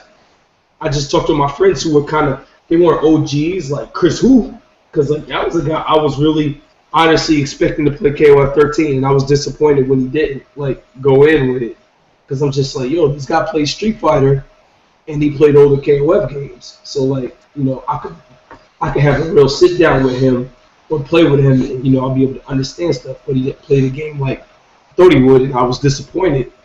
And now, I'm not saying I'm the Chris Who or nothing like that, but I do come from a diverse background of games, and now I'm doing, I'm going to be playing Xrd, I'm going to be trying Smash and stuff like that, and people have asked me, you shouldn't quit playing KOF 13, you shouldn't. I'm like, dude, I don't know. I love the game, but it's hard for me to continue. It's like, I look at it like a bad relationship, It's like you don't want to be reminded of that, but you still love it. So it's like, I'll always be around KOF, and I'm pretty sure other people, I ain't gonna say they feel the exact same way. It'll always be a part of my life. Right. But as far as being an active player, doing this and that, I don't know about that stuff. I'll probably take the role of if the scene gets big, I do feel like the scene will get big enough, with future games and stuff like that. But I'll probably be somebody to organize events and plan and do stuff like that. Right. But the thing is I feel like it was funny. I was talking with Lazy Fred about this, but I feel like the attitude is very, very important. If you have a good attitude about the game, and you're not bitter towards it, then I think it's gonna reflect into other people, and it's gonna inspire other people too. Because if you feel if you kind of put your ego into it and you feel very bitter about the game, it's gonna come out, and people are gonna be like, damn, you kind of sound a little resentful, whoa, should I really play this game or get involved or whatever? You know what I mean? People are like that. Were you gonna say comment? I was saying no, you gotta put your best foot forward. We all had our ups and downs, but at the end of the day, KOF 13 is a great game. That's it. There's nothing else to it. That's a great game, and there's a lot of great players in it. So I'm happy to be a part of this, or happy, to be a part of this team. Anybody, anytime it's a tournament, I'll go. I went to TV. I wasn't as clean as I used to be, but I went. I had a lot of fun. Yeah, I feel like if you're not happy with the game, then it's gonna influence other people to not feel the same way. It makes perfect sense. You know what I'm saying? And it's hard, dude. That's hard. I feel because like you're saying, we don't really have history here, and people are looking at certain people to do certain things, and it's just damn, I don't have enough of a support system. I'm only human in the end. Yeah, like I said, it's a newer, KOF 13 to me was the first KOF. It was the first KOF. I mean, and that's great. You know, other people in other countries like they already hit the ground running. But for us, like this is definitely I would consider our first KOF. Yeah, it is, man. It's just gonna grow, man. Like most people are just now finding out who Kyo and Minamaru and stuff. I didn't know who they were. You know what I mean? Hey, fix your mic a little bit, man. I'm sorry. There you go. Like me, I said, I've been in the scene it again. But I had no idea these SNK characters were. To me, anybody who got decent at the game, you know, this is my first KOF. You know, this is the beginning for me.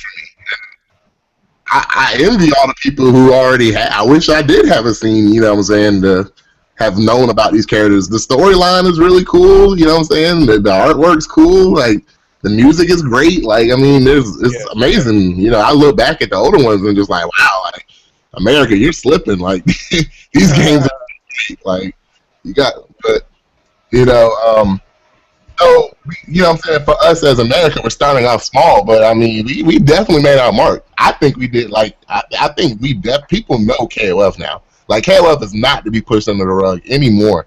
You know what I'm saying? Like, people know KOF 13. When you hear KOF, that whole snickering, like, ooh, KOF, no, that doesn't happen anymore. It is now like, oh, word, you play KOF? Like, they niggas look at you like a gladiator or something. I guess. Yeah, I think, yeah. It's like, you play KOF? Nobody play that game. Nobody plays that game. What is that game? Now it's like, oh shit, you play KOF? Like, yeah. Oh. I think it definitely matters how we present the game and how we present ourselves. Mm-hmm. You know, if you don't want to present, and if you don't want to, excuse me, if you don't want to represent, I think, like, you know, you should just quietly bow out. You know what I'm saying? In my opinion. Yeah, like I said, KOF is great, man. People love the game, and I'll continue to support it. You know, I'm so looking forward to NEC. Right. Yeah. And like I was expressing before, man, like what we do now is going to go into the next KOF game. You know what I'm saying? Like, so I feel like we need to kind of like keep things on an up and up, and don't like I didn't want this like show to be like this like some sort of memorial to the scene or something like that. You know what I'm saying? Like I wanted this to be like you know, a show where it can like reinvigorate people and inspire people to just pick the game up. You know what I'm saying? And My bad. I feel a little responsible for that. I was being a little bit too emotional about it. It's just like, you know. Oh no, I'm not like thinking that much. No, I didn't. No, I wasn't really like alluding to you. No, I just feel like some of that I did kind of go overboard. Right. So, I mean, cause me, I'm gonna be honest. I'm gonna pick the game like back up. I mean, I'm still gonna keep rocking like 98 UMFE and 2002 UM on Steam. But I mean, I'm gonna pick the game up, and I'm gonna try to just leave my ego out of it. You know what I'm saying? Cause like I'm gonna be honest. Like after like Evo and I mean even the last like kind of local major we had here, and I didn't do well. Like I think I got kind of salty. You know what I'm saying? Cause like when it comes when it comes to KOF, man, like when I lose in this game, like it's like it's a little personal because I like it so much. You know what I'm saying?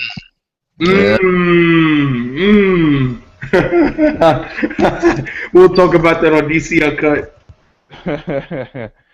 Word, but at the same time, man, yeah, dude, I think yeah, I mean, just keep playing, man. I mean, I would definitely keep people updated on that idea of like the community sponsorship project. I mean, if people like think it's a good idea, and I want to hear more ideas from like other people, and you know that way we can just keep things going, despite like how small the numbers are. I mean, you know, we just gotta like try to expand like the way we kind of do things a little bit. You know what I'm saying? Because like we have the site Dream Cancel, man. I mean, we can definitely keep using it to our advantage to like keep things kind of hype. You know what I'm saying?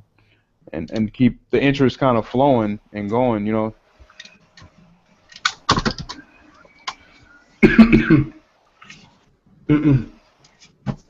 All right.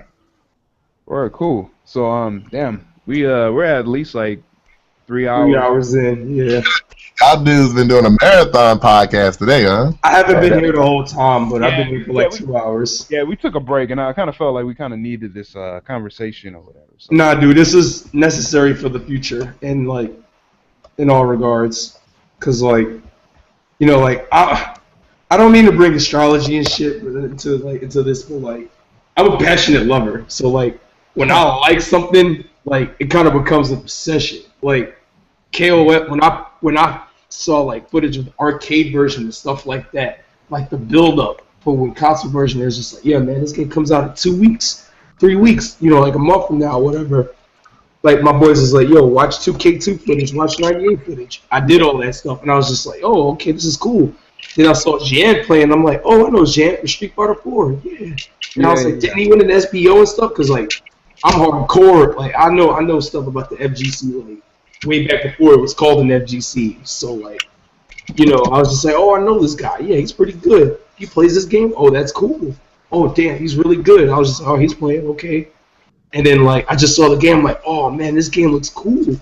I was sad Adelheid, you know, like wasn't in the game. I was like, damn, wasn't he in 11? But it's just like, whatever. There's still a bunch of cool characters. You know, Kyo's there. Yori's there. You know, the staples are there. Yeah. You know, a bunch of cool characters are there. I'm like, whatever. You know, it's still KOF. Like, just because, you know, my characters aren't there doesn't mean it's not KOF. So, you know, I got so hyped for it. And then, like, when console version came out, I still remember, like, I bought that game, like, during my lunch break at work, and I kept staring at the case. Like, I was just like, yo, I am ready to play this game, dude. Like, oh my God. I went home, I picked Billy, I heard that music, and I was just like, oh shit, I think this is the game. Like, I was just like, I almost had tears because I was just like, I haven't felt like this about a fighting game since Melty Blood back in 2009. So like, you know, I was just like, this is it. Like, this is gonna be the game. And I found myself now. Like, time went by that damn fast. Like, this game became my life. Like a good portion, not my whole life, but like, yeah. It was like, it's like an art for me, you know. It's something I think about every day when I'm at work, when I'm at class, when I'm on the train, when I'm on the bus, when I'm talking with people. I was thinking KOF something, KOF this, KOF that. I gotta practice this, I gotta practice that.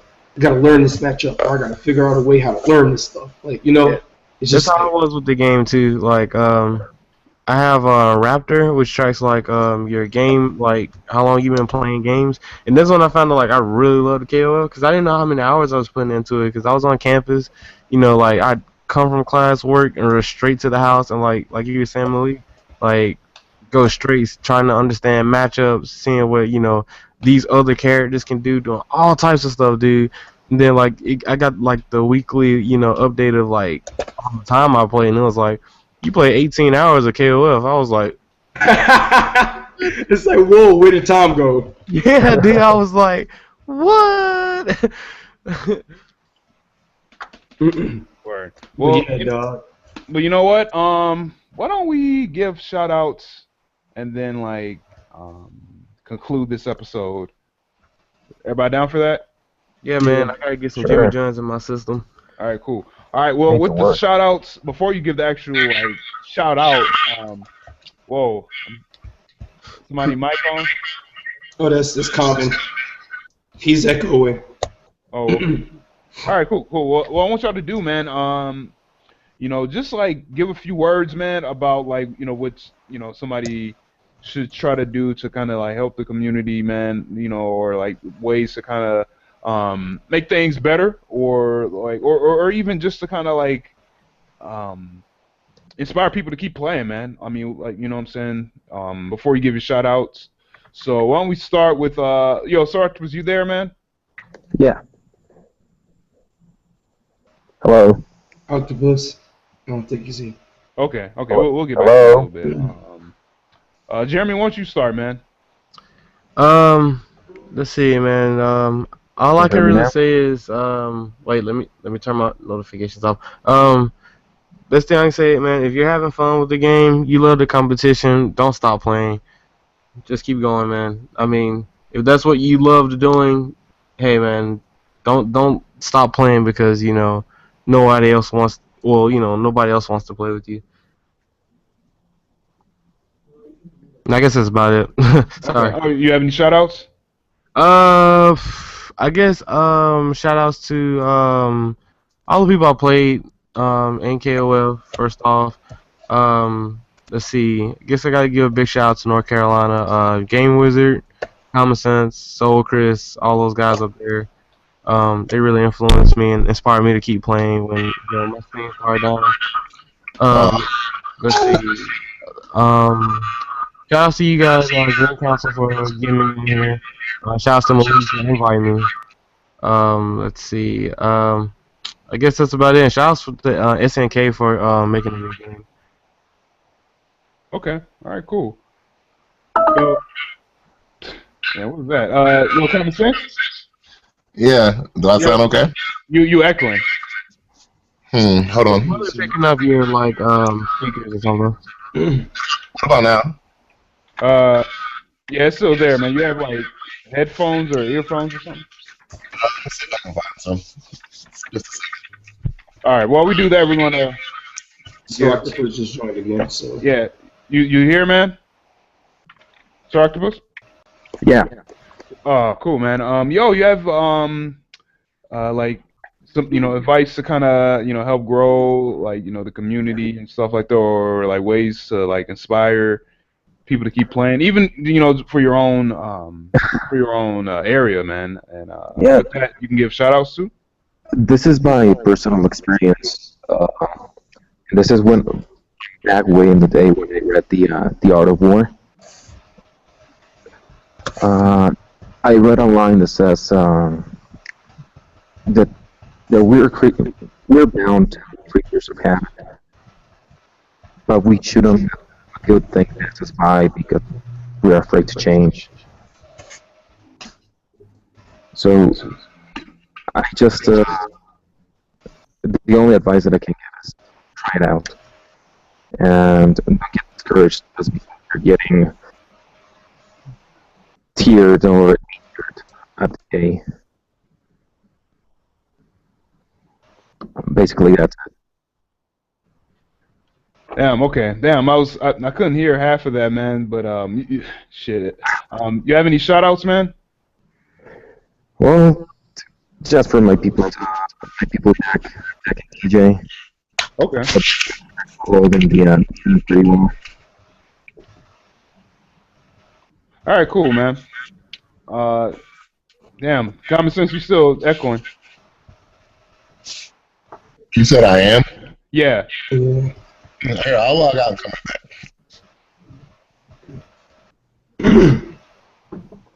All right. While you're doing that, Malik, you have some parting words about this topic, man. Just some ways to kind of keep things pushing and make.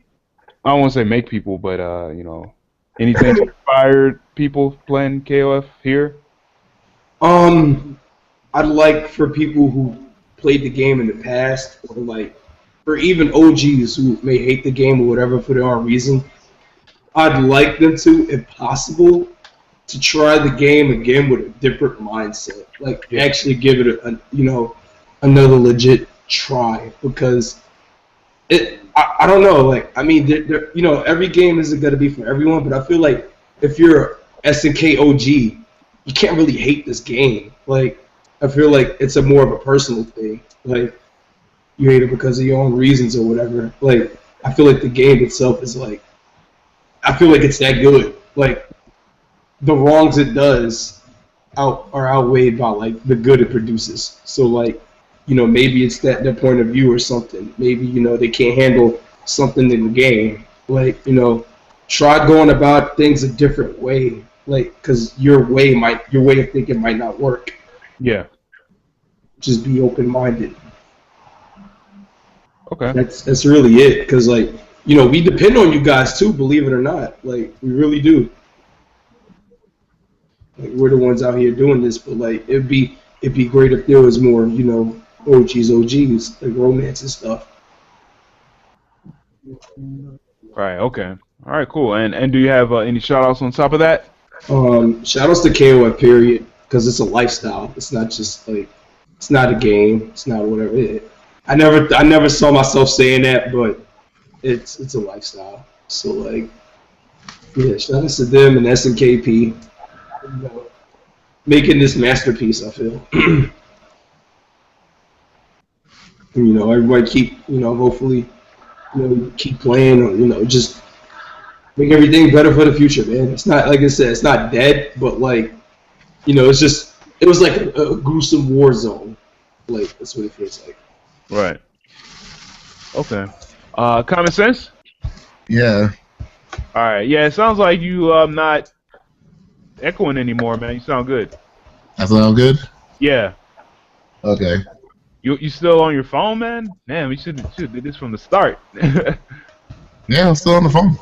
Oh, okay. All right, cool. All right. You have yeah, man, any inspiring words to give to the KOF community, man, to, you know, to keep things moving forward and stuff like that, inspire people.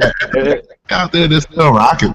Like, that's what I'm talking about. Like, like, you know what I'm saying? You guys inspire me. Like, it's like I said, it's such a good game. Like, the game, everybody out here, you know, still playing. You know what I'm saying? It's awesome. Everybody who's taking a break, like, pick it back up. You know what I'm saying? KOF 13 hasn't stopped being awesome. It's still awesome. Like, you know what I'm saying? Like, it'll be there waiting for you, smiling when you get back. You know what I'm saying? Like, the game's great. It's not going anywhere. It's not gonna stop being great.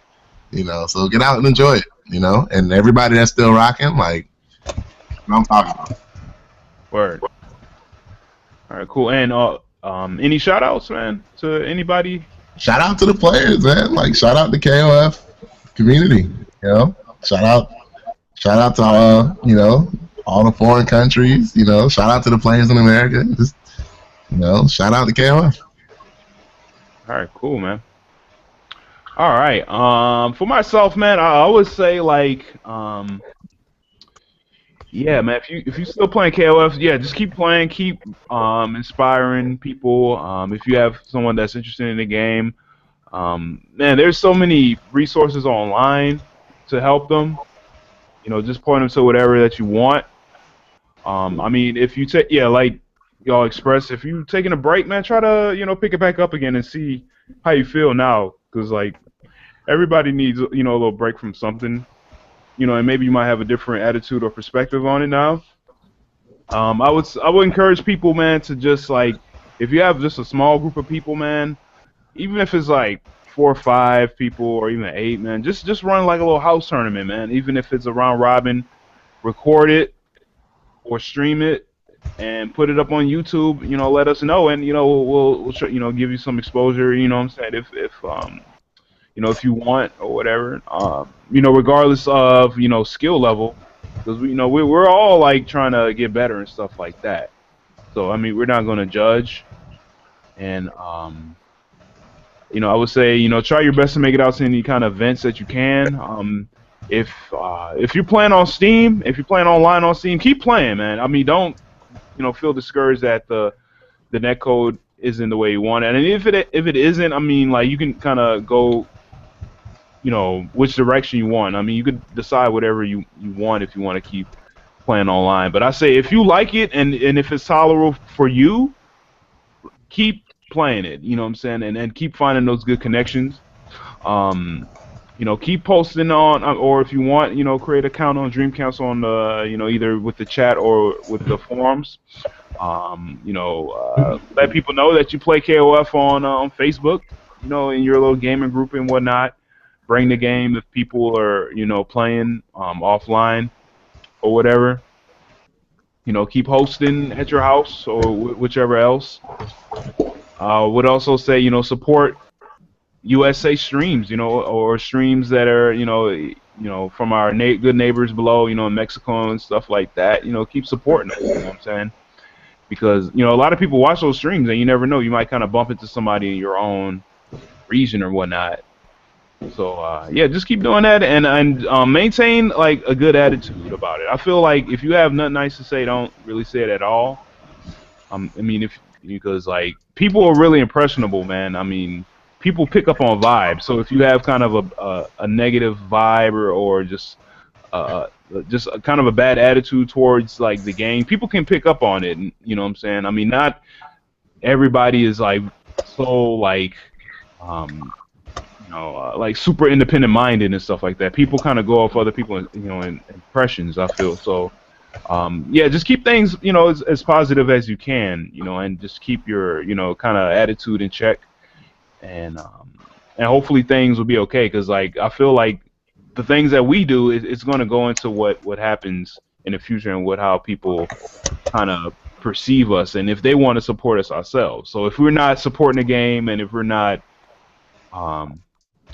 if we don't have a good attitude about the game or whatever, I mean, whether or not even like if we like how active we play it or not, you know what I'm saying, it's going to go into how other people treat us, you know what I'm saying. We're going to have just like a big like billboard poster on our foreheads about how we feel about this game and stuff like that, you know what I'm saying? But I mean the most important thing, I feel like, yeah, I mean, playing the game is the most important thing, you know what I'm saying. Like playing the game and supporting the game and being social, you got to have all those things. Like just being one thing, I mean, it's not really. Yeah, we got to be social. Yeah, yeah, you definitely do. You know what I'm saying? You know what I'm saying? I mean, like practice your your skills in a game. But at the same time, it's like if you ain't coming out to any events, man, or you ain't making friends, then like it's like it kind of defeats the purpose of playing a fighting game, because it's like I feel like fighting games are social. You know. Yeah, it's fighting game community. Like we need to work together. We're a fighting game community.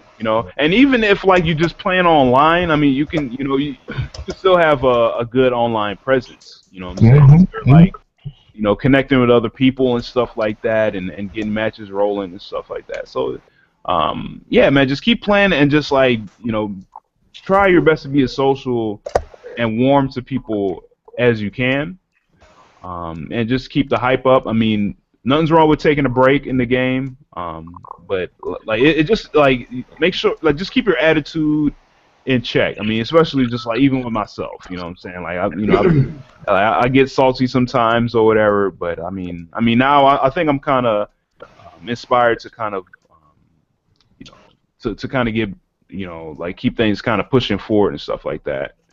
And I mean, I hope some people feel the same way. And if you don't, it's all cool. It's good. It's your prerogative and whatnot. But I mean, we have to set things up, man, for the future, and just keep things in the present, kind of staying good and staying plentiful. And just keep that hype up. And going into that, I would like to give shout-outs again. Shout-outs to the shirts. Do promo and plugs again before we get up out here. While we were actually talking, like an hour or two ago, I think. No, I don't think we actually got a sale for a shirt. I don't know who copped the shirt. You know what I'm saying?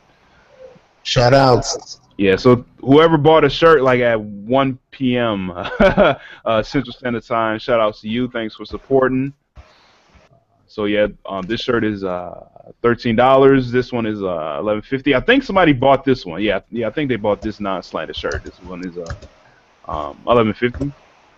And shout outs to Team Chaos. Shout outs to SLR Rosarito, who's actually streaming right now. They're streaming their pro gaming tournament. I mean the VS pro gaming tournament that they have partnered, with SLR.